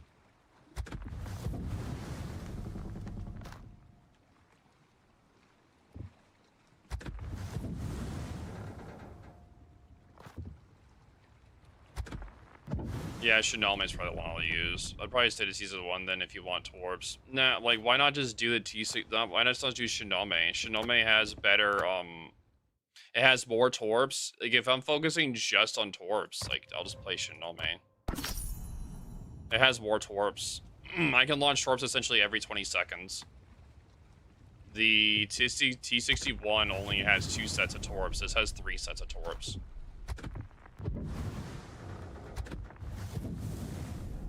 Yeah, this has 2x4, and this has 3. Yeah, it's 3x3. So it has one more torp.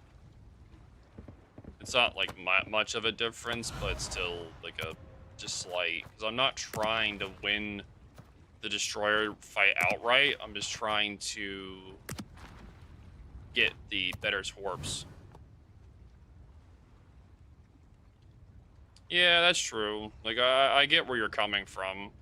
I'm not saying you're wrong. I'm just going after what I'm considering at the moment. Mulligan has a torpedo reload.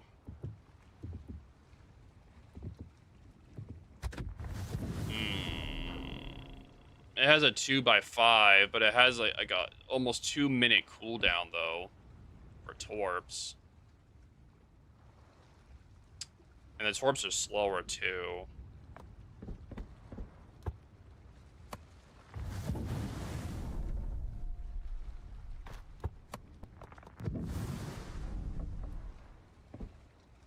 Yeah, it's not bad, but the reload is way too slow.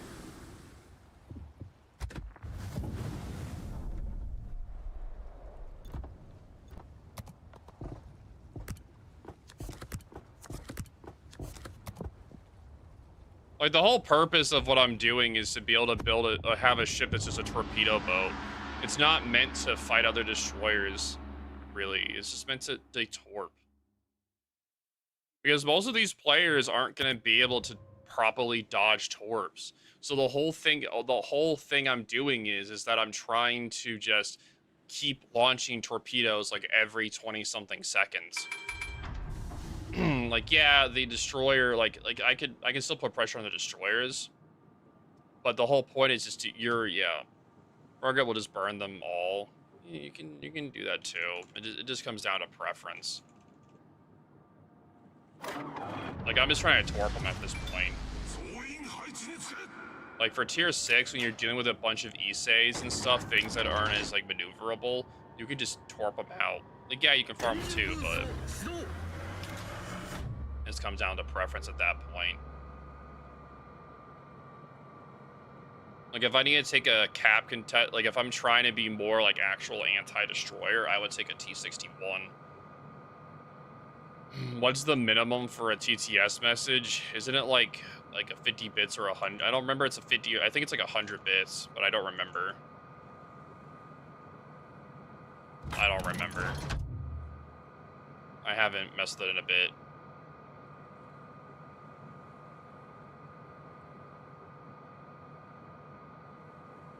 too much for me. It's up to you. I'm not gonna have it. I'm not gonna have it lower because people just spammed it. Like what price were you expecting it to be?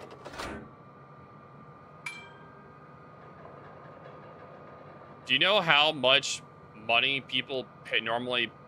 50? Why? Why would like do you know how much people would normally have it?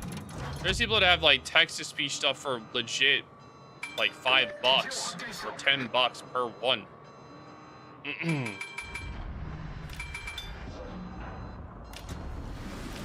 It's crazy.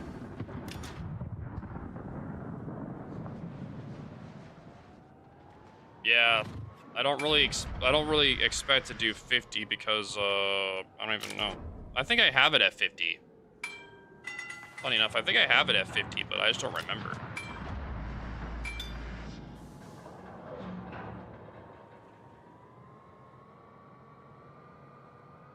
I have no idea though. I don't remember.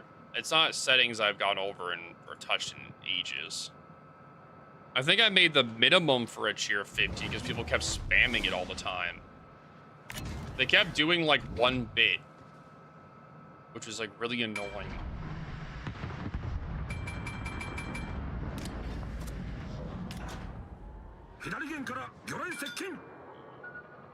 It's an issue. I mean, it's an issue everywhere. Yeah, it's an issue everywhere. Like every channel had that issue. That's why most of them have it set for 100 or 50.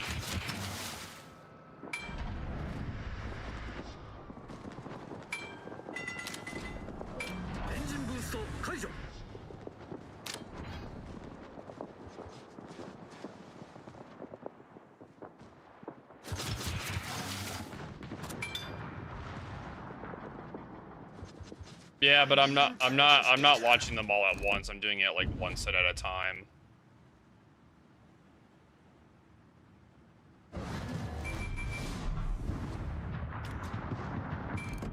He'll eat 1.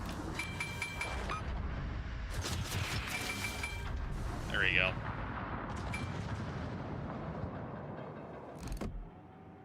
That one will miss, and these ones may miss, but we'll see. Oh no, it hit 2. Nice. Release the torpedoes!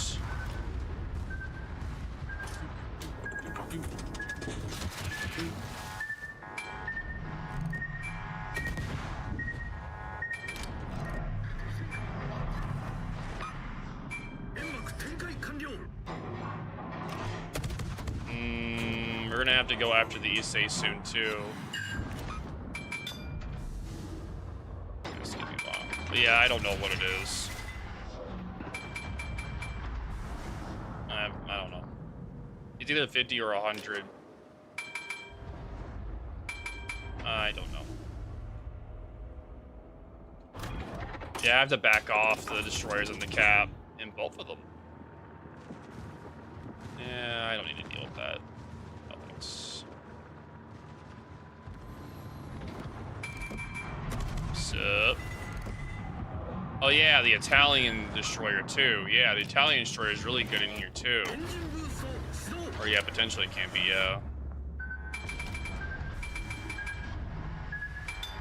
It is true. The lower tier Italians are really strong.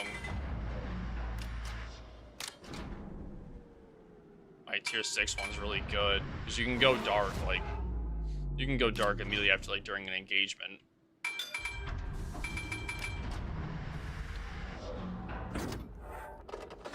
And it's got sap.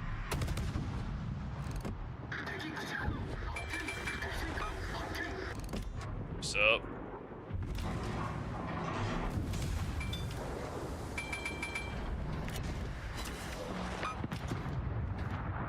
I'm over here just trying to make sure I don't eat any torps.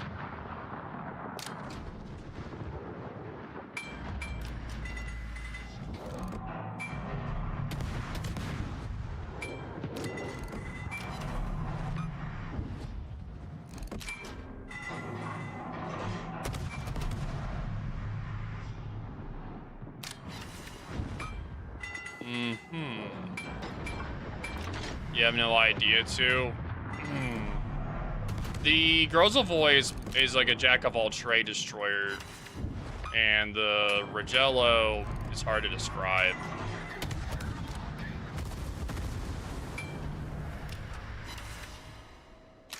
Like, with the Rogello, it's kind of evolved over time.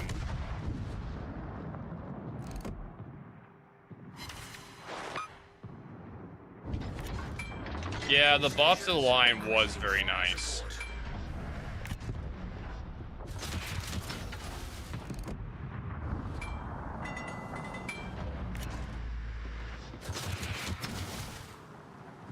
Kaba is not great. No, it's not. Kaba is only good for, like, really strong players. And even then, that ship kind of suffers in the meta. Yeah, he's dead. Kaba suffers due to secondary meta. Most gunboat destroyers suffer because of secondary meta. Yeah, but even Hull isn't that good nowadays. The main, like, the thing is that's why Regal is so good, because it has an exhaust smoke, so it can, like, even though if there is secondary ships, it can still smoke itself up and farm, which is where it has the advantage over the other gunboats. It can still move and rotate while still farming the target. So all it has to do is bait out a shot from that said ship, and then it can smoke up, and for 20 seconds it has free farm. And if it shoots again, it gets more. Or if the enemy's close enough to where it can spot, then they just do that.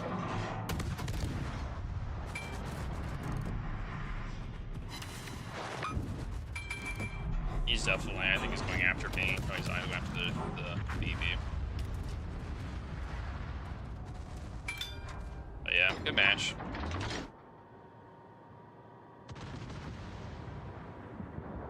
Not bad, not bad. I'll take it.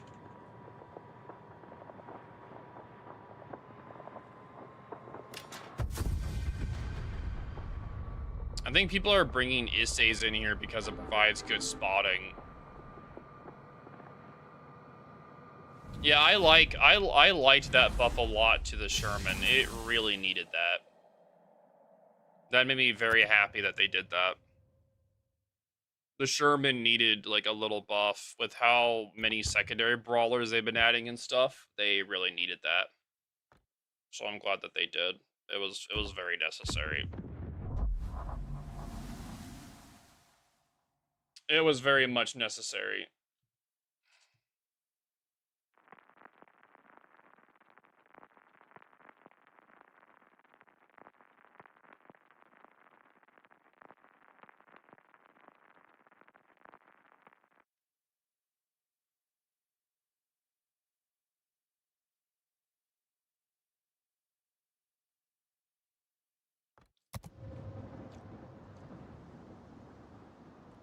I don't think a heal would have made it OP.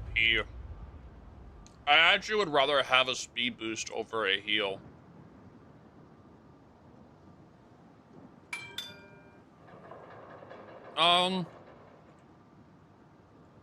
Like, they're not bad. Well, they're not great. If you're going down the Elbing line, that's a bad line to go down as a new player, but Z2 isn't bad. Like, it's not a line I would recommend, but you're already going down it, so.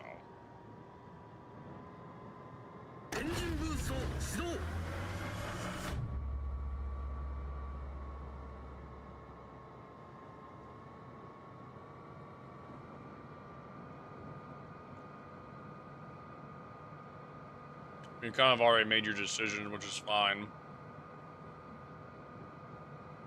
That means you can start focusing on getting like a coal ship that's in the German nation, so that then you can use that as a commander trainer.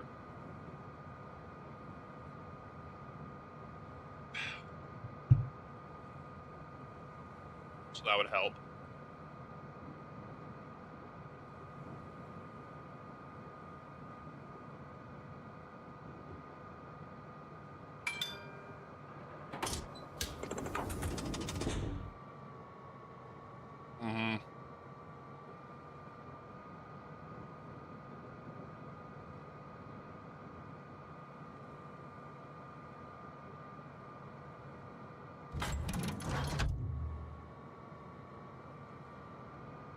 敵を発見した。 Oh, you are nice.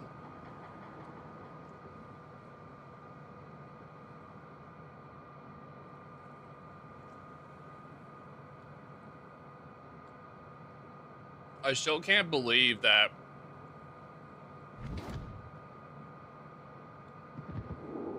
the thing is, I love the Curfers too. But the thing is that he was trying to argue that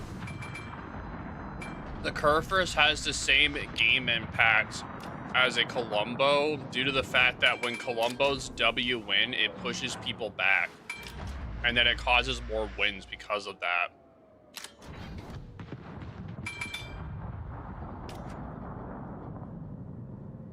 And I'm like, no. Oh, well, I'm cooked. I didn't think he was right here. Yeah, I'm not gonna shoot. That's all I can do is kinda just sit here. Don't worry, dude, just eat torps. Thanks, buddy.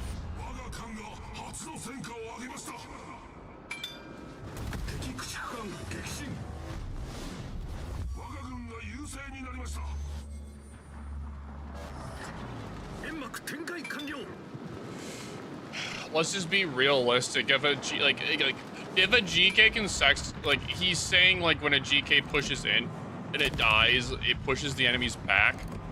He's trying to argue something similar to what Valve does. The problem is that Curfers doesn't survive as long as a Valve does.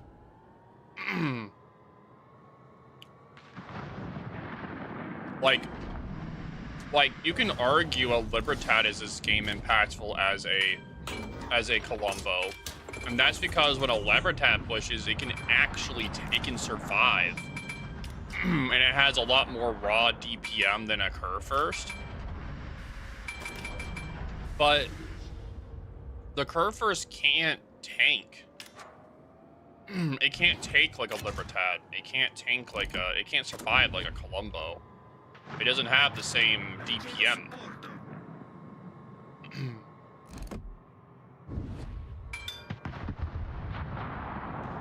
I really like the GK. I think it's really good for PvE, but for PvP, it is not friendly at all.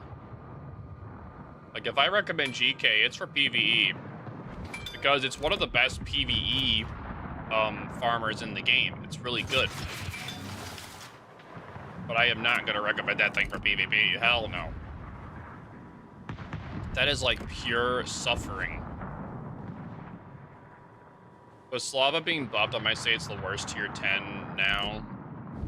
Yeah, because Slava is not, it was never the worst. It was just really bad for game impact. Now, at least now, it's actually a lot better.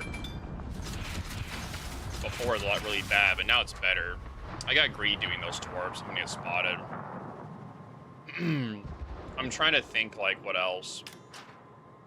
Like, Republic is up there for one of the worst tier 10 battleships.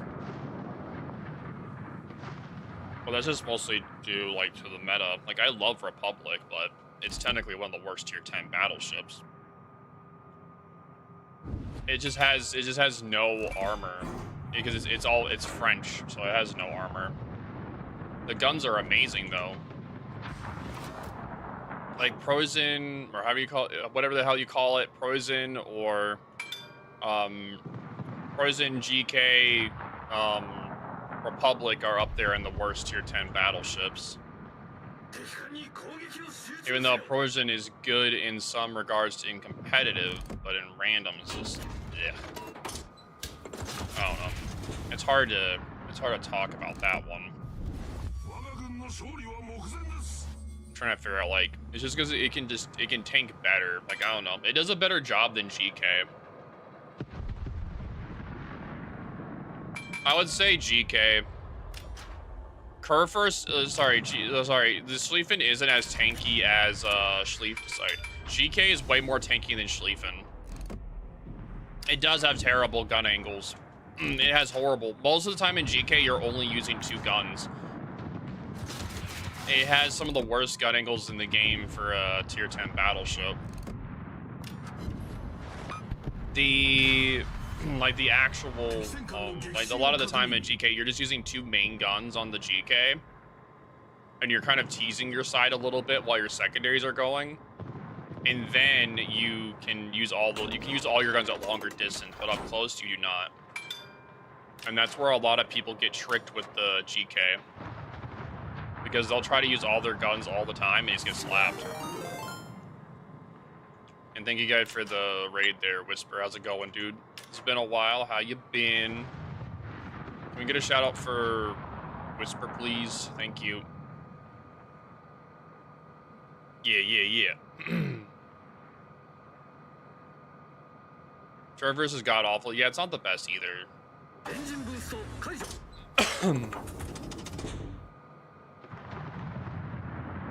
Sete de Settembre is more matchmaking dependent.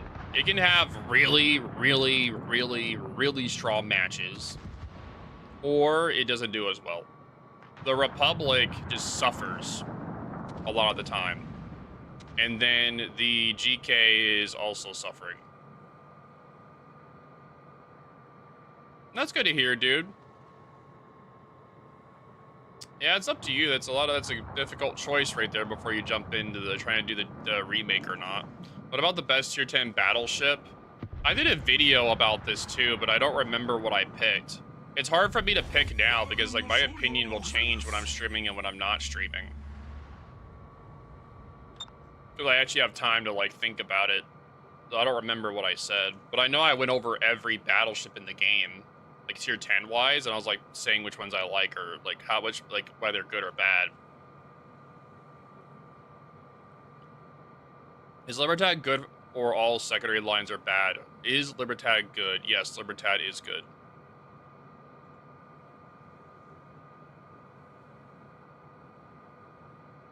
Yeah, Libertad is good. Well, that's cool there, Whisper. I am also chilling myself.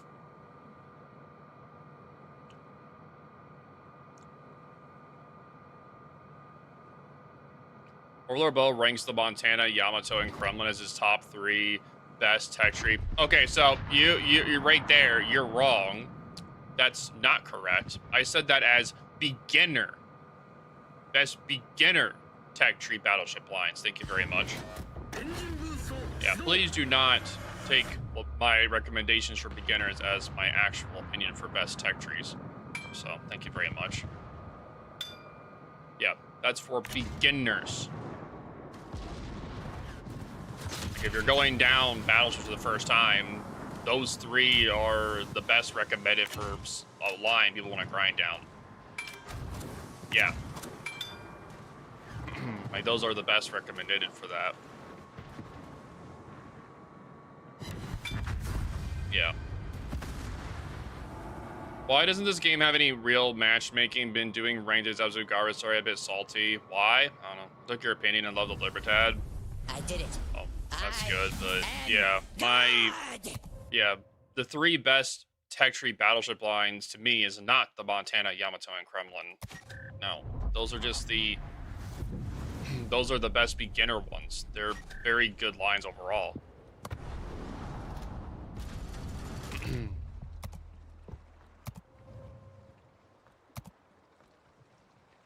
Really Verma, but I feel like I never find broadsides. Goes for all sniper ships for me. Well, you shouldn't be trying to aim for broadsides all the time. Like, you can if you want, but you should be essentially trying to fire when you can. If you're not, you're just gonna be holding your shot. Because a lot of people see those shit like a Vermont or something, and they just know. It just seems there isn't a real MMR. There isn't a real MMR.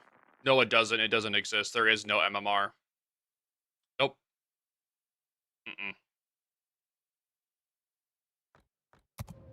There is no MMR.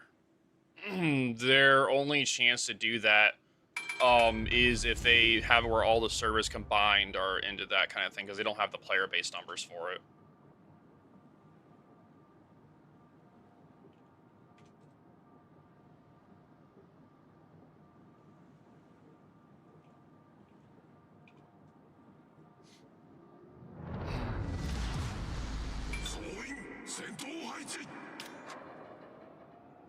Feels bad. Hope your runs are going well. They're going fine.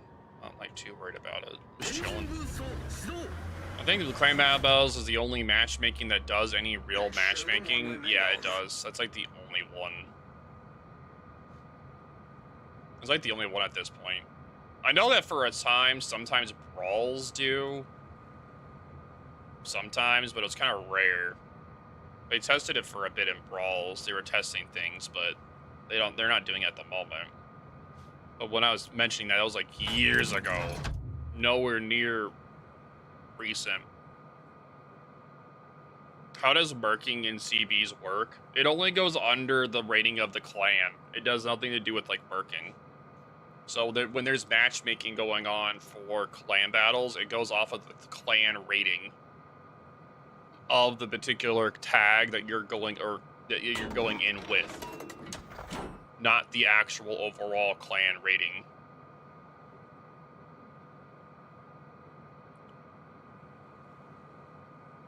Yeah.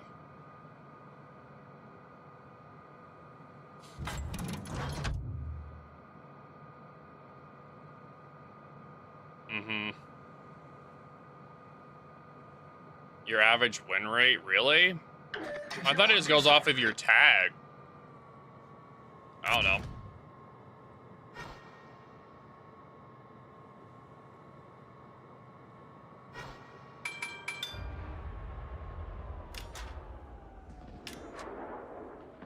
I don't even know what he's saying at the moment.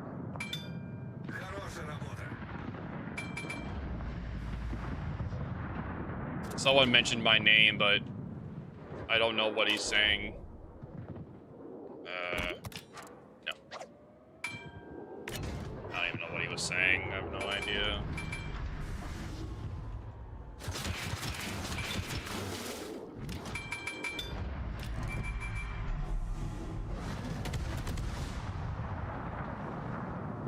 I don't think it looks at win rate. I think it goes off of tags.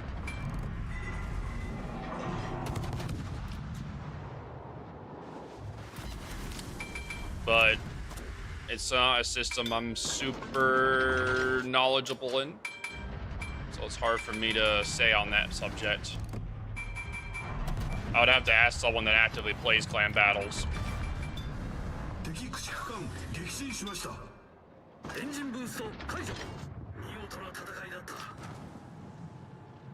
Nice.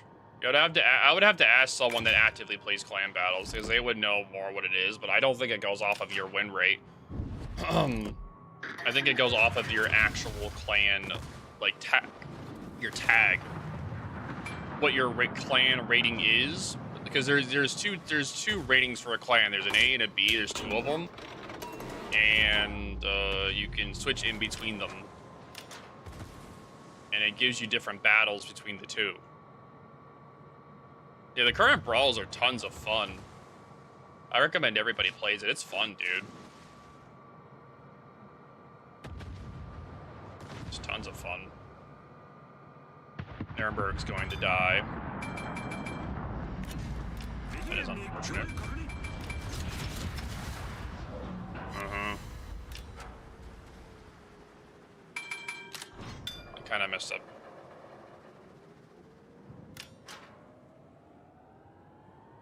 If you play the other rating, lower rating, it's not going to be much different. Well, like, I don't know. Like, you do face different teams, though, depending upon your rating age, too. You do. I know that you do. Because I remember doing clan battles and them switching it, and you would face different teams. That's why sometimes you'd be doing a push night, and then it wouldn't be going well. You switch to the other rating, and you instantly start facing other teams.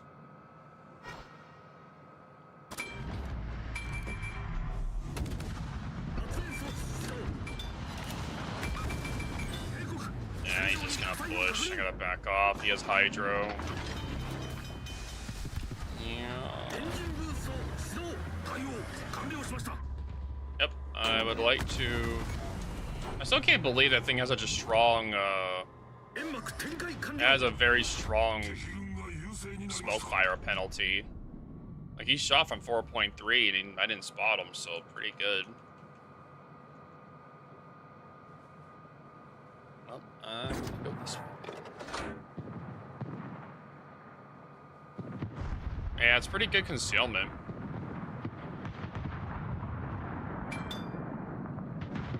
I'm just not gonna risk my ship. There's not much I can do. Like, what can I do, really? Nothing.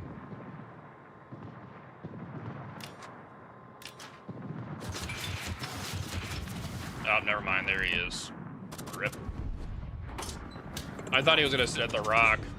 No. Nah, I'm cooked. Oh well, it is what it is. You get good and bad. There's not much you could really do here in the end. The thing is probably filthy at tier 6 now with heals. That is true. And I forgot that Hugh Wang and Perf now get heals too, because that is pretty dirty. Yeah. That is very true. It's kind of wild they gave it a heal. The Perth and Hugh Wang have always been really strong tier 6s. Some ships I'm just surprised that they gave it heals to and not others.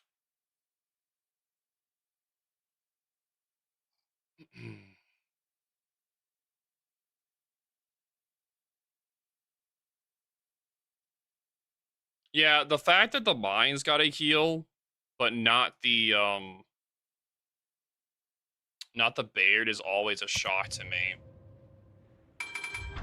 I never really understood that one. I've never been known for good balancing, to be fair. Nah, yeah, fair enough.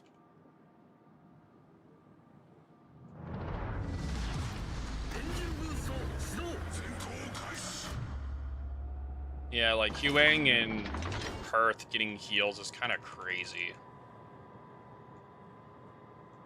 It's ships that I kind of just didn't think about getting heals.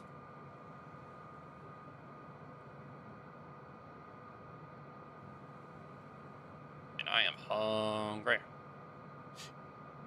Yeah, Atlanta with a heal is good. I'm glad they give it Atlanta a heal. I think Atlanta needed one really bad. So, yeah. I'm glad they finally did.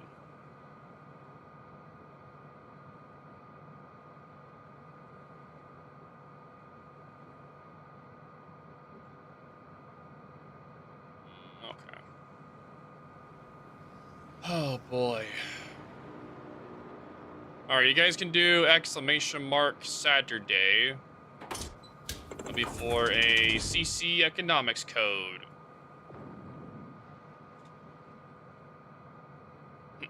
Kutsov with a heal is interesting. Yeah, Kutsov with a heal is really good too. Kutsov is very strong. Fast shells too. Makes it very easy to aim with.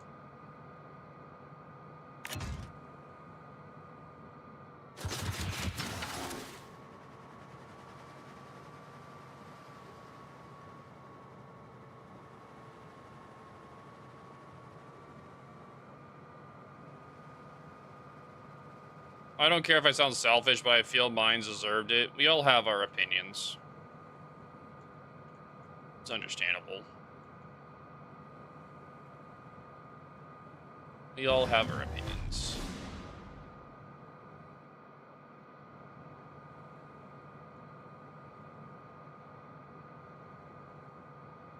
I'm not sure how to do this one. I think it was strong before the heals. It was. I think that in randoms, Mines does a better job than Bayard. Bayard does better in ranked, but Mines does better in randoms because it has longer range, or the guns do better with range. Mines is I wouldn't want to say it's easier to play.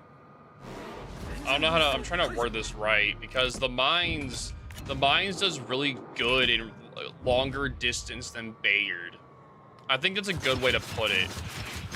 Mines excels at longer distance engagements, while Bayard doesn't do as well at longer distance engagements. So if the Bayard deals with a higher tier, it gets more of an issue.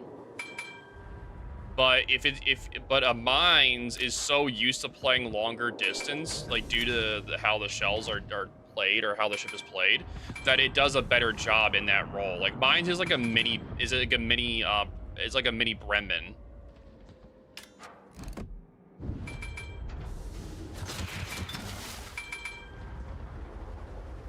So it excels at longer range engagements, while the Bayard does not.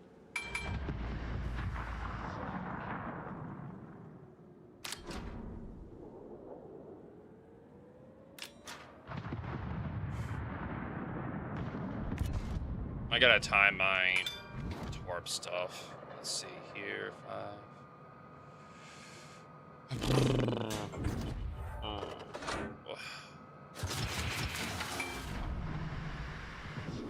I feel like both needed a heal. If you gave 1 to 1, you needed to give it to the other.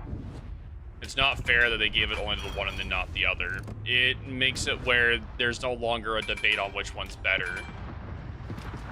I still think that, though, for ranked, though, I still think Bayard comes out on top, though, for ranked, even though Mines has a heal now. I still think that Bayard comes out on top. Because it has such a high skill cap compared to Mines that, in the ranges that are also played in ranked, the Bayard still excels at it.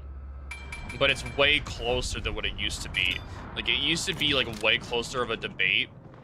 Sorry, not closer, but it used to be, like, further away between Bayard and Mines and ranked as a discussion. Now, with the heal, the Mines has... It's, like, very close. You can easily debate one winning over the other because the Mines has a heal now while the other one doesn't. It all comes down to how each one plays.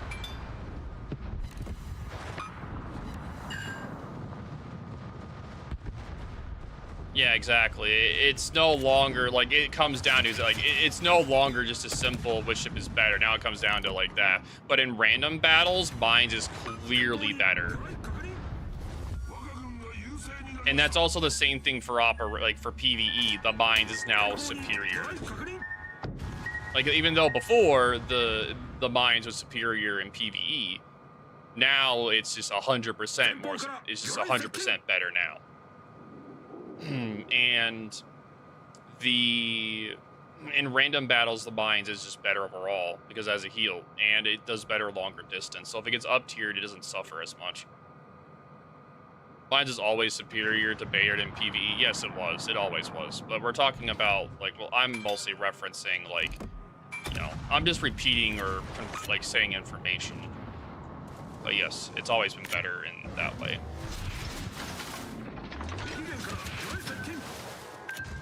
How about... Nope. Ooh. Oh, man, what? Okay, that was annoying. That was disappointing. I thought for sure I dodged around that one. Oh well, skill issue. Skill issue me. Yeah, I thought I had it too, but I was off by like a millisecond. It's a skill issue.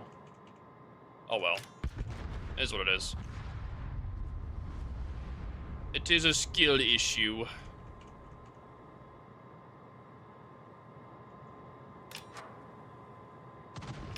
Okay, I gotta go and hunt down this guy, so that's gonna make it quite a little bit more difficult. Yeah, it is what it is. I'm like chilling too. I'm a little bit tired today, so I'm way more like vibed out today. I'm just vibing. I'm just vibing, chilling at the moment.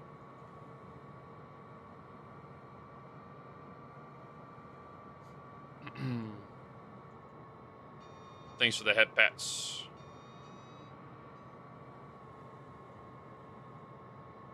SA Mines is still the most straightforward fun you can have in WoWs. It is pretty straightforward. You just farm. You shoot HE, you shoot AP. You farm, rinse and repeat. I do like recommending mines a lot. I do.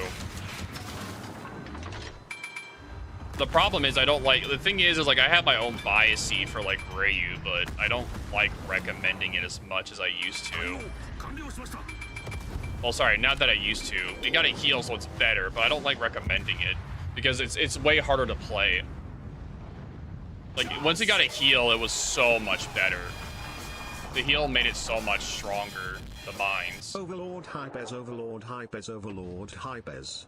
Yeah. He's not gonna get a Torb. Thank you for the Prime there, Bit Crusher. And thanks for everyone that's been doing renewed sub as well to help out with our partner plus points. We still got to get 300 each month, so thanks for everyone that's been doing new reneweds and keeping their old ones if you have them. Yeah. Talon getting a heal is a huge buff as well. Dude, the Baltimore is such a menace, dude, with the heal, dude. Oh my god. People are like, Baltimore is such a menace, dude, with the heal. Yeah. What's up, Kami? How's it going? Yeah, it's such a menace, dude. Such a huge menace. Yeah, now it's like, it's so good.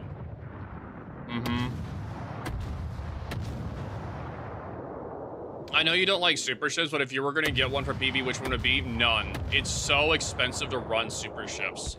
There's almost no reason to run super ships at all unless you just want the actual experience of playing a super ship. Like there is nothing to gain from running them in PvE. Like there's nothing. Like at this point, super ships are okay, I'm gonna be really realistic. The only reason why you run super ships is if you need to compensate for a tiny penis. That's the only reason why you'd run one. There is actually no economic credit, free XP, commander XP, ship XP. There's no opinion to run them at all anymore. And I'm just being as straightforward as possible. I've been researching because, okay, I made an economic video, by the way. It's going out next week, how it works economic. I have been digging through the archives of economics in this game. There is no reason to run super ships unless you have a tiny penis. Or you're making content, one or the other. So I guess it's both for me because I've been playing the Affinitori. But, you know, it is what it is. Like there is no actual reason unless you have so many resources that you just do not give a crap. It's not worth it at all, by the way.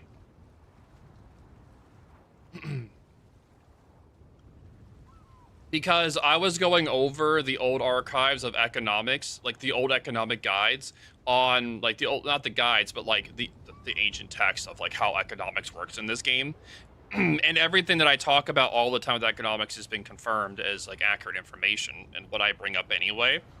And the same thing goes for XP as well as like credits. And the fact that super ships, so you can run them for no, Hugh Jam, hand jam. You're thinking of it in the wrong way, Hugh Jam. Okay, so you're not thinking of it in the right way. The reason why you're wrong is because of the fact that super ships fight more lower tier ships than of the same tier, which means that you are theoretically getting less XP and credits per damage and per kill with a super ship compared to the other tiers. Now, if you're playing when not true. No, that is true. That is 100% true. What are you talking about? This came from a former dev? All right, give me a second, buddy. Give me a second. Let me pull up a section real quick. Give me a second. Give me 1 second. Super ships have a better base XP modifier. It's no different than a tier 10 killing a tier 9. You're not getting much XP off of it. But how much? Like, how much are we talking though? Like, how much of a modifier? And what do you mean from a former dev? Like how much? Did this former dev also talk about how high the XP modifier is for subs?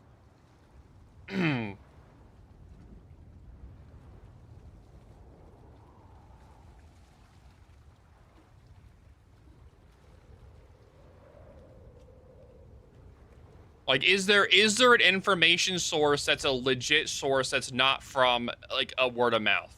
Is there actually a written source of this? There has to be some information source. Look, run the super ship to see how much base XP you are getting. We can legit look at my match yesterday. I can literally look at a match yesterday. Give me a second. Give me a second. I can pull this up yesterday. I played Affidatory yesterday. Give me a minute. 1 second. Run it 20 times, and then run it to your 10 20 times.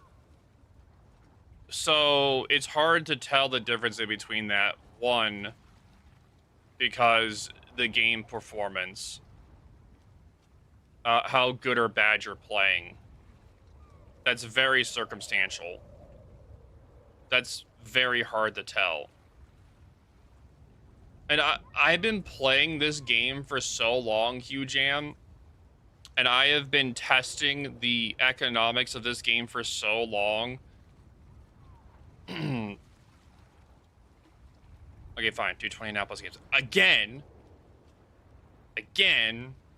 it's circumstantial.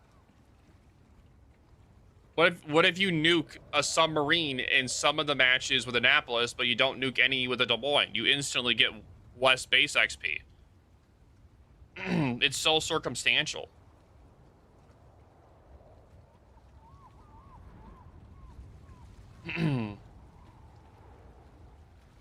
But you can nuke a destroyer or cruiser just the same. Okay, but also, what about the tier difference? Like, how are you supposed to mirror the tier difference? Like, it's so hard to test it in that way. Like, the way you're trying to tell me to test, they're designed to suck your credits. Okay, but we're not. I'm focusing on the XP. But I have already I have already tested this. I spent time testing this in operations. I remember this. I tested it where there was I played a submarine and I played a super ship in operations to test how much commander XP you get and free XP, and the submarine got more commander and free XP than the super ship did. I tested this in operations because I wanted to see, and the difference was massive. So I was like, okay, well, they'll just do the subs in operations. That's why I started just purely recommending that. Okay, versus a sub, nothing has better modifier versus a sub. Yeah, but it gives some kind of baseline for what we're discussing, at least. I'm trying to, like, look at this match from yesterday, but the problem is I don't look at score that much. I don't really care about scores. Like, in matches of my own, I don't really care that much. That's the problem. Good morning from Asia. Hello.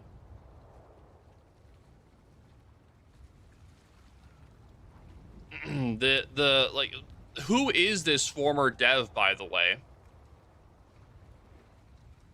Are you the Ryle one? I have no idea who that is. Do you think a lifeline needs a buff? Yes. 100%. Yes, that line has suffered. It was suffering the day it came out. Look, as ships go up in tiers, they get better base XP modifiers. Okay, that is true. I do agree with you. That is a thing, Hugh Jam. But you're also not you're not considering my point that super ships fight less of the same tier. which means that they are automatically going to be earning less because they're shooting lower tier ships. You get less base XP from doing damage and killing lower tier ships. So on NA, you're way more likely. The ship difference is its own modifier. What do you mean the ship difference is its own modifier? What are we talking about? What? I don't know if we're even discussing the same thing. Because I agree that there is a higher earning potential for, as you go up the tiers, you have a higher earning potential in super ships than in a tier 10. But the issue is that there are less ships of the same tier when you're playing a super ship, which means you're going to be making less.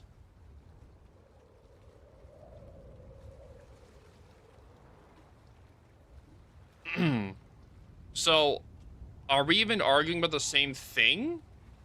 Are we? Are we or no? Like, I don't even know what we're arguing on. Like, let me see our original argument.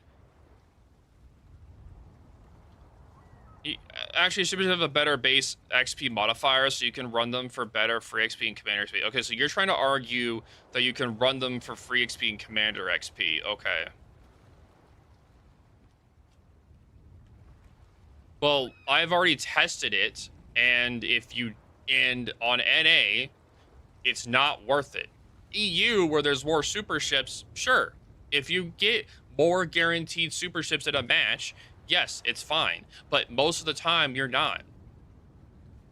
Yeah, but I don't give a crap about credits. I don't give a shit about credits. I'm only talking about XP. Sorry if I mentioned credits, but yeah, I don't give a crap about that. If you unlock the Super F ship, do you unlock all the Italian battleship line? No, you do not. No, you only get the Alpha Tauri. It'd be kind of wild though if you did, but no. No.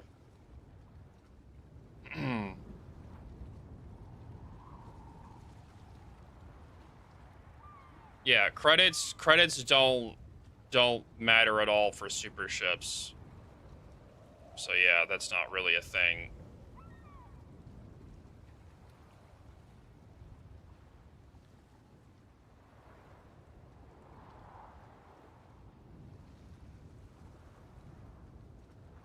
All I know is bring a super ship. Yeah, if you bring a super ship into ops,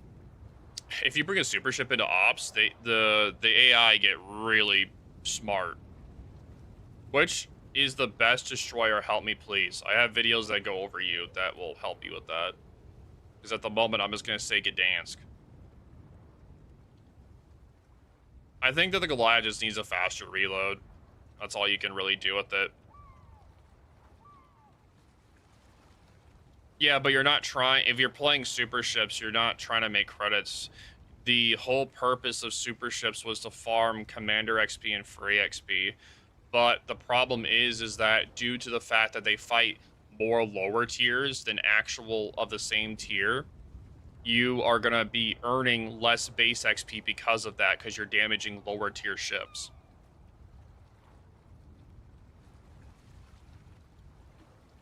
Oh, you did? Nice. But that's what I'm arguing in that regard.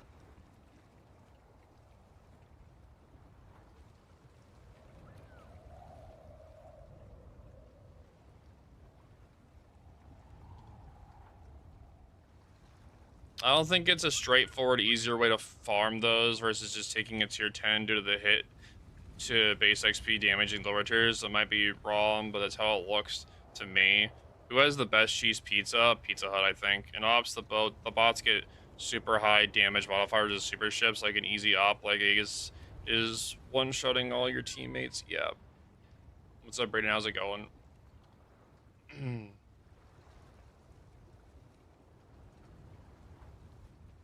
It used to. Okay, so the thing is that on NA, when super ships were more of a thing, they were more common. It was a fine strategy to do it. But nowadays, since there's less super ships, It's not worth it.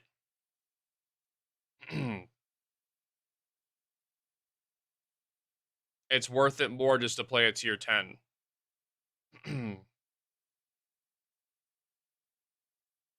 The dominant economic difference of Super G is not based in the base XP numbers. The dominant difference comes from the modifiers applied to all the other XP numbers after. Okay.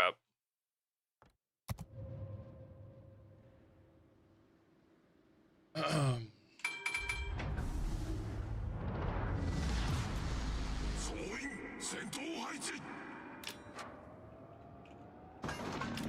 play the console version. I wonder if I should start playing the PC. Sure. Mania's the only one I got and expensive to play it. Top score was 6 and ace and still lost credits. Yeah, you're never gonna make money in them unless you're rolling blues or reds. That's just how they're designed. Essentially, what they're designed to be is you're supposed to have a way less. You're supposed to have way more. Plus, if you went all out, got the premium eco bonus for doubloons, you 200. Okay, huge am. I have tested all of this. I tested all of this on stream a while back with the exact thing that you're talking about. Submarine still earns more. Still. The sub earns way more. And if the submarine earns more than way more, then the rest of a tier 10 would earn more. Like a regular tier 10 would earn more. You just have to do better than the sub in some regard. And I tested that in ops. I've tested it in like randoms. Like doing a Thunder or a Conch would be bad. 12 kilometer for Torps.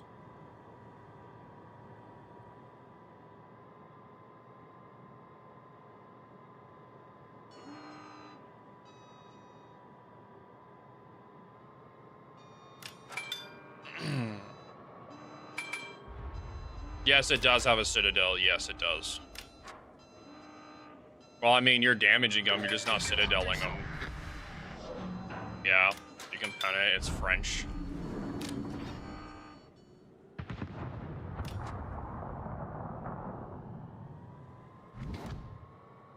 Yeah, I actually talked about that too in my video too.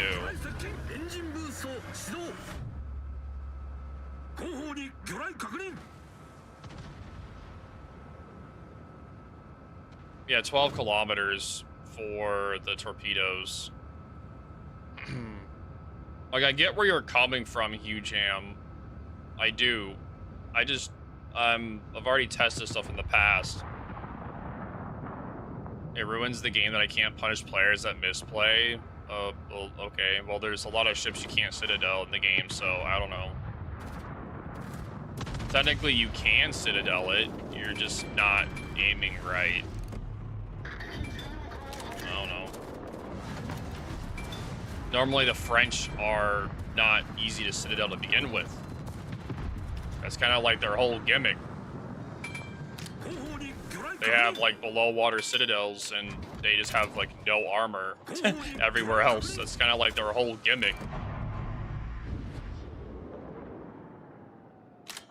So yeah, I guess your game is ruined. Where do you aim?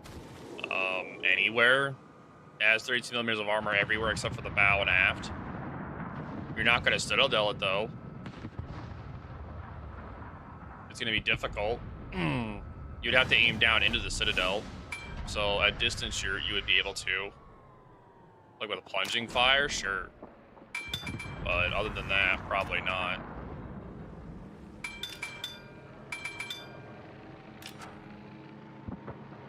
I think that you're too holed up on trying to get Citadels when you can just get raw damage.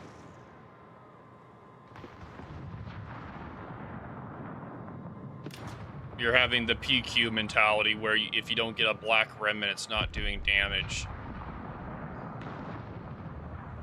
You need to not have that mentality and you'll be a lot better off. So basically, no, the Rossellini has 25 bow and aft because it's a sniper.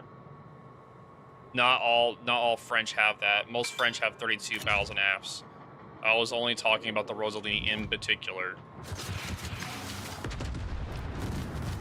The The Rosy Loan, or whatever you want to call it.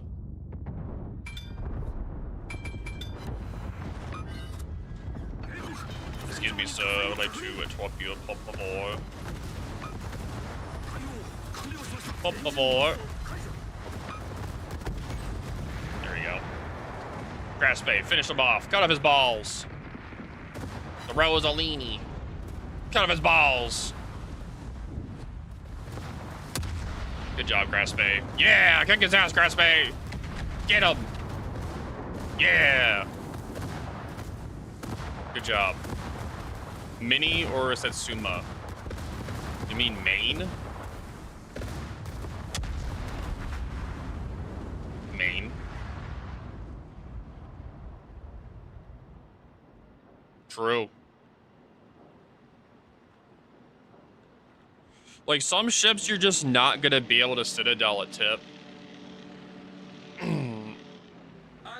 Like, some ships you're just not gonna be able to Citadel them. They are designed specifically to not get Citadel. Like, they are very difficult too, and the amount of effort for you to actually be able to Citadel them is not worth it. Because technically speaking, I do know a trick to Citadel essentially every ship in the game. Technically. But I'm not gonna explain it I'm not gonna explain it. This is too complicated. It's very annoying.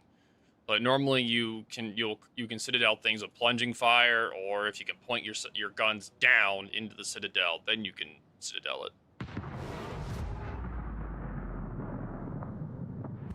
But again, if you're playing Stalingrad, plunging fire isn't really possible as well against battleships. So you need more of like a battleship gun. And then the whole drive-by thing, you try doing a drive-by to Stalin, you're gonna get death struck yourself. So that's not really an option either.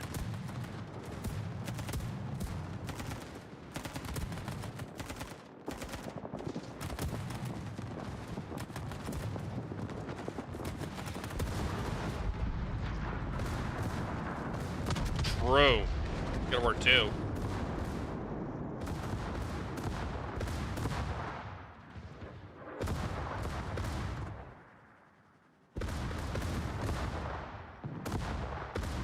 Like, I don't think there's actually any way for a Stalingrad to actually Citadel a Rosleon. I think the only ships that can are actually ones that can overpin its bow and aft.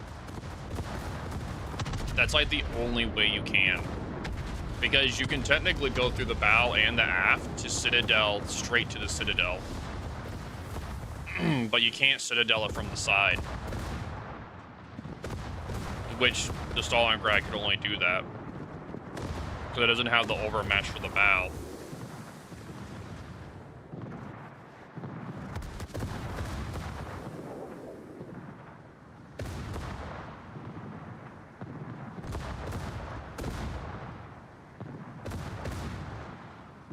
Well, I have patch videos that could help you keep updated on things. From now on, whenever I go over the patches, I normally go over what's been buffed or not buffed. Like, I go over everything in the patch.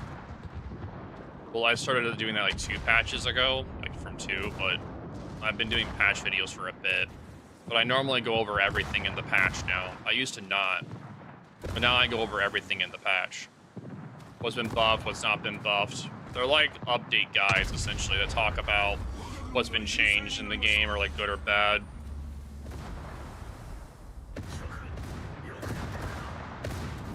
I mean, you technically get some nice rewards by having an old butt account. You get those birthday, you get those anniversary reward things. That's always nice.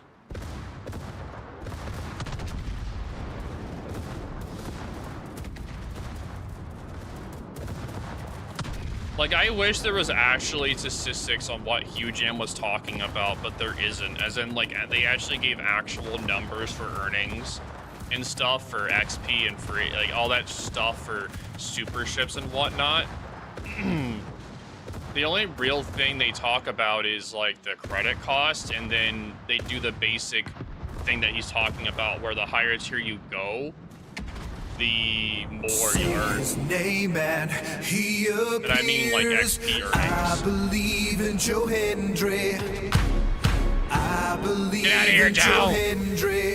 Cause they love him in London and Paris and Tokyo, America, Scotland and Canada and Mexico. They say, I believe in Joe Hendry. I believe in Joe Hendry.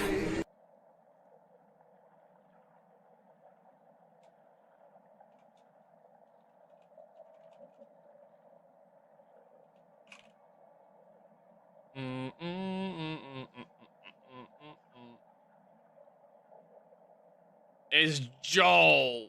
Joe.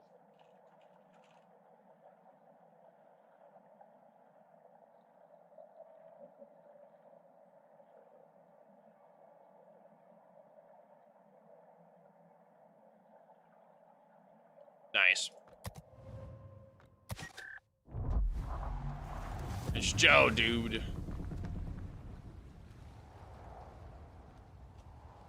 Crap. You guys can do exclamation mark Saturday, though. I forgot to draw that over here. I'm still curious, though, because whoever dev it was, because I could actually ask big who stretch, it, dude. I could Oh, actually big ask. stretch, yeah. I could actually ask Wargaming themselves if who that person is, or I may just know who it is. I'm actually curious. I wonder if it's Bogsy.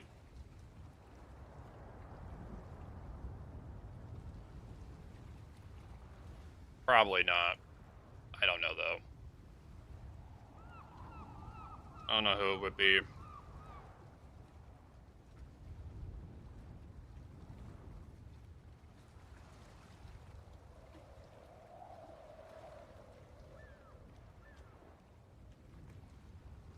I mean, technically they updated the wiki.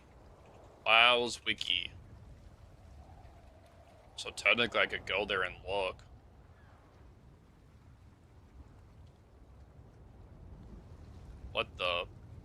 What is this?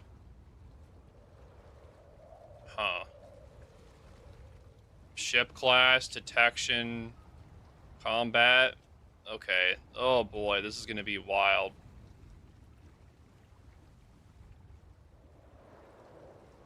Oh god. Alright.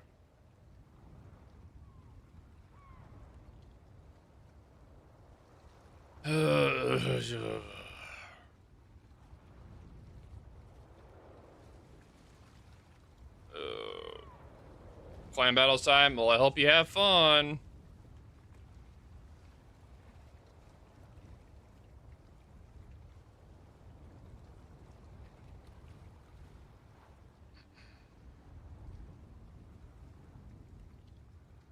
Oh my god. Needing a Murtho? Well, good luck. Don't ask me.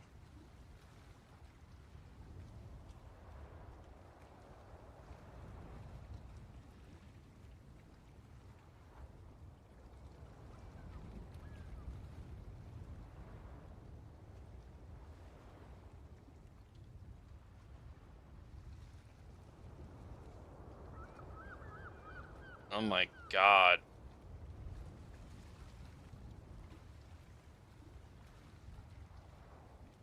What? I'm trying to understand, like, submarine guide?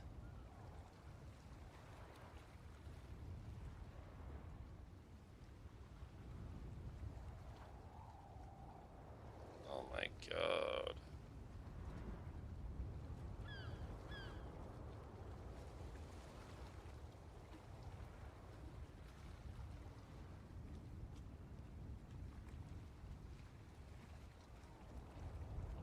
I mean, if you want to keep going, sure.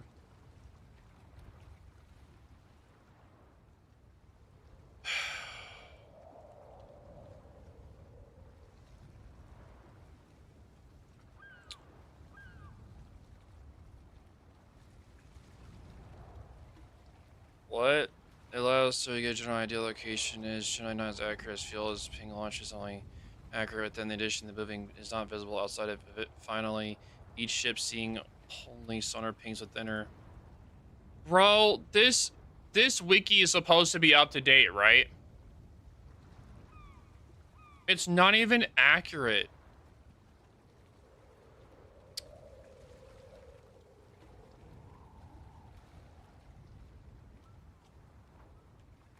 That's wild, dude. It doesn't even give accurate information on the ping indicator. That is so disgusting.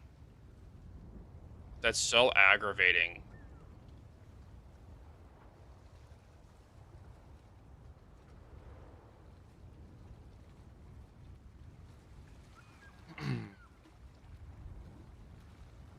As of right now, I have the most accurate in-game, I have the most accurate information on ASW in the game, by the way. As of right now. It's even more accurate than the devs. And that's wild. That's crazy, dude. That's actually wild. And this is their updated wiki, by the way. I don't have all the damages and stuff that they have, but my information is correct. That's wild to me, dude. I hate that so much. Hamster. But yeah, the thing that I'm talking about is right here. Because when a submarine uses its sonar, a visual effect appears within 1 kilometer of her, lasting 5 seconds. In addition to this visual effect, the actual sonar ping moving across the map is visible to ships within 8 kilometers. That is bullshit, because you can literally see it. What are you talking about? The actual sonar ping moving across the map is visible to ships within 8 kilometers. Are they talking about that little line? Is that what they're... No, that's what they're talking about. The actual sonar ping moving across the map is visible to ships within 8 kilometers. How the hell are you supposed to see that little ass thing? Yeah, the white line. Like the actual... Yeah. No, from the ping that hits the ship. Yeah, how are you even supposed to see that to begin with? How? How do you even see that? Only if you're looking at it. How, though? How would you even see it? It's so hard to see. That ping is actually really difficult to see. The ones moving? Oh, yeah, very difficult. In combination with the ping launch effect, it allows surface ship to get a general idea of the location of the submarine. It is generally not as accurate as fuel spills, as a fuel ping launch is only accurate than 1 kilometer. In addition, the moving sonar ping is not visible outside of 8 kilometers. Finally, each ship seeing only sonar pings within her navigation radius. The other ship cannot see launched against an ally on the other side of the map. If you pay attention, it's easy to see. If you're paying attention at all. It has, by the way, this says nothing about the direction the submarine's going, by the way. As the ping launch effect is only accurate within 1 kilometer. In addition, the moving sonar ping is not visible. This wording is so stupid. You have to word it, like, this is so dumb to me, bro. Make the wording better. People are still gonna get confused on that.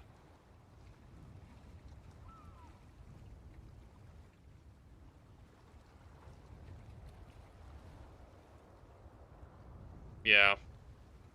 I think it's ship tier based. Try to balance the teams. Do you know if there's some kind of matchmaking? No, there is not any type of matchmaking. The Montreal, thanks for the 2 minutes. You got 2 minutes to say something.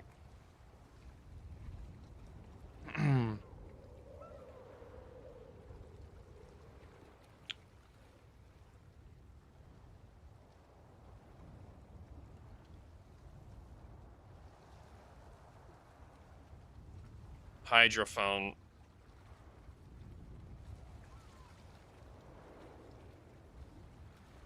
It's the worst way. I am the worst way to get to balance, but what do I know? I don't know, man.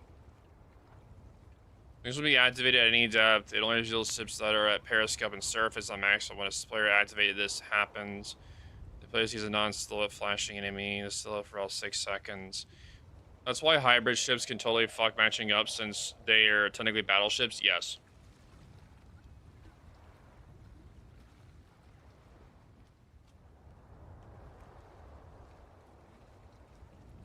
Yes. The thing is, though, Chemist, is that you aren't going... Okay, so what's annoying to me is that how, like, it's so hard to notice a sub to begin with. So, like, if you don't run mods, it's very hard to notice where a submarine is. Like, even if he pings you, it's hard to see the white. Like, you'll hear the sound, but it's hard to see, like, where the actual thing is. Normally, that's why you can tell people that are running mods and who aren't. You can tell immediately, like right away, you can tell.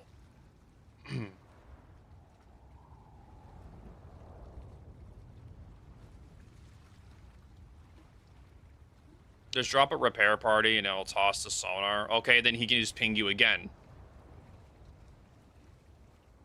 And then what?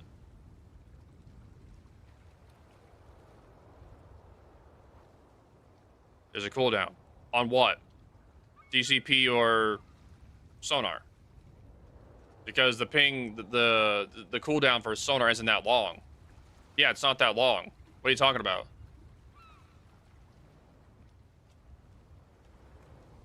The cooldown on pings is like less than 10 seconds. It's very quick.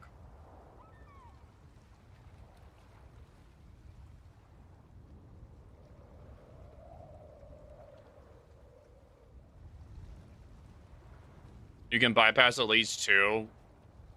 Okay. Well, actually, no. Destroyers and cruisers can't bypass 2. They can bypass 1. Because their DCPs aren't long enough for that.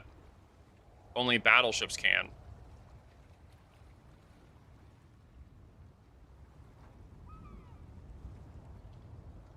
So yeah, only battleships can do that. Since the DCP is 5 seconds, so if you get hit by a sonar and you ping, that's 5 seconds where you can't get pinged, and then you get pinged again.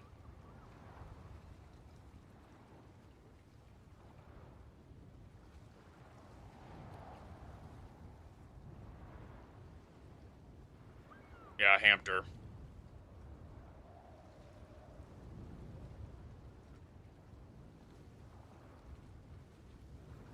The thing is, that says nothing about the direction the submarine's going, though, on the wiki. And it says nothing about... Did it actually say something about... Did it actually say something about the actual... Ice cold take, but I really dislike subs. I fail to see what they added to the game. The thing is that I agree with you on that, but at the same time, they added them to the game, so we have to accept them. We have to accept them no matter what, and all we can do is provide information to help counter them.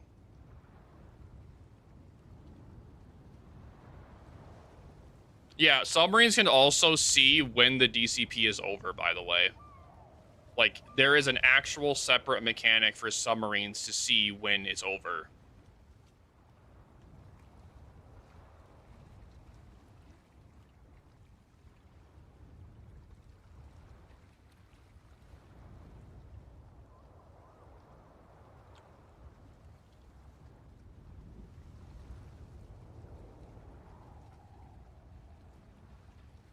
That's nuts, by the way. It's nuts that aircraft carriers actually get better splash damage for their ASW.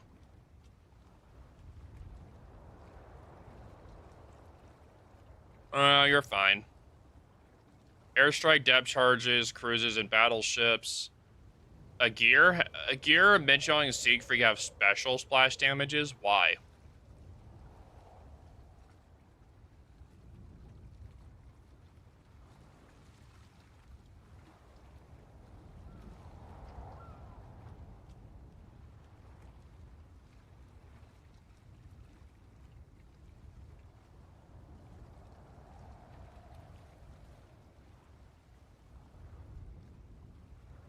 Dutch splash damage.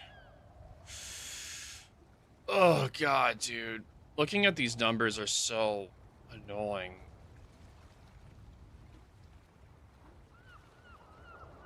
There's almost no reason to drop bombs, by the way, onto submarines. If you're in an aircraft carrier, you might as well just not drop anything.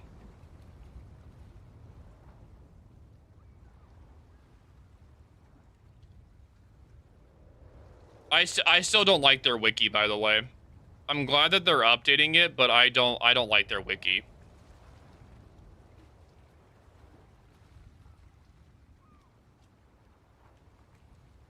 Who does the wiki, by the way? Who actually does their wiki?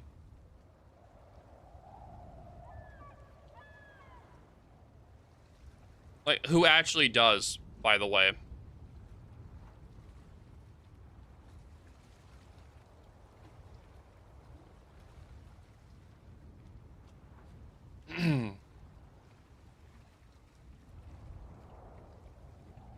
Oh yeah, true, yeah, exactly, with that, if you can.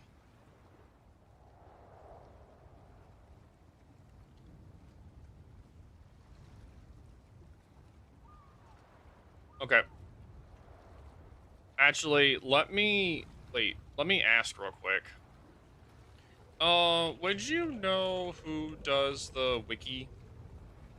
I wanted to see if they could add my ASW how it works video to the wiki website, since the wiki does not do a good job of describing showcasing the ping indicator and how it works at all. How it works at all. How it works.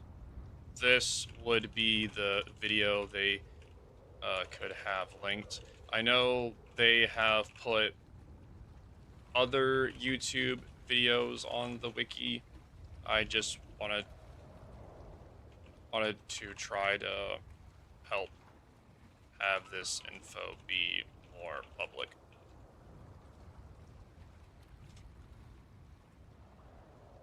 But yeah, the wiki should try to huge for being about as truthful as Soviet Cold War propaganda. I mean, it's a lot more accurate than it used to be. Like, they are trying.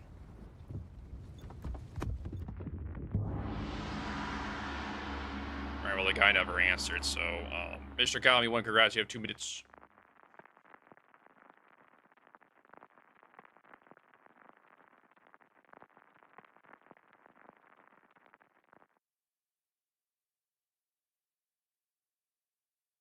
I mean, they're trying. So, eventually they'll... I don't know.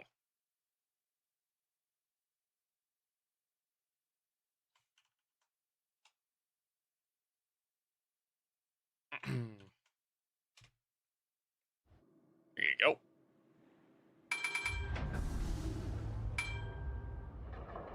Alright, enjoy your code. There's 3 destroyers.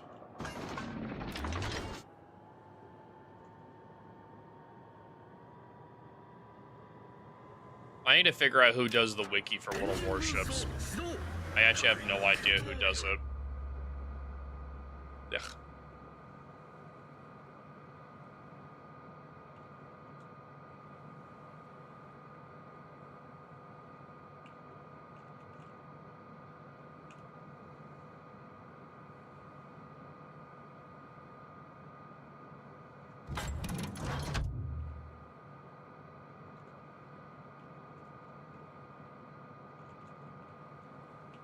Good luck, everyone.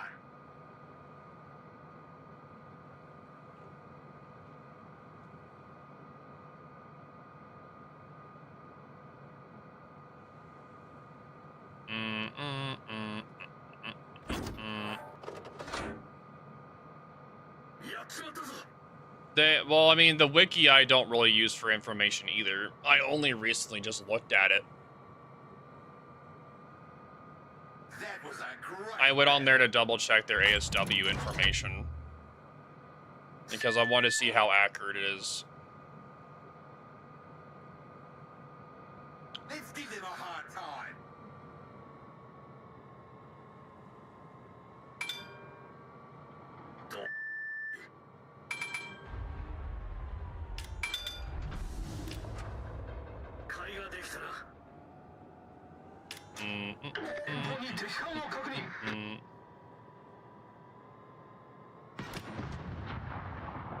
Well, something is right here. Is that the cruiser? Probably.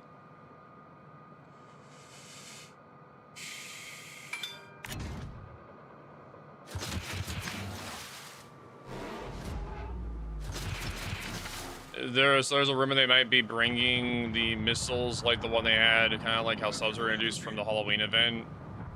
That's not a rumor, it's just, I don't know, people talking about it. I know they're adding in another event on Legends that have missiles in it, but I don't think they're adding it in the base game. I don't know, though. Damn, dude. Japanese HE just slaps, dude.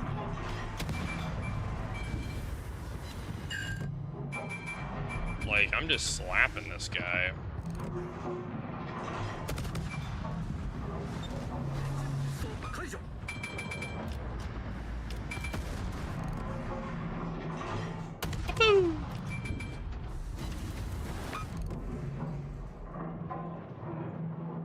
Yeah, but legends in this game are separate. They're not the same.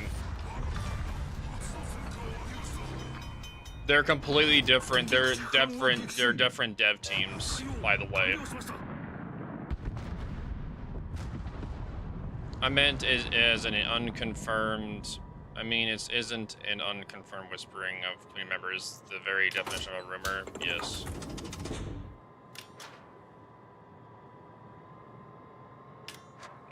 5-game loss streak, all blowouts. What the fuck is with this game? I don't know, dude.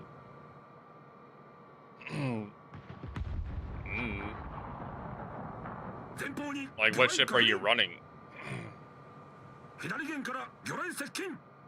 Like, it happens. Stalin. Stalin, I don't know how Stalin does in the meta at the moment. I don't think it does, like, it does okay. It plays more like a battleship, though. You have to keep, like, further back, so it's kind of like a cruiser, but you can't really be as close for support. I get top very easily, but I can't carry that shit. I don't know what to tell you because I can't see the matches.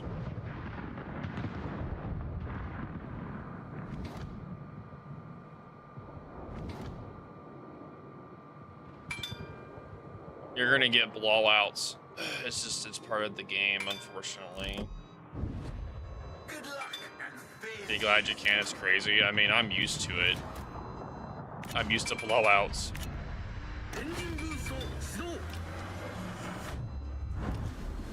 You need commander upgrades, Gry, as of now? No. I haven't. I know I haven't. I think I looked over them. I think I actually looked over them, but I never made like an actual video. I did a video talking about like the patch.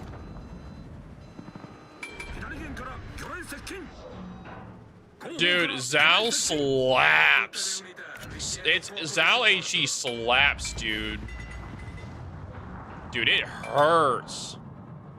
Oh yeah, bro. It absolutely slaps, dude. Oh yeah, like really, really hard. Oh, you do? Nice. Yeah, Zhao HE slaps destroyers. Well, Zhao also gets, he also gets, like, I think it gets, it gets destroyer dispersion, too. Which is why it's able to slap it so consistently. Uh-oh. I'm not the biggest fan of this. Dunkirk, you left me, you bastard! You bitch! You coward! No! You piece of shit! I hate you! You literally got me killed. Piece of shit. Broken bastard. I would have lived that too. You son of a bitch. I hate that guy. You could have just sat Bao in right there and killed him, but no, you had to go out and then you got me killed even more. Ridiculous, dude. We should still win the match though, but annoying though. Thanks for this year one for 7 months. I appreciate it. Gosh dang it, dude. That's annoying. Very, very annoying. Tisk, tisk, tisk. Is the Shinami worth grinding the campaign for? I mean, you can get it for free, so sure. Free is free.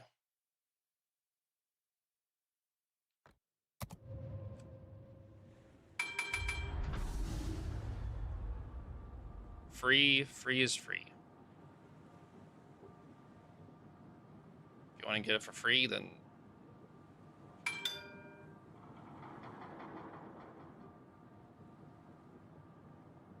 big pain.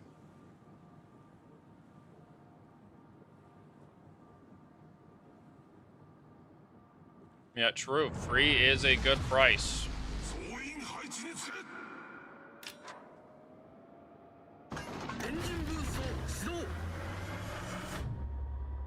Yeah, I'm just not sure about, like, I don't know. Like, the whole blowout thing happens a lot, too. That's pretty common. Blowouts happen all the time.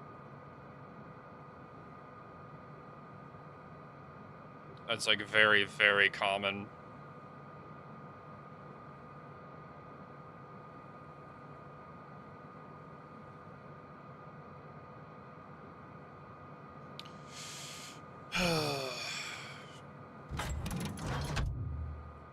Oh yeah, wasn't I going to the wiki to try to figure out like information on earnings? Oh yeah, I was.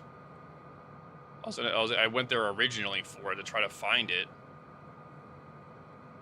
Economy. Okay, so I found economy.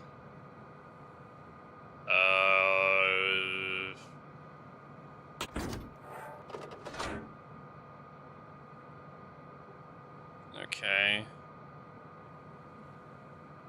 Credits to balloon, ship XP. Oh god, okay. Free XP commander, XP elite commander. Oh boy.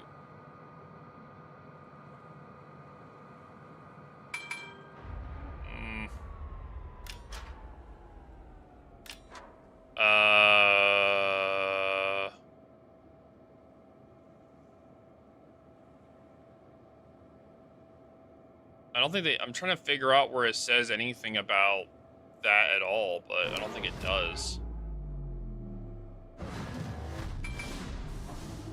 I don't think they specifically talk about...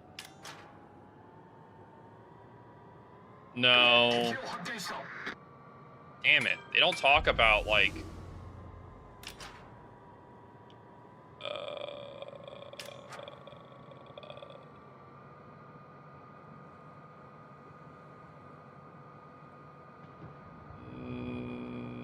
No, they don't really talk about it at all. Yeah, they don't.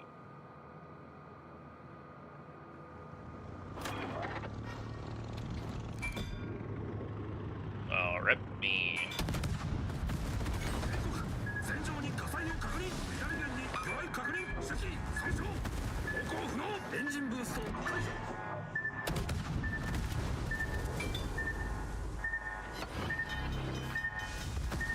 The scale. I don't know what you're referencing at the moment. Sorry. I was having my own like mini convo. Yeah, I was having thanks for the tier 3 for 31 months. Yeah. How's it going? Thank you for the support, brother. Yeah. we get some hype in chat, please? Thank you.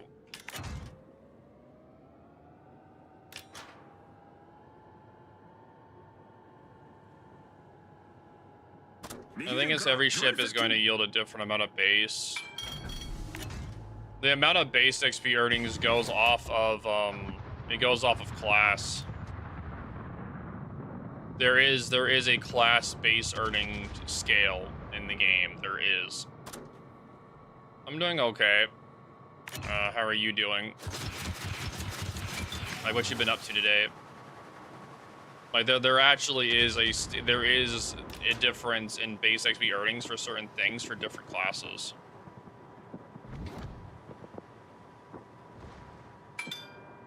That's good to hear. I don't know when I'll have time to play it, though, or if I'll play it, but it looks good, though. I just don't know when I'll play it or if I'll play it.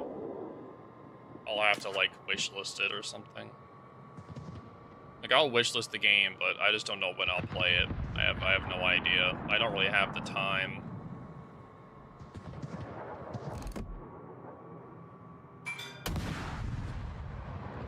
I don't remember. It's an RTS that was made by former devs of Supreme Commander, which is a game that I used to play a long time ago. Supreme Commander 4's Alliance. But I haven't touched that in, like, ages. Haven't really had, like, time to.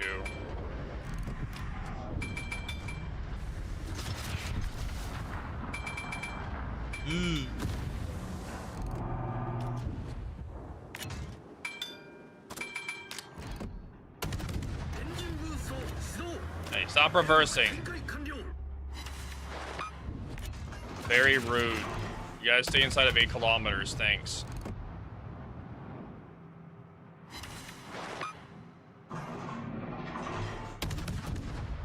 Stay inside of 8 kilometers so I can torpedo you, thanks. The last torpedo set's probably not gonna hit. Never mind, he's gonna go forward. Damn. Nope, they'll hit because he went back forward. Thanks, dude. That's why you cycle your torps. That's why you cycle your torps. Yep. Being paid actor. He did perfectly fine.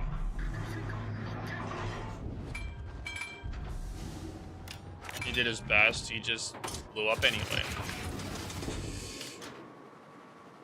I don't blame him. It's not his fault. I'm cycling my torps, which make it a lot harder for him to do stuff.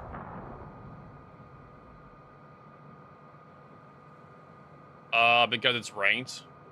I can't really pick anything else.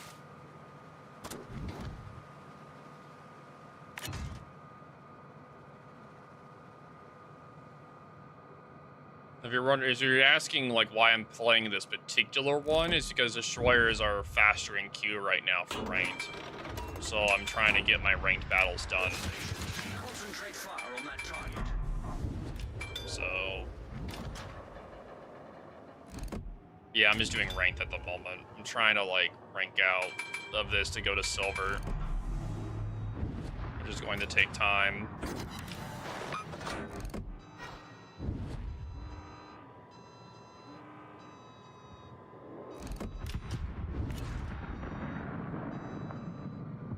No thanks. If that torpedo hits, he's cooked, but I don't think they're gonna hit. No, it's gonna be close though. Oh nope, that hit it, and it's a flood. Nice. Perfect. Perfecto. That is a permanent flood. Till it runs out, which is the best. 6.1, right? Yeah, 6.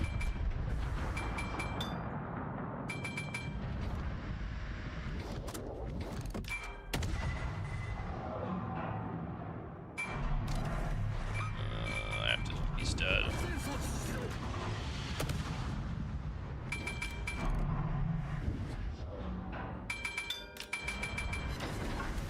Whoa! That guy tried to shoot me. Rude. Very, very rude.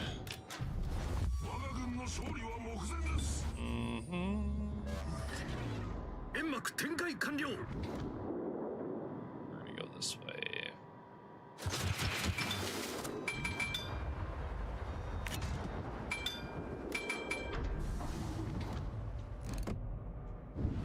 Make it turn around back this way.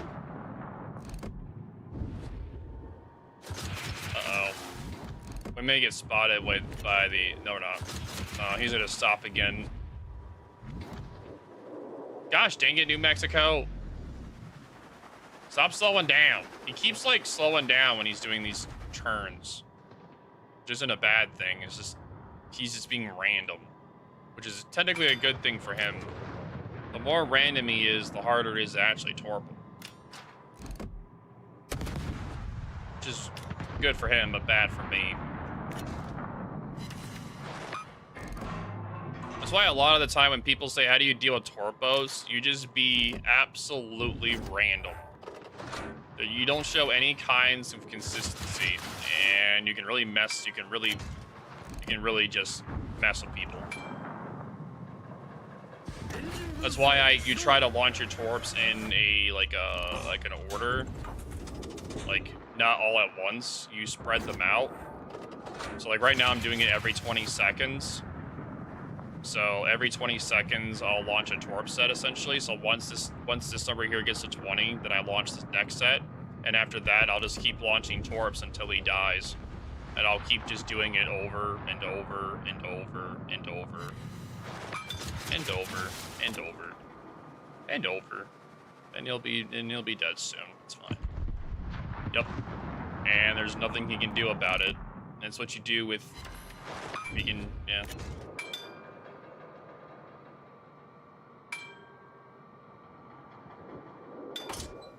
Yep. And he is dead. Nice. Cool. Because yeah, people like doing big damage number with like the torpedoes, but you just do it. You don't do it all at once. You spread it out. If you do that, it makes it way easier to actually hit. Like you're more consistently gonna hit torps. The only time you'll kind of launch them all more at once is because like if you're trying to like hit a destroyer. That's like the only time then you can do it more often. Like a thing that's more maneuverable. You're trying to do like a wall to make it harder for them to dodge.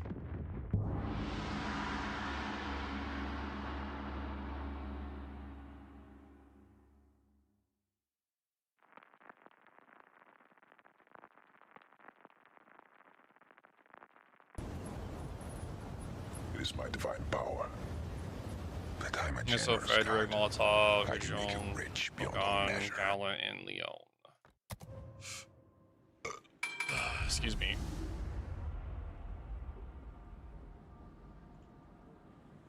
Yeah. I'll go north.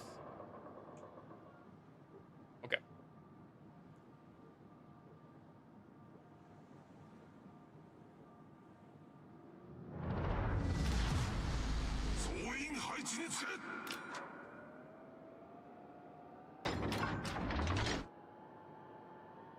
Oh, wow. I'm gonna go this way.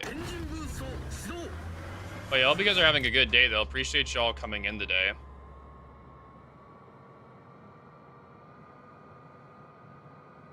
I might get.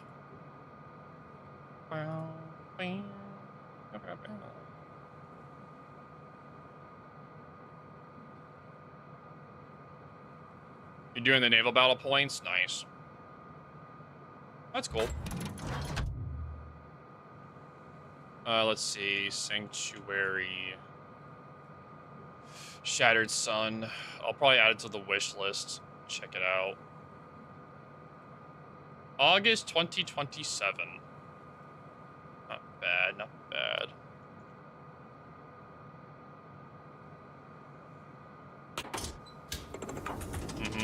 Nice. Hey, I had this exact argument with H2. I'm trying to be more of a torp boat. Torp boating is more like likely to win than just gunboating a destroyer. So I'm just taking this to win because I can bully all their battleships and cruisers. And most of the T-61s I fight are really bad and I can kill them anyway. True.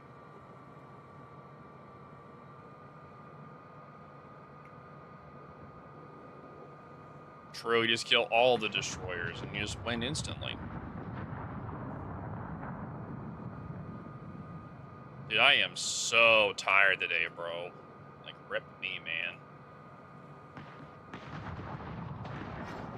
Pretty easy, the torp reload is crazy. You don't need to make it a torp build. Yeah, you don't have to, but I like the Shinami because you get extra torp set. So you can kind of spread it out a little bit more than the T-61.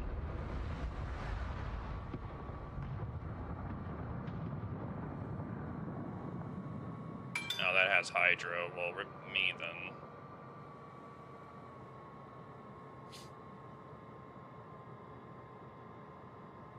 Not the Hydro.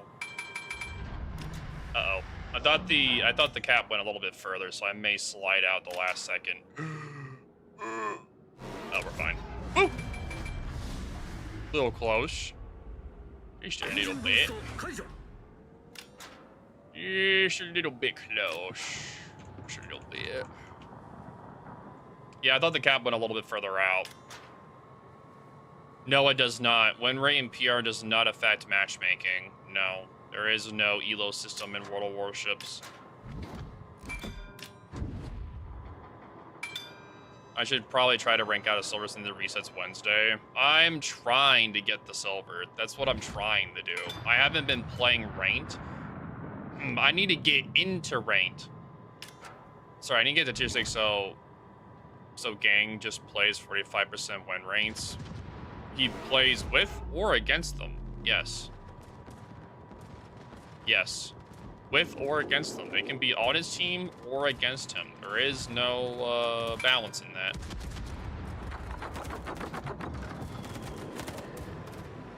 Yeah. I mean, I have a 62% win rate. I don't think it really, it doesn't matter what your win rate is really on the, for matchmaking anyway.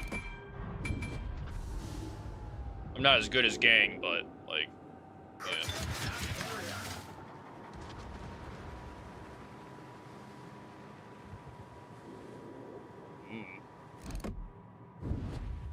The only SBMM in the entire game is in Brawls. Yes.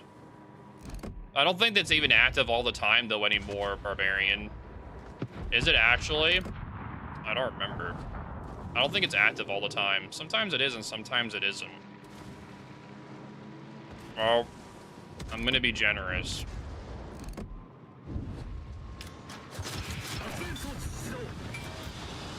I'm going to be generous.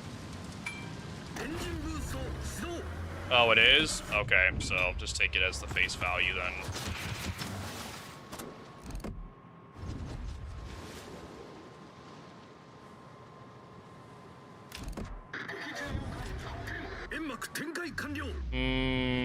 The last set I just did should hit. Never mind, he turned. Gosh dang it, stop turning. Stop that. Nah, he's an E2. No, he E1. Okay. I gotta focus down here. I gotta help out with these destroyers. I'm coming, dude. Run, dude, run! Uh-oh. Oh, this ain't good.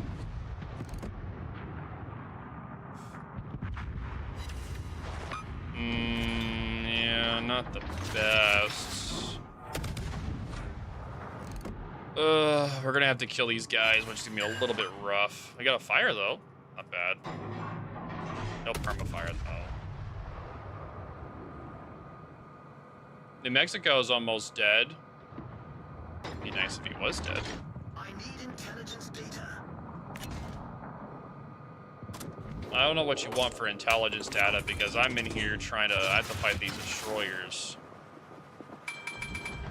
So it's kind of difficult. You gotta give me a minute. Frederick is south. Leon is there. I mean, Leon isn't a gunboat, it's a torp boat. So it's kind of more of a... Oh, so there would be memes. Where'd the memes? Somewhere. Manageable, but I play Asia server. Well, I mean, you could still do that over on the Asia server. Dude, these turrets at first are so slow. Nice! I got the destroyer too! Just a legend, dude.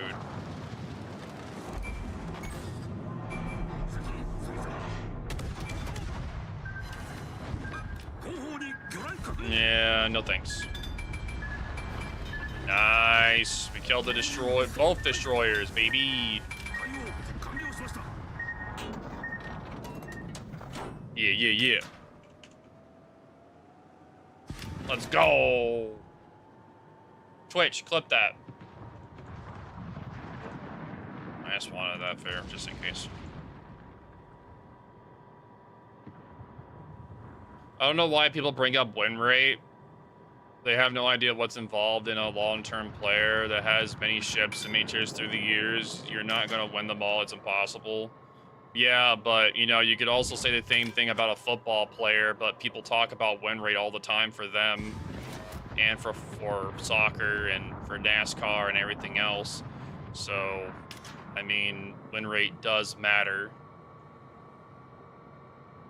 Sorry to break it to you. It does. And every type of sport or anything at all, win rate does matter.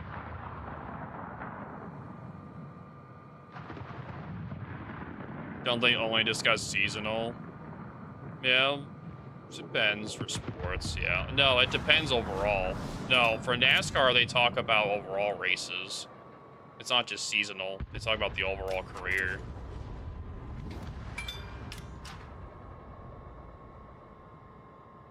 It depends. Certain sports have different characteristics, but normally they do like overall stats as well as they look at both.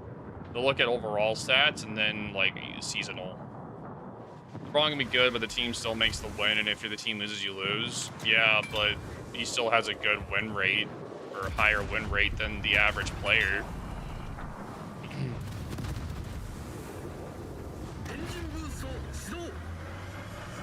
They're trying to say that win rate doesn't mean skill and it's pure random, when that is not the case.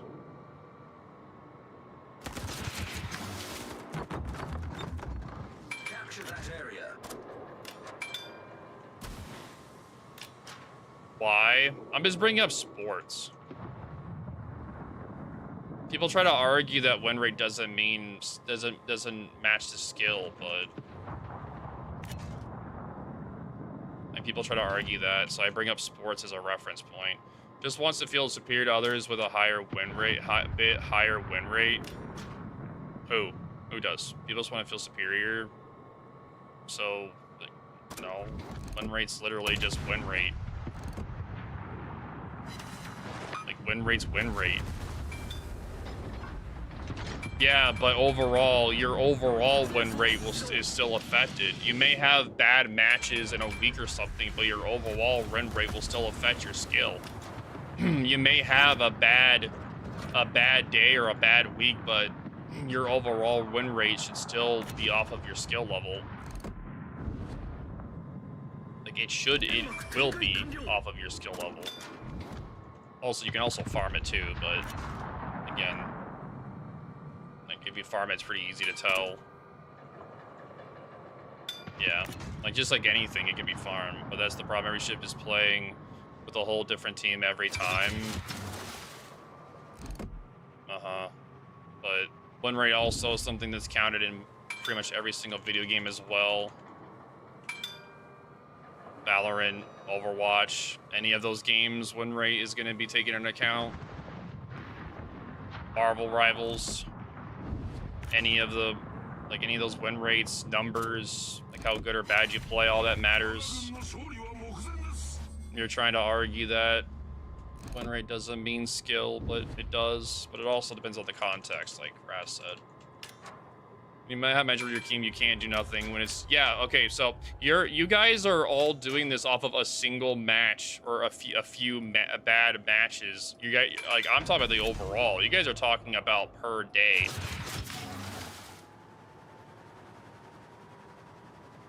You may have your matches where your team crumbles and you can't do nothing when it's you versus 7 ships. However, win rate demonstrates mainly your ability to carry a match, which means it shows your higher skill. Yeah. There's not much changes with that. You can play the same class or Counter-Strike with one gun and own, but that's the problem. Every ship is playing with a whole different team every time. You could also play ships that are better at carrying matches, so more meta ships also affect your win rate too. So you also do that.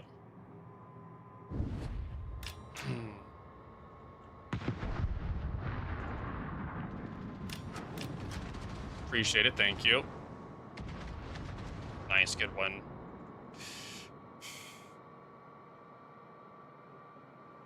Win rate damage. Well, I'm not worried about trying to carry. My point was why others suck because I have a 40. Well, I'm not worried about trying to carry. My point is why people think others suck because I have a 40% win rate. Well, yeah, because you do suck. The average for the game is 48 for 52%, so you are in the bad range. Yes.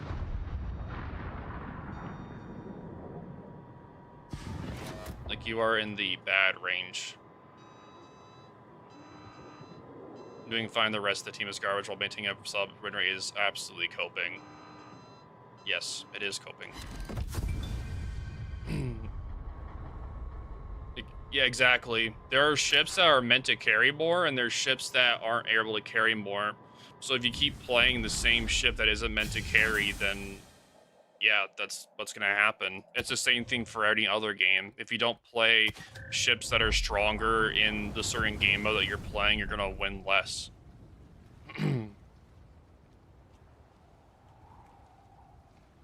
That's normally why more versatile ships are more likely to win matches, because you're able to do more in the match to be able to help your team.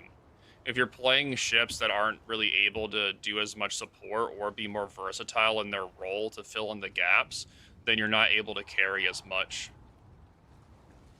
So like normally like higher maneuverability ships, ships with utility like radar or hydro being able to help secure caps, stuff like that. I don't think win rate is the best simple metric to use because you can farm. The thing is you can farm, well, the thing is you can farm both win rate and PR. You can technically farm both. I think survivability, it's like, if you combine all of them put together, it's a good indication of a skill level, but if you just do it off of one, it's not as good. You have to combine it with a bunch. Survivability rate plus win rate plus PR, and also like what tiers they're playing also means a good thing. But you can't just use one or the other. You have to try using all of them. Yeah. I've got like 7 ships that are over 55 and maybe 7 that are around 30% at like tier 2 through 5. But yeah, but like how many battles do you have? Because this whole argument that we're talking about is about higher, like people have been playing the game for like, it's like above 1,000 battles. What's up, Eric? How's it going, dude? Like, if you're below 1,000, you really shouldn't be worrying about it.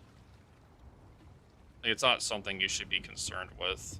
Like, well, above 1,000-ish. Once you hit that realm, then... yeah.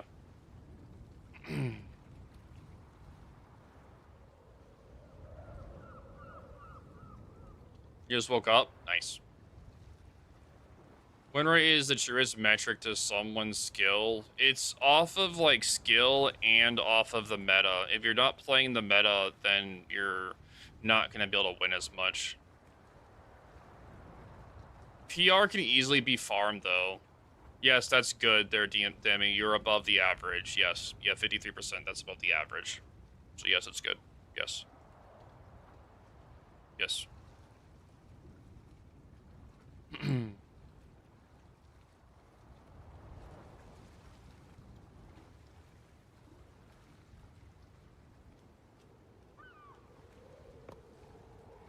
Guess I gotta win 1,000 battles in my Shima. Shima can technically do good in the meta, yes, because it's the fastest torpedo boat in the game. Sorry, not the for tier 10s it is. It's very fast. You're able to go to flanks to be able to help spot for your team while also doing cross torping, or like you're able to cross torp like where enemies pushing. It's also one of the better PR ships too. Well, I mean, there's already millions of them, so I don't know what you're running about. I've been killed many times in my main, many times by it, yeah.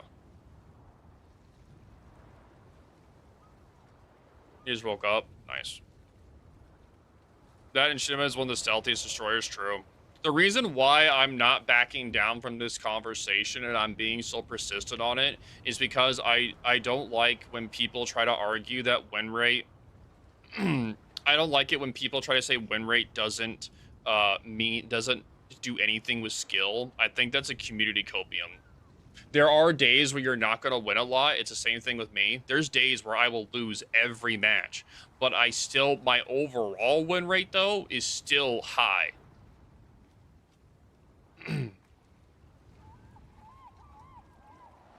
Like, you will have days where you play really bad, or you have days overall that you have really bad matchmaking, right? But overall, your win rate will dictate, will help show how good or bad you are. What is the level of win rate that's acceptable enough as a rule? I honestly don't care about someone's win rate. I'm only talking about this because I'm trying to do a point that win rate does help show skill level. Right?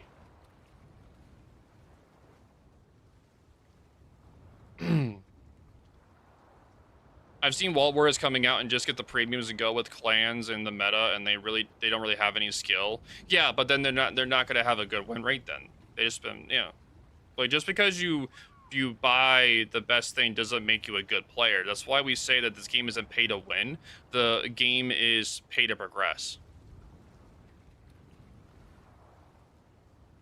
Yeah, exactly there, Aragon. Yeah. Like, we're not trying to be me. Like, I'm trying to just point it out that, like, I'm just trying to be straightforward with this.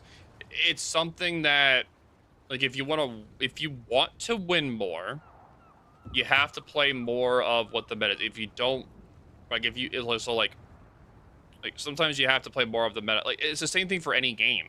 Like, for Overwatch, for Marvels, for any game in general, there is going to be a meta for particular game modes. Like, for brawls, it's always the German battleships, or brawlers in general, right? And then for ranked, it's more radar ships, or really tanky ships, or fast maneuvering torpedo boats. Stuff like that. There's a meta for every mode, and when you use that, it helps you win more matches because you can utilize your advantage to win more, and it's like that for every game. Yeah, Havoc, we're not making fun of you at all, by the way, dude. I don't want you to think we're attacking you. I'm just trying to help show you, right? I'm just trying to help, like, show you that, right? It's something that you can... we're trying to get the mentality out of your head that no matter what, you're fucked, right? We're trying to make it that you do have an impact. We're trying to help your mentality where you're not so angry. Like, it's like people have the mentality where it's always the game's fault, and so they get really mad and they don't have fun. We're trying to make it that no matter what, you do have an impact on the game, even if it's a blowout. Like you can try your best but still lose, but at least you know you did your best. You still did something. And that's what I point out too in my economics video. Even if there's a blowout, still try to do as much damage as possible. Do as much as you can, because that does affect your credit earnings. Yeah.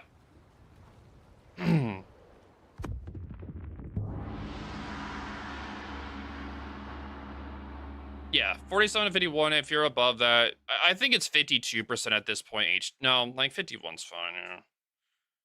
Yeah. If solo solo, then win rate is a direct representative of skill. Yeah, I run solo all the time. How can you judge someone's win rate when there are 11 other people on the team? How? How can you? We've been discussing this for some time now.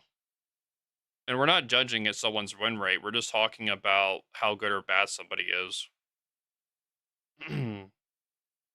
Yeah, in every video game, there's going to be like an average. There's going to be an average win rate.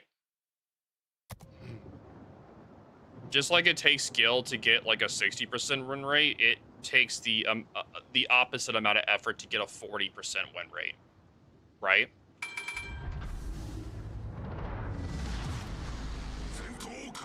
You have to put in energy to get 60%. You also have to put in some kind of energy for a 40%.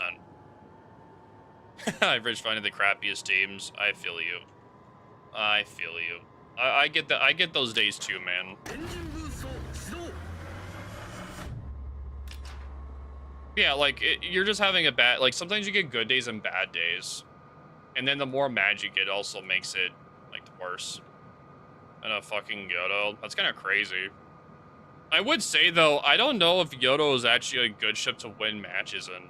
It's not a bad ship, but like Yodo really excels at when people push you. If no one's pushing you, then you're kind of suffering. That's like its main issue. It's not as flexible. That's like I think where the Yodo kind of suffers is it's not as flexible as the other ones. Like it's good if people push, but if you have to push, you suffer.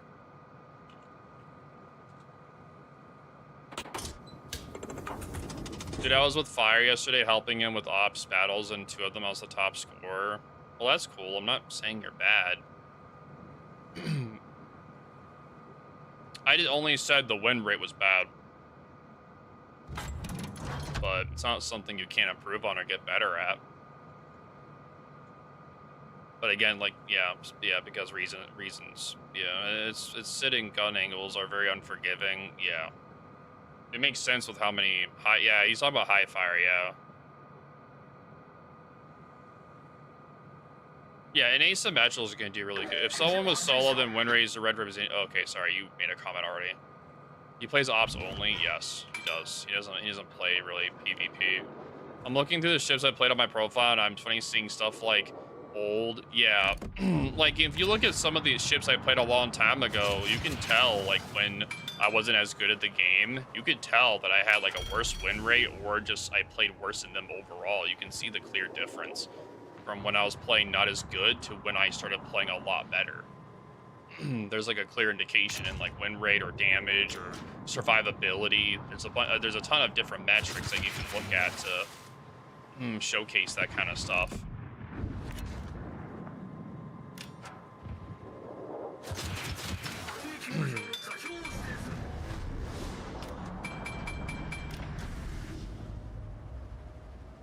Well, I mean, people can play PvE and do that kind of stuff too.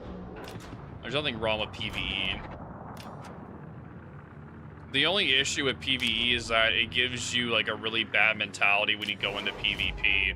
So if you play like a lot of PvE, when you try to do PvP, there's so many bad habits you have to break that it can be difficult to break through them all.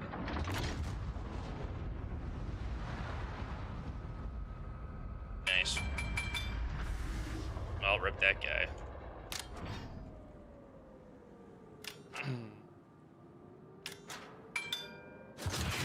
Rip that man. I gotta be careful though, he's gonna come over here.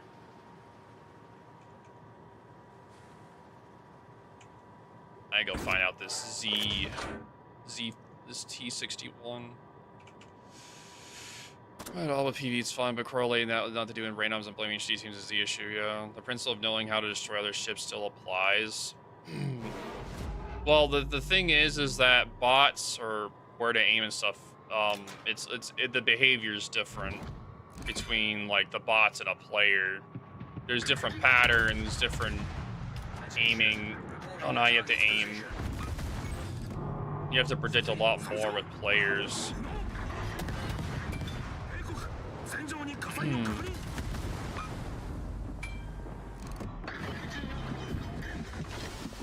that's not good.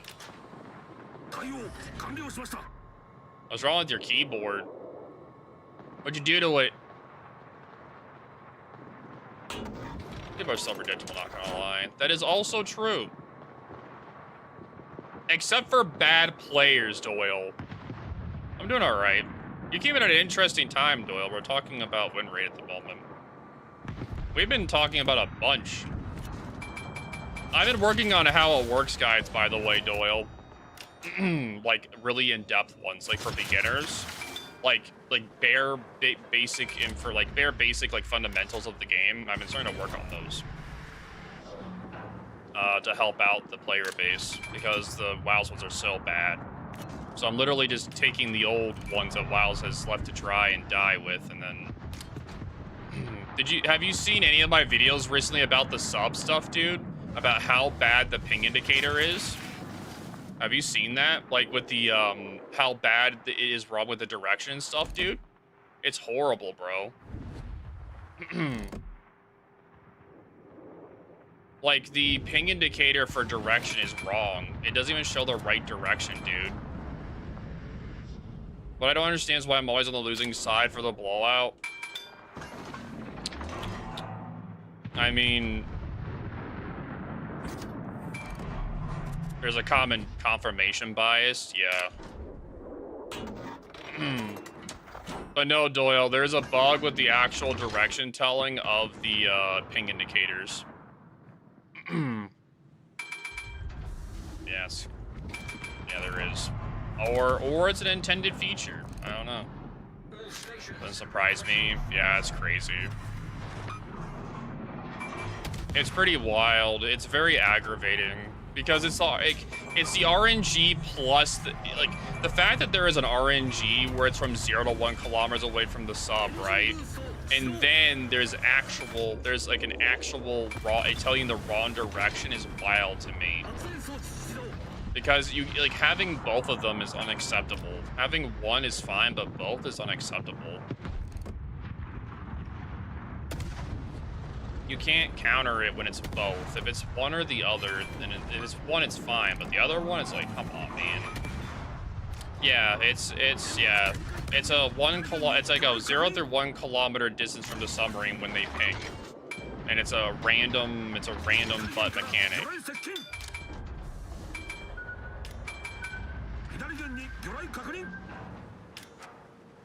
Yeah, it's crazy, dude. It's very, like, annoying. Like, to me, it just annoys me because I've been only finding this stuff out recently. Like, I've known about the mechanics, but I found out the other one. I also figured out that you can still stealth fire with submarines, so that's still an effing thing. I thought that was fixed a while ago, but apparently not. So you can essentially do the old destroyer-style stealth firing, but you can do that with submarines, so you can farm that with the Italian combat instruction. It's very annoying. So you can farm your combat instruction for free.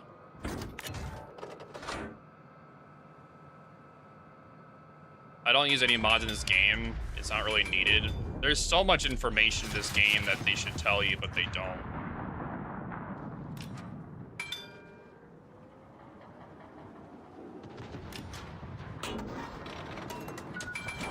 Ooh.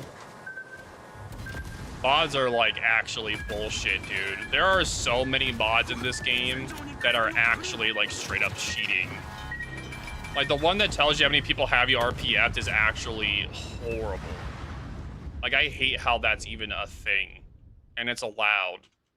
Like it's actually crazy that's even allowed. The one that tells you the angles of the enemy ship to you is actually bullshit too. I hate that one. That one's also stupid. You can legit see the legit see the gun angle or the angle where they can pen your side and not pen it with their guns with AP. like perfect. So you can be at the perfect angle where it's like right there to trick them to use AP, even though it doesn't. Like they won't pen. Stoplight RPF counter, minimap mods, 3D smoke timer. There's just so many of them, dude. And they're all allowed. Like, I wish there was no mods allowed in this game. And I wish it was just the base game, but they're not gonna, like, I don't know. It'd be better if they just did that, but I'm gonna still keep using them until they do that.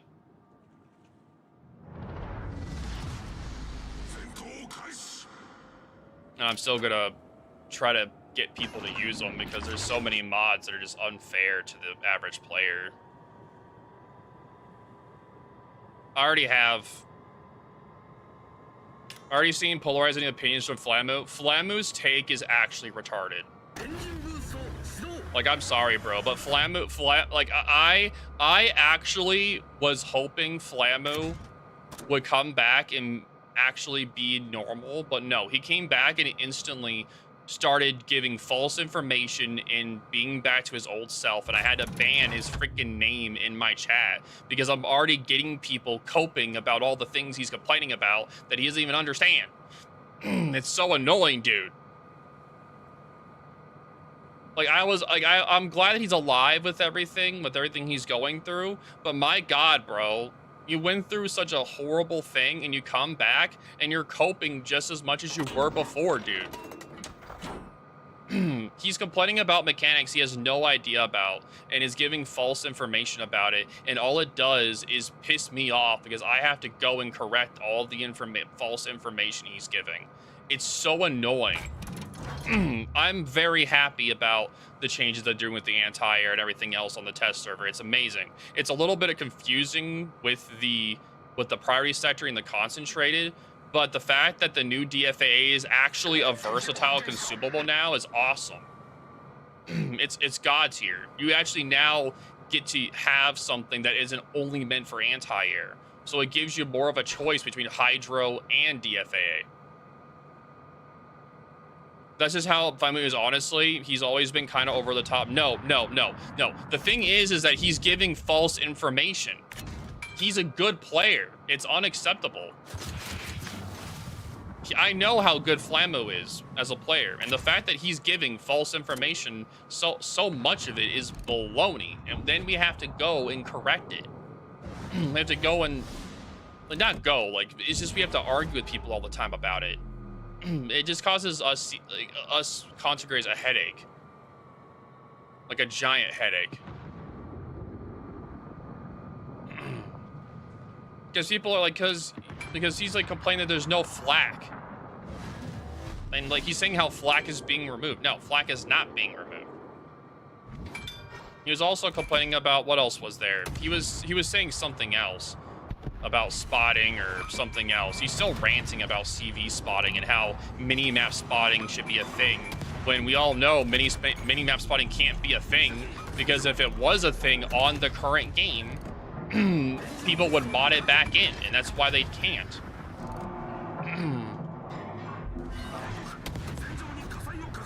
And that's why Lessa doesn't, like, only Legends has mini-map spotting because it's a new engine. Even Lessa can't do it because they're on the same engine. But Legends can do mini-map spotting though, because they are on a new engine. If this game was on a new engine, it could. But it's not on a new engine, it's on an old one that's like 24 years old. So it's like super old, so it's not able to handle that. So yeah, it's unacceptable. It's unacceptable behavior. CVs are, at this point, in one of the best ways that they've been. The only real thing that I can agree with is that the special squadrons are bullshit on the tier 10s. The special squadrons should never have been a thing, and it should only been a super ship gimmick. That's the most annoying thing. They also need to add XP earnings for when you do consumables for your teammates with the new CV stuff they're adding. They need to do that as well, to where it actually encourages people to do team play. You place a fighter on a teammate, you get XP for that. You give them a consumable, you get an XP for that. You smoke up your ally, you get XP for that. they're adding all these team play mechanics, but not encouraging anyone to do them. Like, imagine on Overwatch, they didn't give healers XP for healing your allies. You know how many healers there would be? None. There wouldn't be any of them. Because they wouldn't be doing it, because they wouldn't want to be a healer, because there's no reward for it. Like, people don't want to just, like, they don't want to, like, play something where they're not being rewarded for it. Like, how are they supposed to enjoy or earn things in the game if they're not given something for it? And this is something that I'm arguing for as well, where they actually start giving people XP for team play mechanics. Yeah, exactly. Like, this is what I'm trying to push for this too. Like, there's a bunch I'm trying to push for. You want people to play like a team game, then you have to give them XP for doing team play mechanics.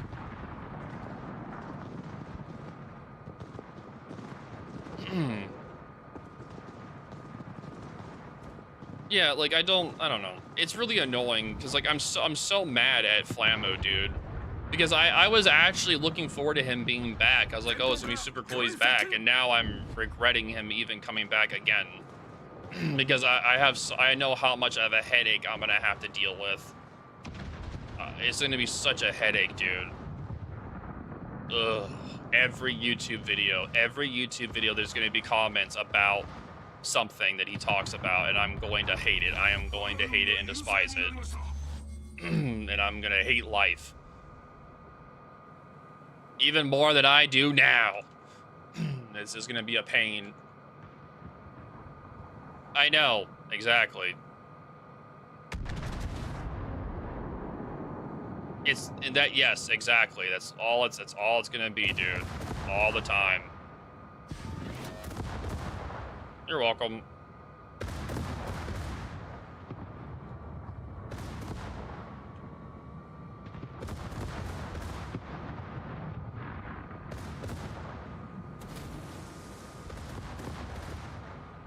But yeah, it's unacceptable, dude.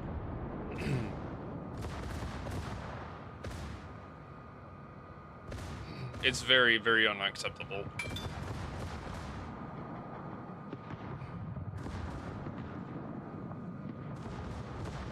Like, CVs are way more balanced nowadays than they've ever been. They're way less of a nuisance. The submarines are way more. The main issues now are special squadrons, hybrids, stuff like that. The hybrids are an issue due with matchmaking. Hybrids, special squadrons. Trying to figure out, like, what else with them in particular, but the special squadrons and hybrids are kind of like the main contenders there. That's what I mean too, man.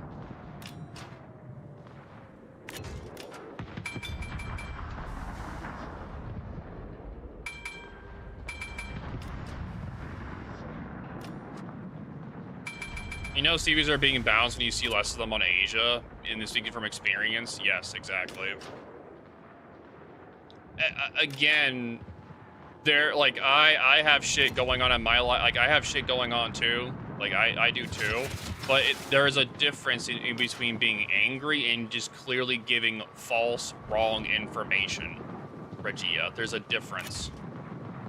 Wrong, rage baiting, wrong information. There's a clear difference. You can be mad or complaining as much as you want, that's whatever, but giving wrong, false information en masse is, like, crazy from someone, like, from some level, from that anyway.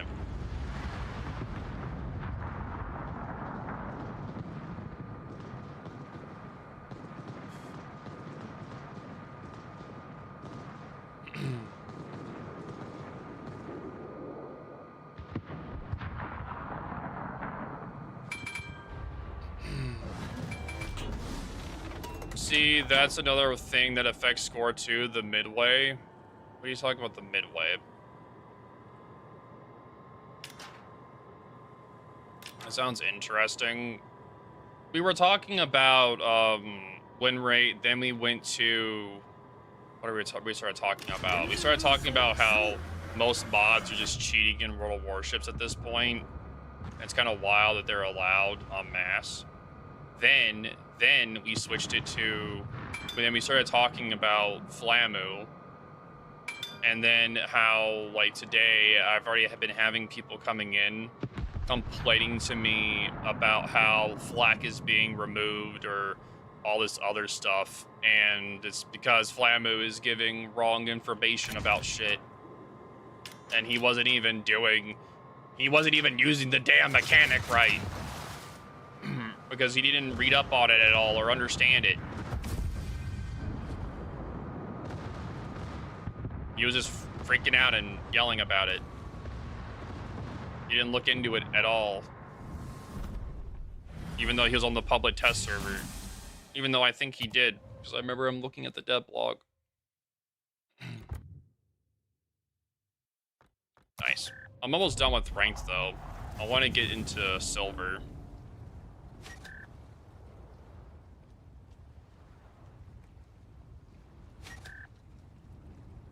Mentioned CVs somewhere in Miami. Their CVs killed my score. Some CVs are better. Like, yeah, CVs do have a large impact. His chat always says about the flag being removed because Wargaming did that one public. These new, with these new carries with the travel attack mode. His chat always says about the flag is being removed because Wargaming did that one public test. Yeah, they haven't been mentioning flak being removed forever. They were testing that in that one public test, but they removed that forever ago. That was from the one travel attack mode thing. And they have never removed flak again. You know, isn't this the usual drama these days? No, because Flamu has been gone 6 or 7 months, and then it just started back again.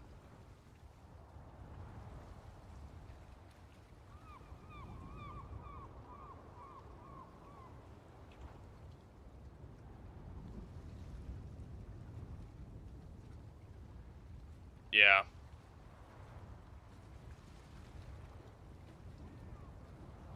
But yeah, what's up there, Templar?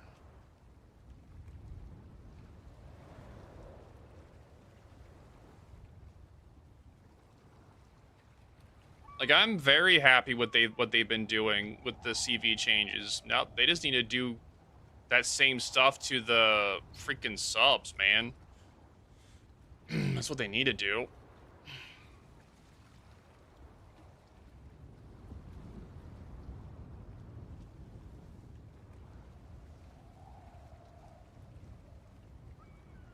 Subs need their own entire rework. They do. I don't know. There's not a lot of smart sub players. That's the point. That's the full argument. You're not fighting good submarine players. You're fighting the bad ones. Because, like, if you actually fought a good one, you would know, because you wouldn't be able to kill it, and you wouldn't be able to hit it at all with any ASW, because he would be able to exploit the fact that you can give false information on where they're going. You would never, ever hit one. And sometimes they don't even need to ping.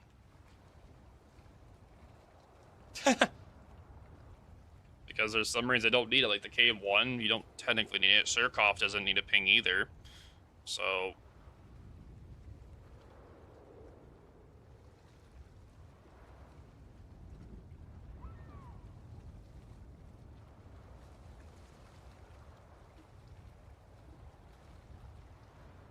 yeah, you technically don't need a ping.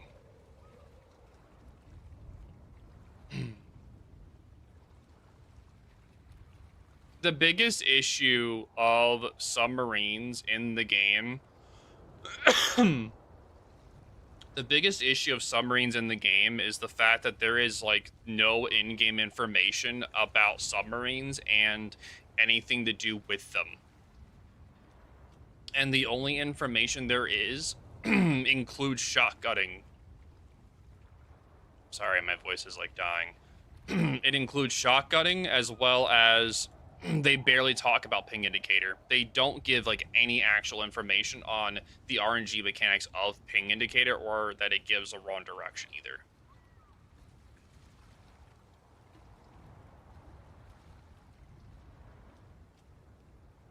I mean, submarine earnings are the highest in the game for a reason because they're trying to encourage people to play it.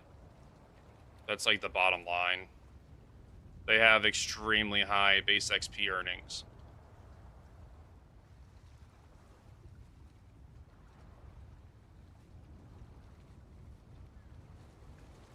No, they do not. CVs have the hardest earnings in the game, by the way.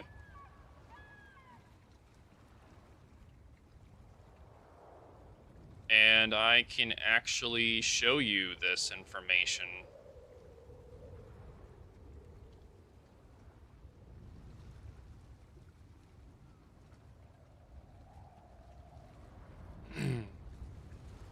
Yeah.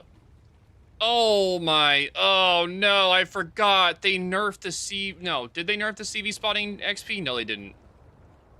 Nah, they didn't. No. No, they didn't. Sorry. I can show you. I can literally show you because I was just working on this video. I was just working on one, so I can show you what I'm talking about. So right here, you can see right here. You can see this is the base XP earning and credit earning here. Potential damage the highest of battleships, cruisers, destroyers, CVs. This is super old, by the way. It doesn't have subs, but I talk about this in the video and explain where submarines are at in here. As you can see, CVs do not earn a lot. There is not a lot of earning potential for them. They're more like right here nowadays. Like right here. And this is at the bottom right here. But for damage upon spotting, submarines is like right here or above destroyers. But yeah. CVs do not earn a lot. They suffer. They suffer on that scale.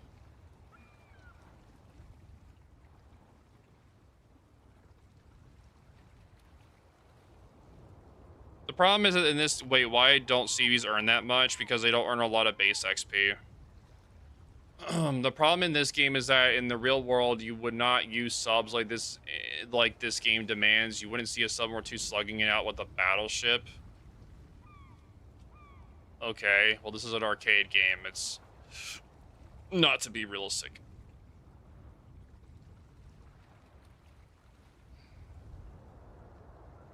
We've been throwing that argument in the loop a lot.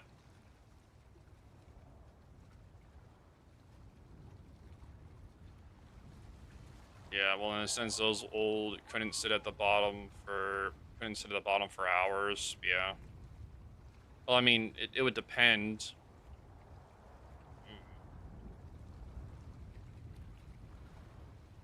What time is it right now? 9:35.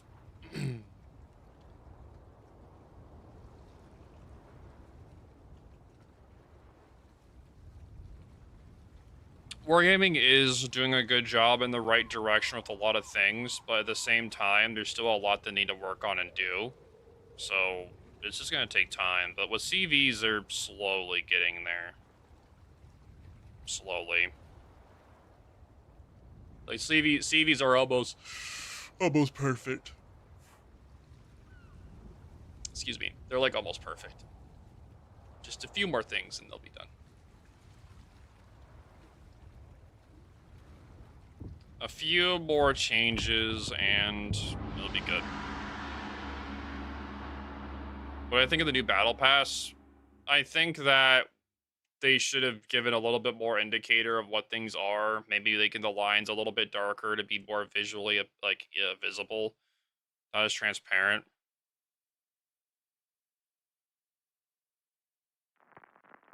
What is strong was surprised. Yeah, but again, this game isn't realistic. Their deal.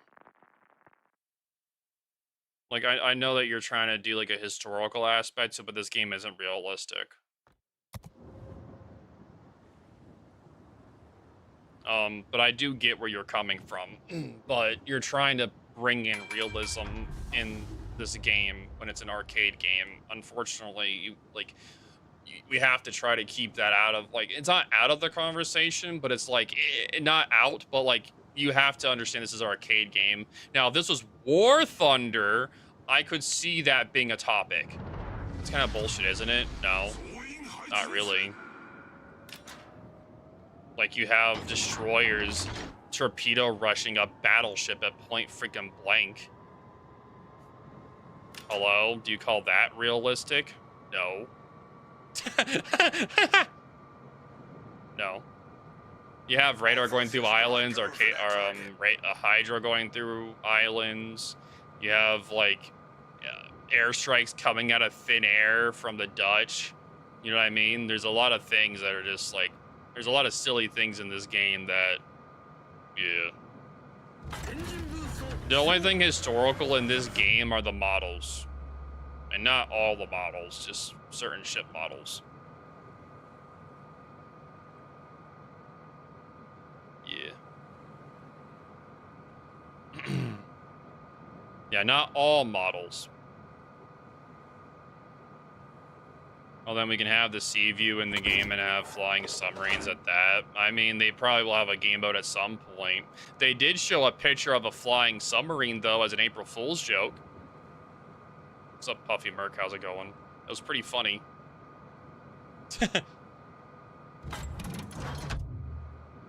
It was pretty funny.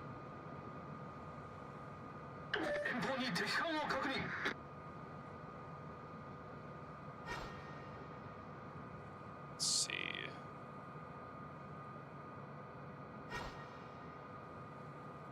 I'm gonna go this way. I mean, I'm just waiting for the I-400 to show up, man. Epic Center? Okay, the reason why Epic Center wasn't good was literally because of the community, by the way. Epic Center was a great game mode, but the community made it a bad game mode. It was actually a good game mode, but the problem is that the community made it bad.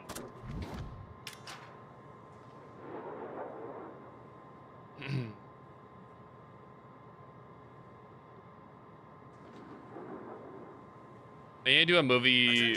I love Epic Center is only good if the players that are playing it are competent enough to actually be in the cap at all for it. If they didn't, then it was literally just a throwing match.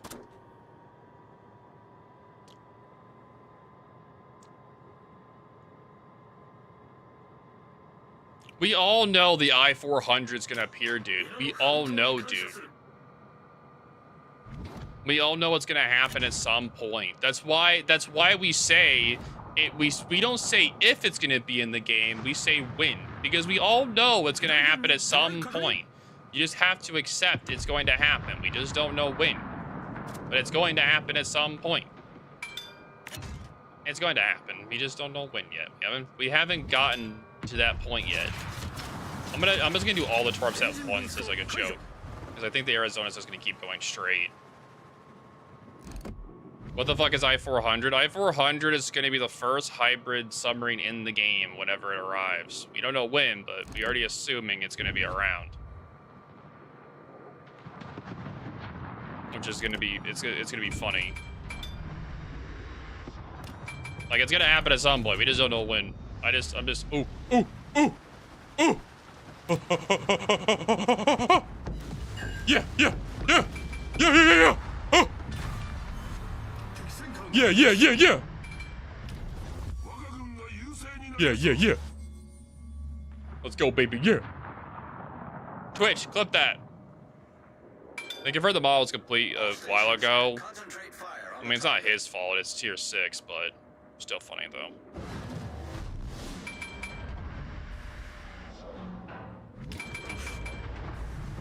Oof, yeah. Let me go this way. Nice. We already have deck gun subs. Yeah.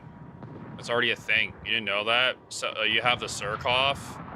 Well, technically speaking, you can self-fire submarines, by the way. You can make it where you can fire your guns and not be spotted.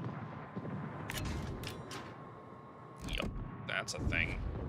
A very interesting thing. Yep, I'll be showcasing the bug this coming week. Good stuff. Yeah, it is. It's dolphining, essentially. The very thing that they said they got rid of, but they did not get rid of it.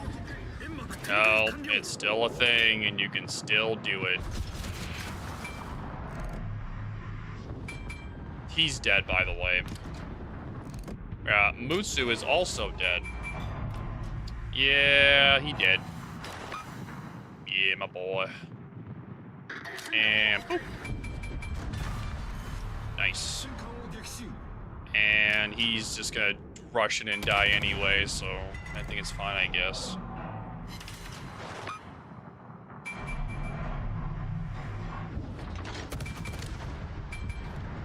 So,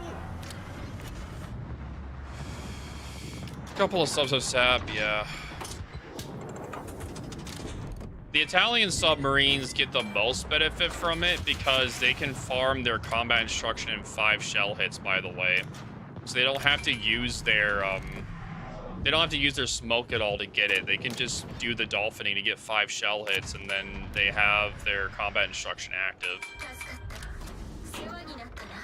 That's like the most abusive part of that bug.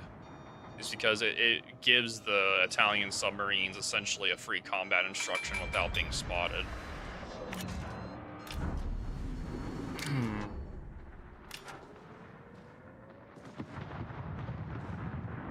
Yeah.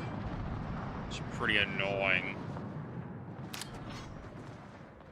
And don't worry, before I actually made a video about it, I made sure to what did I do? It's not much of an F key. What are you talking about? You get a torpedo reload. What are you on about? Yeah, what are you on about? You get a torpedo reload. It's not much of an F key. What?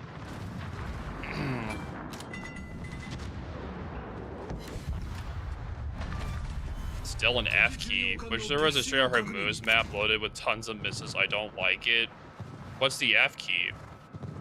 Because I don't remember it offhand. You'd have to tell me.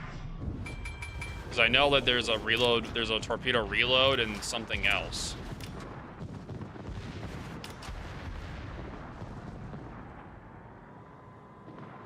"15% torpedo reload and 10% speed, so you go 10% faster and you get 50% torpedo reload? And you're saying that that's bad? What?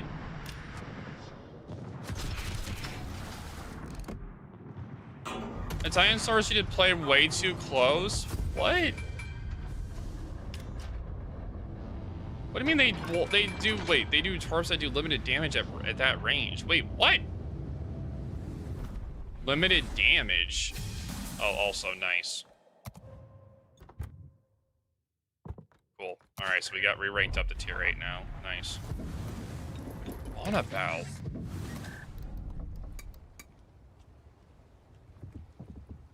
Let me double check real quick.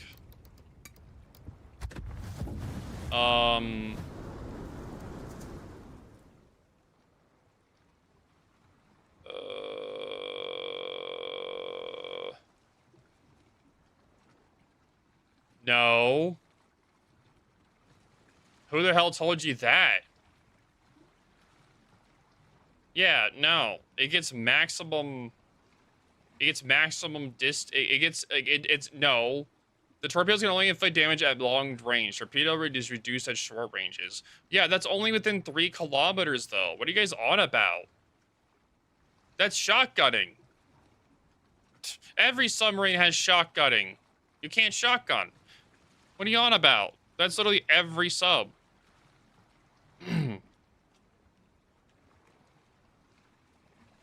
Their wording there is so dumb. I hate subs. Well, you just need to learn to read and you'll be fine, but yeah. I mean, it makes it where they home better, Templar.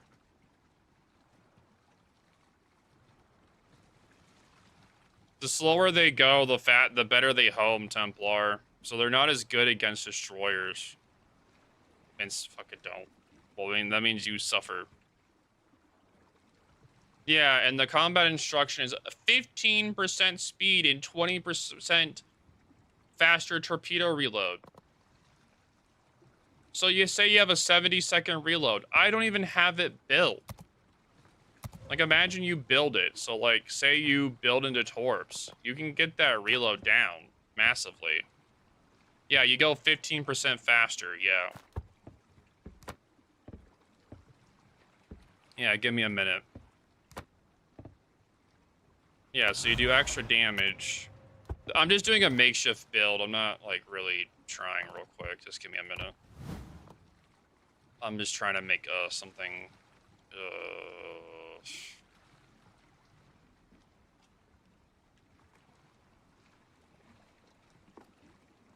Man, I don't want to mess with one of my beautiful ships over here. Ew.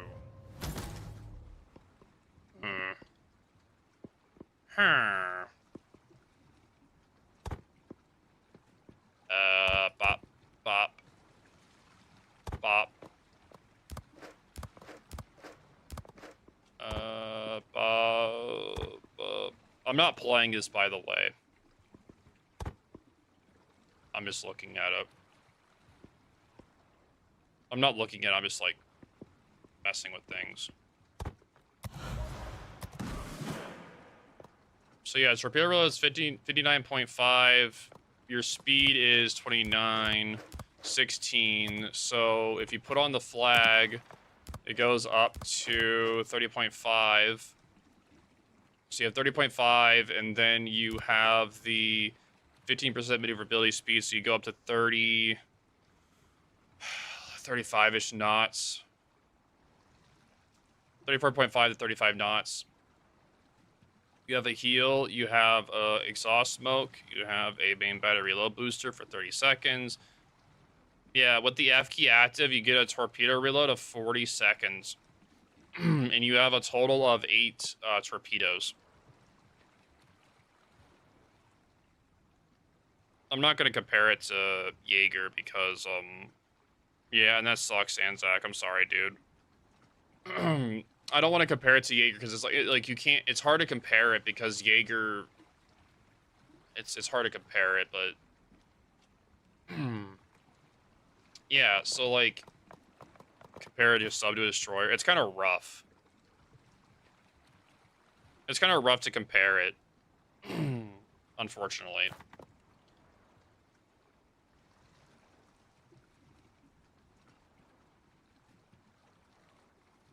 The whole point of this ship is meant to be an anti-destroyer, an anti-submarine sub. That's kind of like its point. Surkov doesn't have homing torps. It, yeah, it's also anti-submarine and anti-destroyer. It's like the same thing. I'm just saying you have to play on a nice edge to get this to work. I mean, you can stealth fire the guns. That's the only thing I'm talking about. No, you can dive with the gap. The torpedoes at the front can be fired when they're at periscope, but the rear ones can only be fired when you're on the surface. Yeah, so you can stealth fire. You know what? F this. I'm just gonna show you guys. Instead of me just saying it, I'm going to show you what I'm talking about. Here. You guys can understand what I'm talking about. Then you can understand why I'm annoyed and trying to point out this bug. Here, I will show you it. Because I've already been trying to get them to fix this. I've already put in the bug reports, along with the ping indicator giving the wrong direction, but I haven't heard anything back. The only answer I got back on the ping indicator direction one is they said that it was working as intended, but I really don't think that they looked at the correct one. So I think that it is not working as intended. So I would rather just wait until I get an actual confirmation from it.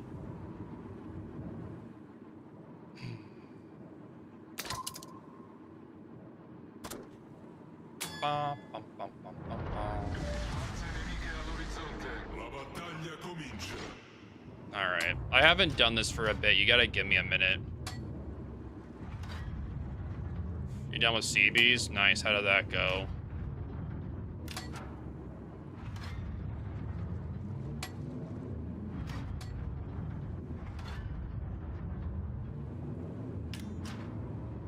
That seems pretty normal for you, so good times, good times. Seems like a normal evening for you then, sir. That sounds about a normal evening for the insane trucker. Getting mad at the player base.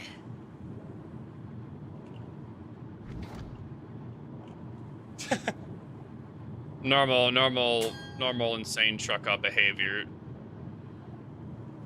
Alright, so let me, okay.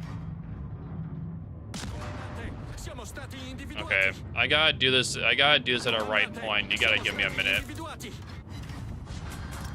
is gonna take me a little bit. Because you have to do it like a perfect time, but I haven't done it in a bit.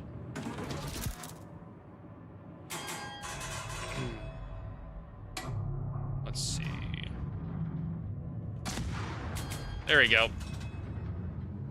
So that's 1. And then 2. Up again. Up. And then you dive again. Oh, that's another one. Oh. Yep. And yep. And you do it again.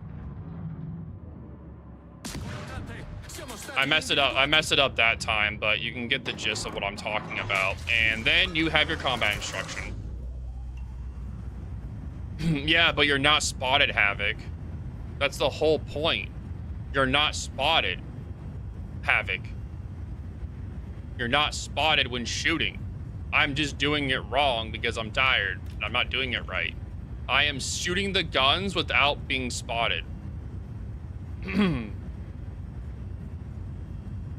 I'm not doing it perfectly where sometimes it doesn't work, but isn't this more a bloom abuse? It's stealth firing.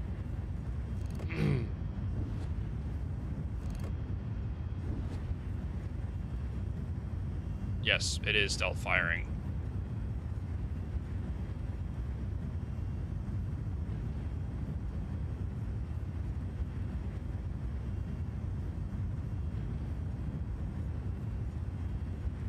Yeah, essentially, yes.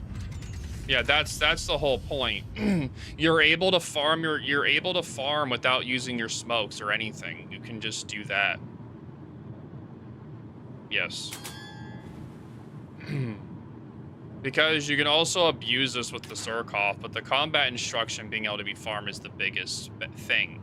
Because that means that you don't have to use your smoke to give away your location. So you can farm that and rotate around. Okay, well, I wouldn't use a sub with a deck anyways. Okay, you see, you're inexperienced. That's like, you're not understanding the mechanic. We're trying to say, like, imagine, okay, let's put it like this, okay? Imagine that you were being shot at by something you couldn't see. How would that make you feel? Like a destroyer. Like, imagine if a destroyer shot you and you couldn't do anything. Like, you couldn't see where it was. Yes. Like, because it's something you can technically abuse nowadays at max range.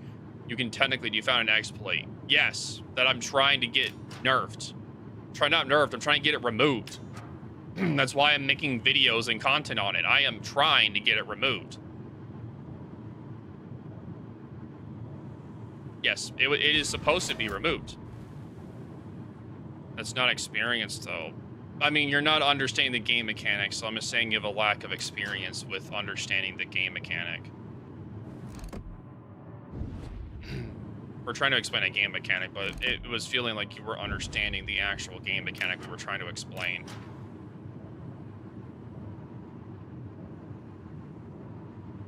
They were the ones that put it in, so they fucked it up. Yes, and that's why I'm bringing attention to it so it gets fixed.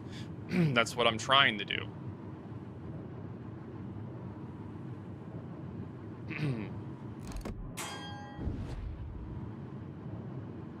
Yes. Yes, that would actually fix it, Shadow, if they did that. So like, if you were like, they need to make it where they need to make it where the depth is higher. So around 2.5-ish or something, they need to make it where you can't shoot. So if they move the depth to where at 2.5 you couldn't shoot, then that would fix it, by the way. That's what it should do, what Templar just said. The moment they dive at all, it should lock the guns. 3 or 4 would be better. No. The moment they hit that dive key at all, they should immediately make it where the guns can't fire. That would stop this dolphining issue immediately. Make it where if they start diving at all.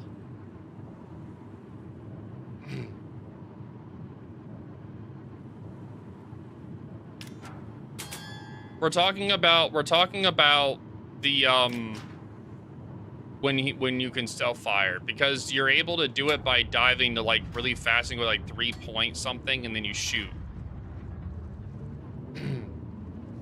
You shoot right as you're not able to shoot, and then you're able to not get spotted, which is stealth firing. So yeah, that's what I'm talking about.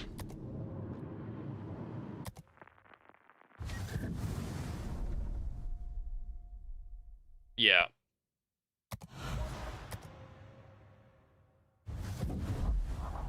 Yeah, so that's why I'm making a video about it. Like already did. It'll be coming out sometime this week. I don't remember when exactly, but it's coming out sometime this week. But yeah, no, it's the very thing that I'm trying to, I'm bringing attention to these things so that they will remove it. They will fix it.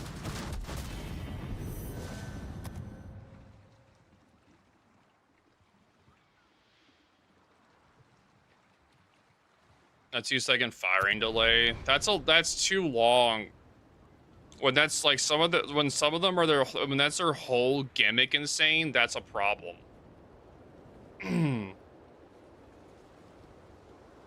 When some of their whole gimmicks are shooting, doing that, no. They're not gonna do that. They wouldn't do that for balancing purposes. They would have to do something else.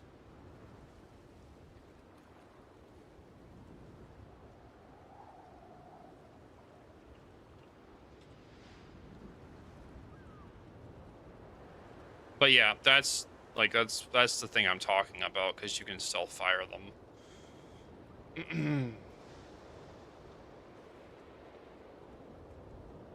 That wouldn't stop the dolphining dive. Yes, but it would make it where they couldn't shoot, though. They couldn't, like, they're still going to dolphin, but they're not able to shoot. Can you make a video on the homing mechanic? Why?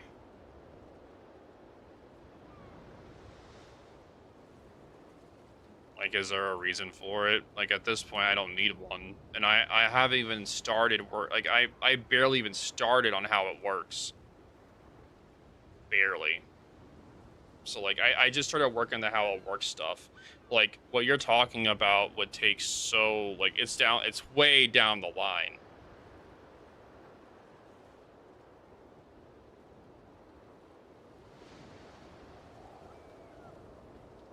Why they lose track? They lose track when you get within it, when the twerps get within a certain distance. Just another mechanic that the devs don't explain anywhere. There's technically a certain distance away from a ship that it will stop tracking. And when you have a double ping, it's closer. Like it's 2 times closer. Like it cuts the distance by like half. Not 2 times. It's like it cuts the distance by half. For battleships, it's like 2.8 kilometers. or something like that, and for cruises it's like 1.9 or something like that. I don't remember the exact distances on the top of my head, but yeah.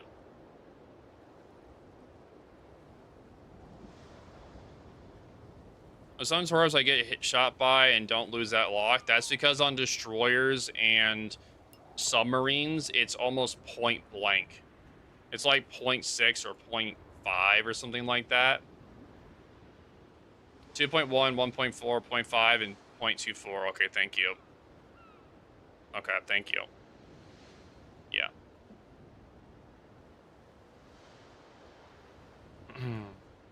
Yeah.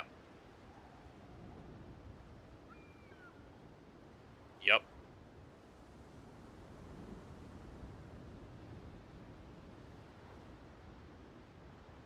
Double ping essentially has these distances. Yes, it does. Yes. Yeah, it's just yet another mechanic that they don't explain in game. And that's what's so annoying.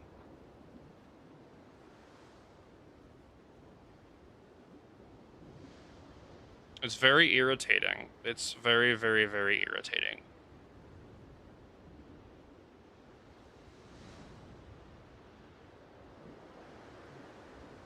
All these mechanics about submarines, about a whole effing class, and they don't even talk about it anywhere in game at all. Like, there's no information on it. It's the most annoying thing imaginable. That's why people assume that CVs were just thrown in, dude.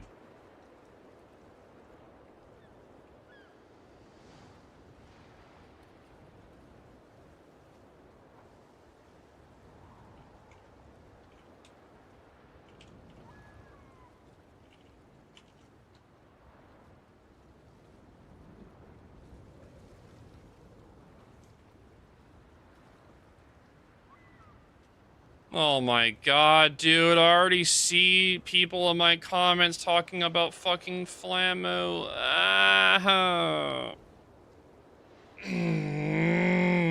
I don't want to deal with that. I'm about to DM him, bro. I'm gonna find his freaking Discord. I'm gonna freaking DM and tell him, please stop being stupid. Give actual information, please, dude. It's so annoying, dude. It will backfire. How will it backfire? Him giving false information is so bullshit. And then I have to deal with it. It's so annoying.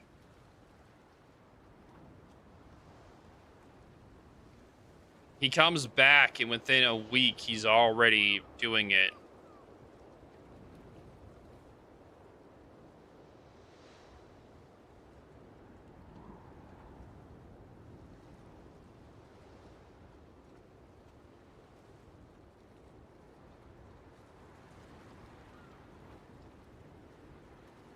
How is he complaining about the new consumable?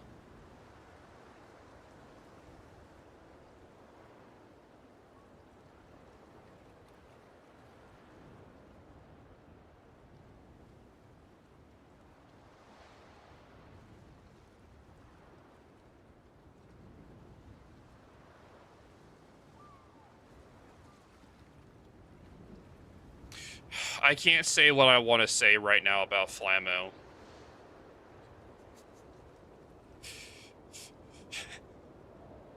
But it would be insensitive, so I'm not going to say what I want to say. But he needs to stop giving false information on things. That would be nice. I would appreciate it greatly, and so would the rest of the fucking community. No, but I have standards, and I'm also a CC. There's things that I can't say. But yeah. Just, if anyone comes in here giving me information from Flammo, I'm probably gonna ban you. Just being honest. Because he is not a valid source of information. He is a drama farmer. So do not tell me any information from him at all. If you do, I will likely ban you because I don't want to deal with it. I don't want to have to deal with trying to correct information of his en masse all the time, which I'm already gonna have to do anyway. But I don't want to deal with it here. So yeah, just do not, please.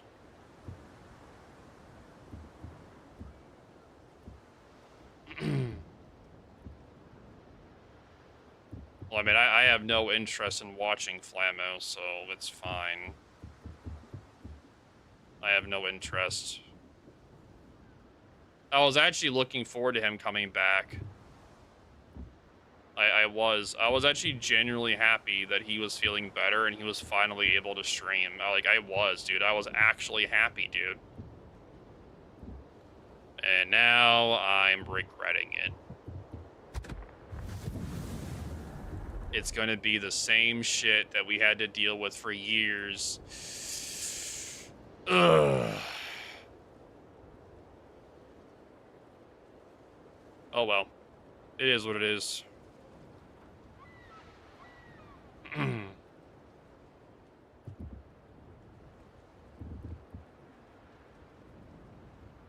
only watch for his reaction to new ships and dev blogs. Those are hilarious. Yeah, probably.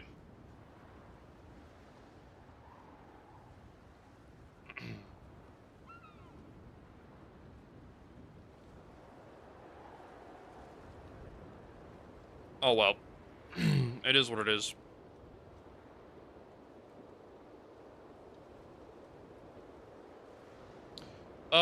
Let's see.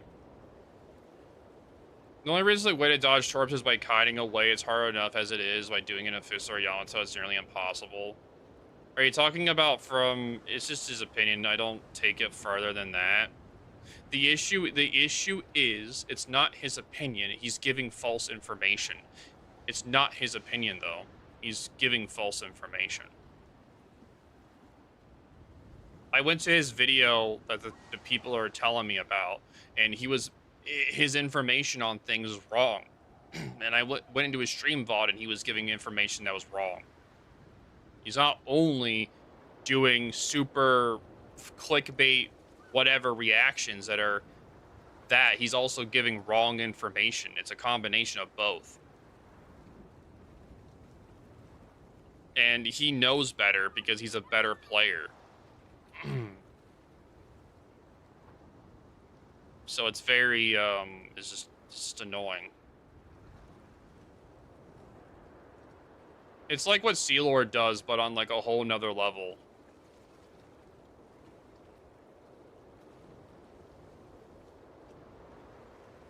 Because Sea Lord isn't a good player, but Flamu is a good player. So Flamu knows better. Yesterday when you tested it, I don't understand how the Yamen got the ability to have it, even though it doesn't have DFAA. Because that's not DFAA, Vixen. That's the whole point. It's not DFAA. It's the new anti-air system, and there's a new consumable that's DFAA that helps charge that. And there's also an improved version of it that, yeah, every ship has the priority sector. Yeah, every ship has the priority sector and the concentrated. Yeah. Yeah, exactly, Vixen. Yeah. That new system is for every ship. DFAA is now being turned into a more versatile tool. Which I'm happy about. I'm very happy about that, by the way. I think everyone should be happy about that. I'm just going to be realistic here. I'm going to be realistic. How many times have we been hearing people bitching about DFA for all these years? I've been hearing people bitching about it being worthless for years. And then when they finally turn it from being useless into something that's actually more versatile, like, I'm super happy about it.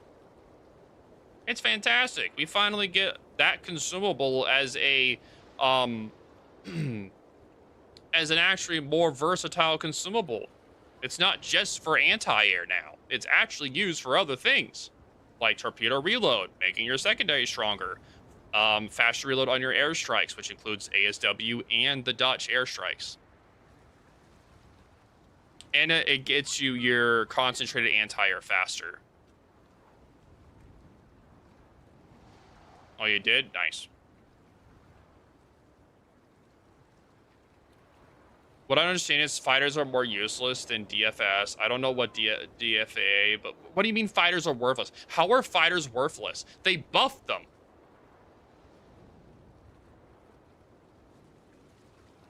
You can definitely say that DFA has been baked into every ship that has concentrated fire, while ships that used to have DFA now get auxiliary consumable that buffs, you know, the rest. Yeah.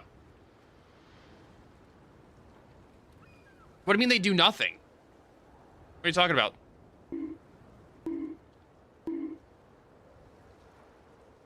Like, are you kidding me? They buffed the living shit out of fighters. What do you mean? They stay for 3 airstrikes, by the way. Hey, B-Man, how's it going? They stay for 3 airstrikes. What do you mean they're worthless? They can damage 3 Dutch airstrikes, or they can knock out 3 ASW strikes from the air, and then they leave. Or they can knock out like 1 actual hybrid. Or once you launch them, they have an action timer that takes so long. Yeah, if you're launching them at max range. If you're launching them closer, they aren't. Dude. Oh, big stretch, yeah. What are you like a walking, talking misinformation machine? Are you kidding me? Who do you get your information from? Flamu?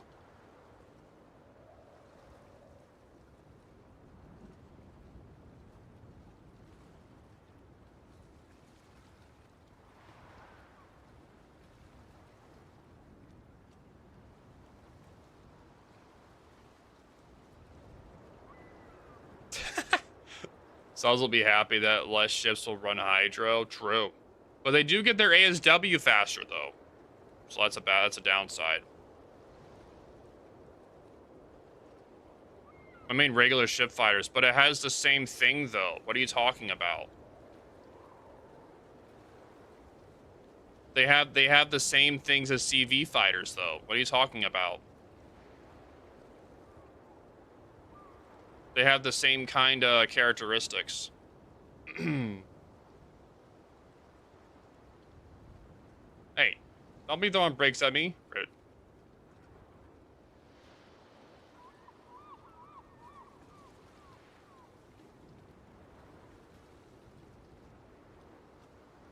Brother, I've tried and they only kill 1 or 2 planes because they do it off of... It goes off of how many fighters are in the squadron. Oh, okay, thanks. So if there's like 3 fighters in the squadron, then it kills 3 planes. So if there's a bomb squadron and there's like 12 planes, it will kill 3 planes. So how many fighters there are in the squadron dictate how many it will shoot down. So if there's an ASW coming and there's 3 fighters, it will shoot down all the planes. Were ship fighters buffed against CV planes? They were all fighters were buffed against ASW and against Dutch airstrikes, because a fighter can attack 3 separate instances of ASW or Dutch airstrikes, and then they'll leave or they'll deactivate or whatever. And if there's a 1 actual CV squadron, it will then attack that one and leave.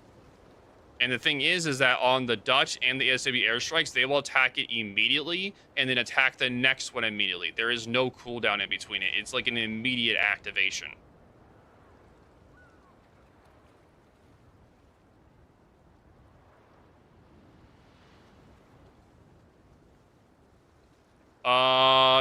Yes, it was.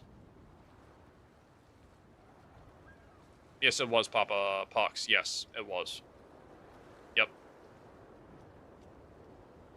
that was to combat that exact thing, because we would do that all the time. You're good. Talk to you later, man. Have fun.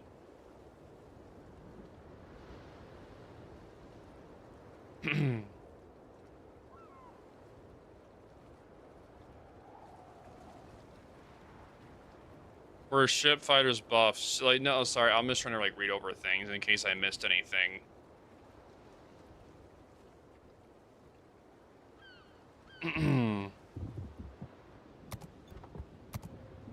Oh, big stretch. Thanks for the dude. follow, I Oh, appreciate big it. stretch, yeah. There's still a threat, maybe not as much as the CV fighters, but whenever I play, I try to avoid both. The main problem is the players that use them too late. Yeah, a lot of the time when people activate their fighters, they activate it too late and not before, or not like they activate it right before the CV attacks. And then by the time their fighters are up with like a few seconds, then the CV's already gone. You activated them too late. You have to activate them before the CV goes in there. So you're telling me if you had the option of fighters or DFA, you would choose fighters.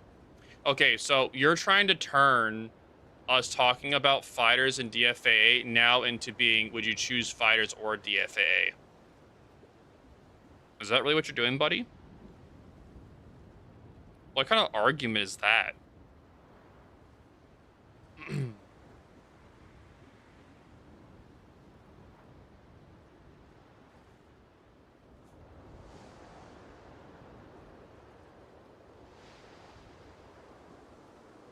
Resolute actually won, by the way. Damn, nice, dude. Congrats. What kind of argument is that? Would you choose DFA or fighters? I don't think that's even an option in game. I don't think there is anything where you can take DFA or a fighter. I don't think it's even an option. The moment you see a Dutch airstrike coming at you, it's too late. Okay, so let's just test this out real quick. Who's on NA? Wait a minute. Templar! You still online? We're gonna test this, buddy. Where you at? Are you online? I know it's late for you, so you may not be online. Are you online? We're gonna test this, because I know for a fact that he's wrong. So we're going to... No offense to the guy, but I can't listen to Steelers videos. The voice absolutely goes through my nerves, and the pace makes me fall asleep. Hello, good people of...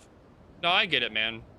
I have one what? A CC economics code. I don't know who's online, but... A CC economics code. But no, I get it, VX. No, you're good, man. You're fine. I just don't like the false information stuff. That's what I don't like. Because then I have to go and correct it. No, you're good, man. No worries. There are no ships with DFA and fires in the same slot. Okay, thank you. Is there somebody that's on NA that has a Dutch ship that we can go in a training room with? Someone that has like a Trump? I need someone that's on NA with a Trump or EU that has a Trump that can go in a training room. I don't care what server you're on. I just need to know. I'm on, but I'm in a game. I mean, I could. Well, what shirt? Well, I need someone with a Trump. So, are you on EU or NA? Because I can switch. I can switch. I just need to know what server you're on.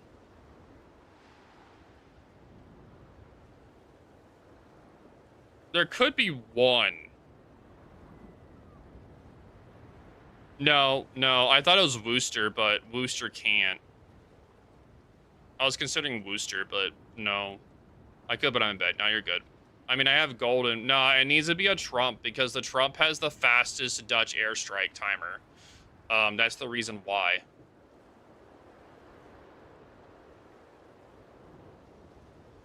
The reason why I'm asking for Trump is because it has the fastest airstrike timer. Well, actually, no. Technically, that's not it. Technically, the fastest is the tier 8. The tier 8, this thing has the fastest timer. Technically, it does. Technically.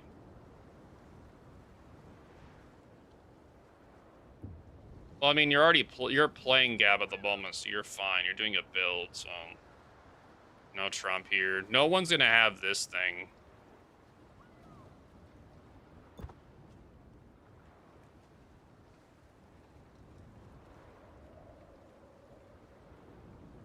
Oh, okay. Do you have a ship with a fighter, Gab, or nah? Of course, you should have a one or something that has a fighter. All ship-based fighters are the same. I think I have both, but I'm smoking. Yeah, okay. All right, get online, Gab.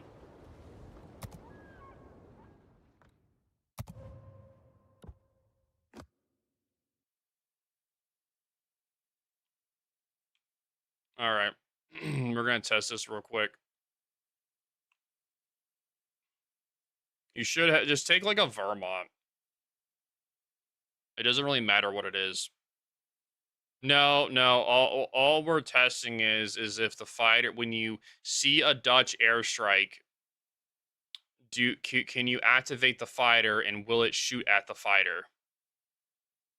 I mean, I already ranked out, so well, bronze for now. What server are you on right now? I'm on NA at the moment.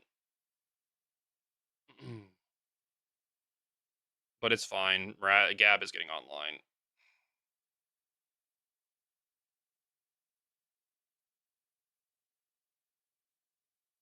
All we're trying to do is prove if it actually does, but I'm like 99.9999% sure that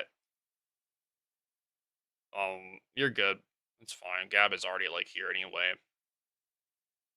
I'm like 99.99999% sure that. Yellow. Hello. All right, join the training room so I can drag you in. So you and want then to ship with the fighter? Yeah. Not a CV, because it will do it automatically. I already ranked out the Regia from bronze. I already did my goal for the day. Now we're just testing your thing.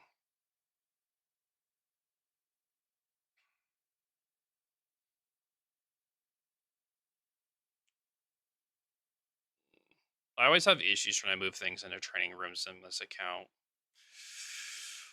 I don't know why. You have a fighter on it? Yep. Okay. So what you're going to do is that you are only going to activate your fighter when you see the Dutch airstrike. Okay. So when you see it, you activate your fighter. Gotcha. So, yeah, so do not pop it before them. Don't burst early, Gab. He's grabbing his dick. I'm gonna bust. No, not too early. No, it's gonna ruin the test. It's Jover, dude. Damn, he ruined the test. It's over, chat. GG's. Test ruined. It's over. Alright. I got like 30 seconds for a reload, so give me a minute. Take a bit. Actually, let me have 2 airstrikes so that we can confirm all. Like, it should also go. I remember testing this a while back. Well, no. It's because a fighter can shoot down. Well, it's able to attack multiple what's it called, airstrikes or ASWs. It can do up to 3. So I'm gonna do multiple SU. Know that. Yeah, fighters can do that, yes. So we're confirming the fact that you're able to activate your fighter when you see an ASW or an airstrike plane before it hits the thing. Because these are the fastest, they're 12 seconds, so I gotta wait until the other one's done, so.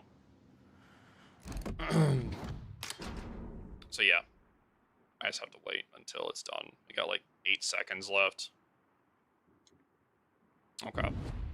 Now, alright, cool. Alright, there's the fighters. They're going up. And... 1, 2, both. They hit both. There you go. Right there. There. It went after both. My fighter shot 5 of them.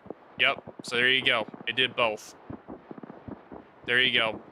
That just proved it right there. It worked. Now, it only went after 2, though, and left, which means that the ship base probably only do 2 and not... Yeah, your fighter's completely gone now, right? No, they're still there. They're still there for 20 seconds. The fighters will always shoot half of an airstrike, though. Oh, wait, do they actually do half an airstrike every time? Really? They shot down 5 planes. Okay, so that makes sense then, because if it shut down 5, so that means that the first one was 3, and then the second one is shot at 2. It's half of the airstrike's HP. Okay, okay. Because my AA shot down 2, and then the fighter shot down 5. Okay, okay. How long until your fighter cooldowns back? 80 seconds. Let's just back out and do it again. It's gonna be faster. It's too long.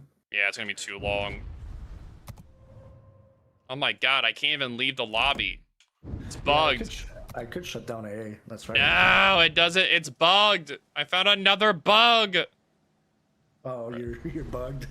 Yeah, it's not letting me. Ah, where's my mouse? No. Does enter or tab do anything?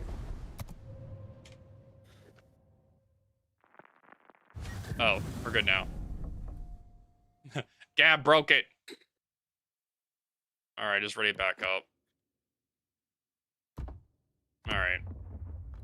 So yeah, this time have your anti-air off. Yeah, I'll turn it off. Well, I guess Willie them is back because Jets just joined in there. Yeah, it won't take too long.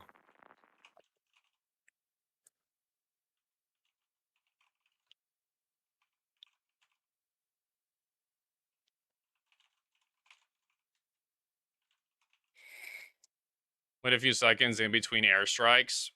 Why? Yeah, I'll be there in like 2 minutes.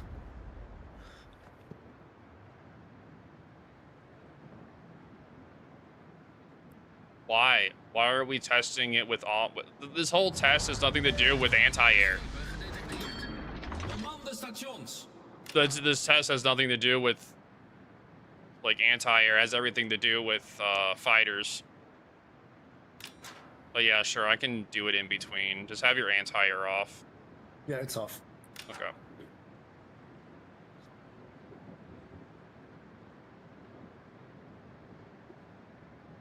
All right, well, this is going to be another, like, 50 seconds. See, there's a significant difference. Okay, so again, Regia, that's not part of the test. We're only testing the thing that you're talking about. You have to test one thing at a time, okay? We're testing the thing that you talked about. And I'm showcasing that the damage difference doesn't matter. But you need a control? No, you don't. We're only trying to see about the fighter activation and stuff. That's all we're seeing, because you gotta focus on one topic at a time when you're testing. You can't just jump. Yeah, first you're saying your argument was fighters do not activate when you do that.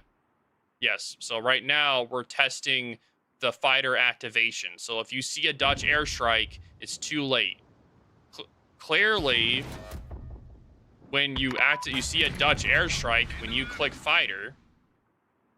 Oh my god, Gab is all tabbed. Gab, you bastard! Gab literally is all tabbed. That's not fair, Gab. Well, he just fucked us over. Is your fighter still flying around? Yeah, they're still flying around. Well, I can't see it. Gab literally just threw because he was alt tabbed. I mean, if you're alt tabbed, that means you don't see the airdrop. So, whatever. I saw everything. Uh-huh. Okay. Alright, so the fighters is still up right now. There's 2. See, like, it knocks out They half. shot 3. Yeah, shot 3. Oh, wait, they're still around. Oh, okay, so they do stay for... Yeah, so they do attack 3. Oh, wait, what? They do more than that. What? Yeah, they're still staying around. What the wow. Yeah. Okay, so they shoot down more than 3 fighters. Yeah, Okay, now 6. they left. Now, wait, no? Wait, did they leave? Yeah, they left now. Okay, so they attack 5 airstrikes. Ooh. Okay. That's pretty nice, though. All right, you can go have fun with them. All right. Go have fun with your circle jerk. I'll join the VC later. Have fun. All right. Later. Yep. All right, cool. Yes. So the test was for the activation of the fighters. Does it do that? Yes. So yes, you are able to. Okay. Barbarian, you got to scroll up with the conversation, okay? We're not talking about spotter. We were talking about. Never mind. You're just talking about that. It's fine. We were trying, like, he was trying to, the Regia person was trying to say that if you see a Dutch airstrike, you can't click a fighter on your ship to deter or shoot down some of the planes, right? So, yeah, that's why. So, yeah. So that's what we were testing, and we just proved it, so that's why. So yeah, so it shoots down half every time, so that's nice at least. No, I'm saying even though the fighter knocks down half each time, I still taking spotter. Oh yeah, that's fine. Yeah. We were just confirming the information. Like, we just wanted to confirm and tell Regia that, like, yeah. I mean, like, yeah, the thing is, like, some ships like Yamato having spotter on helps you be able to shoot over islands, which is really nice. Ships that, like, are good with a fighter are, like, a good example is, like, Massachusetts. Mecklenburg, maybe. Yeah, nowadays, fighters are way better, by the way. Yeah, spotter view is really good for shooting over islands. Yeah, we were only just trying to get him to understand, like, brawlers should take fighters, yes. Yeah, so if you can take a fighter, like, Mecklenburg, like, I've argued with taking fighter on Mecklenburg before. I've tried having this conference. I've had this internal discussion with myself about that because, like, I don't know, Mecklenburg doesn't really need spotter, but it's still nice though. Shell arcs are really flat anyway, so it's like, I don't know. I don't know, we'll see. Sometimes it's still nice to have spotter for it.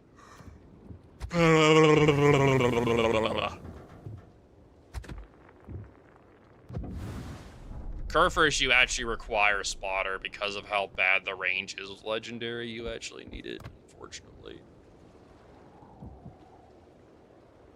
But normally you don't need it, but, like,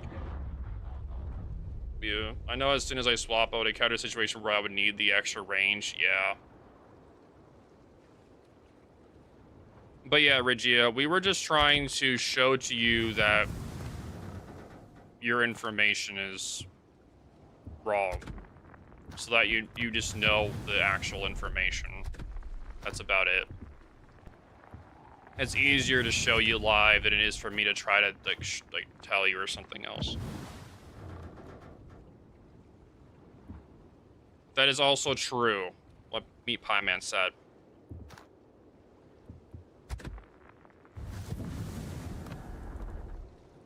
But no, fighters are so much better than what they used to be. I think fighters are in the best state they've ever been, by the way. Right now they are, because one, they take out Dutch airstrikes, ASW planes, in, he said 5 totals. That's really nice. And then you can also instant grab onto CV, not insta, but it can grab onto CVs, of course, and damage them, which is really nice. And then hybrids, so they're still good. But overall, like, if you're a ship and you're having trouble dealing with Dutch planes all the time, just put a fighter on it instead. It actually helps a lot. Like, it's not a bad thing. Like, it's really good.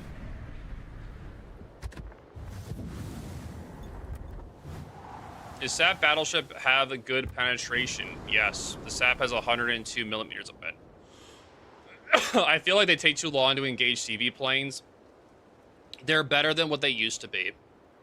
And you need to activate, like, there is a time delay when they attach onto a CV. It's less than what it used to be, though.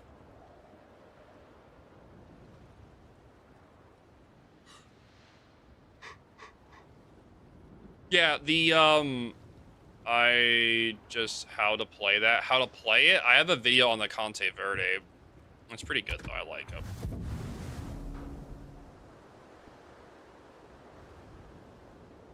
it. There is a delay on to CVs and hybrids. There is. There's more than one than ASW. The ASW in Dutch airstrikes is an insta-grab. That's why you saw it insta-grab from one Dutch airstrike to the other. It was like an insta-grab. While with the actual CV planes, it will attach onto one. It takes some time for it to attach, and then when it attaches, it'll go and attack, and then they'll leave after they do their attack run.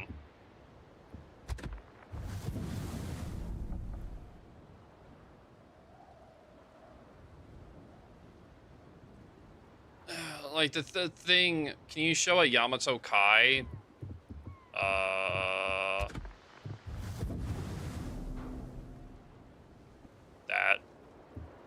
That's the Yamato Kai.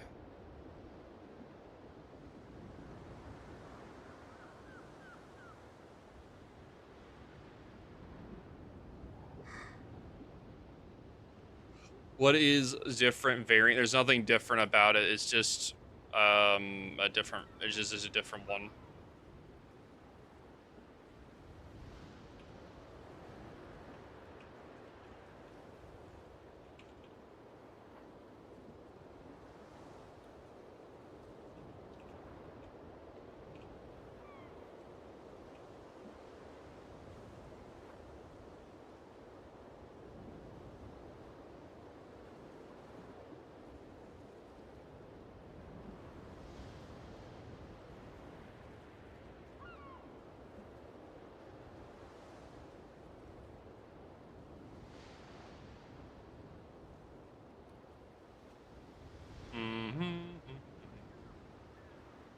Yamato sure does look so majestic. It does. I do like Yamato. Yamato is one of my favorite battleships in the game. I actually think Yamato is good. The main issue is the turret diverse. If the turret diverse was a little bit better, that'd be nice. But other than that, yeah. They need to fix the turret diverse at some point. Just adjust it a little bit. Doesn't need to be much. Man, dude, I'm over here debunking all these bugs and crap. And I'm over here hungry. I'm still the level player of War Thunder. Nice. I'd probably tell you not to play Naval and War Thunder because it's terrible over there, dude. Yeah, Aki does not just have better guns. They're Shikishima guns, and there's only 6 of them. While Yamato has 9. Essentially,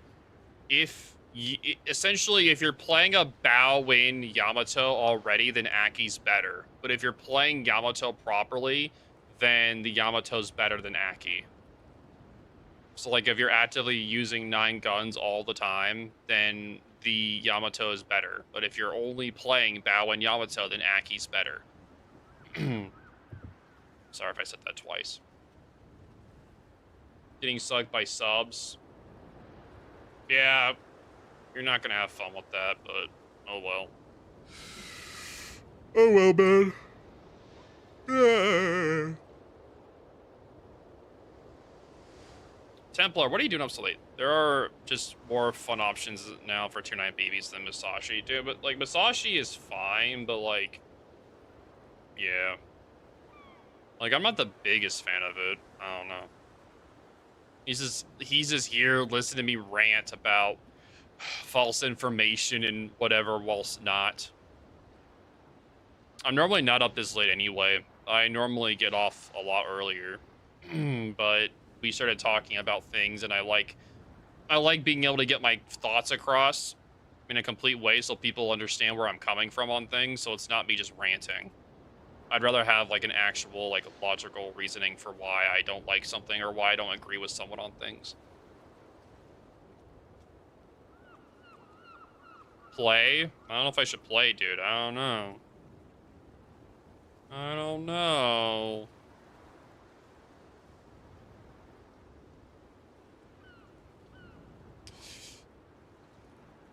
Yep, it would be such a darn shame, chat.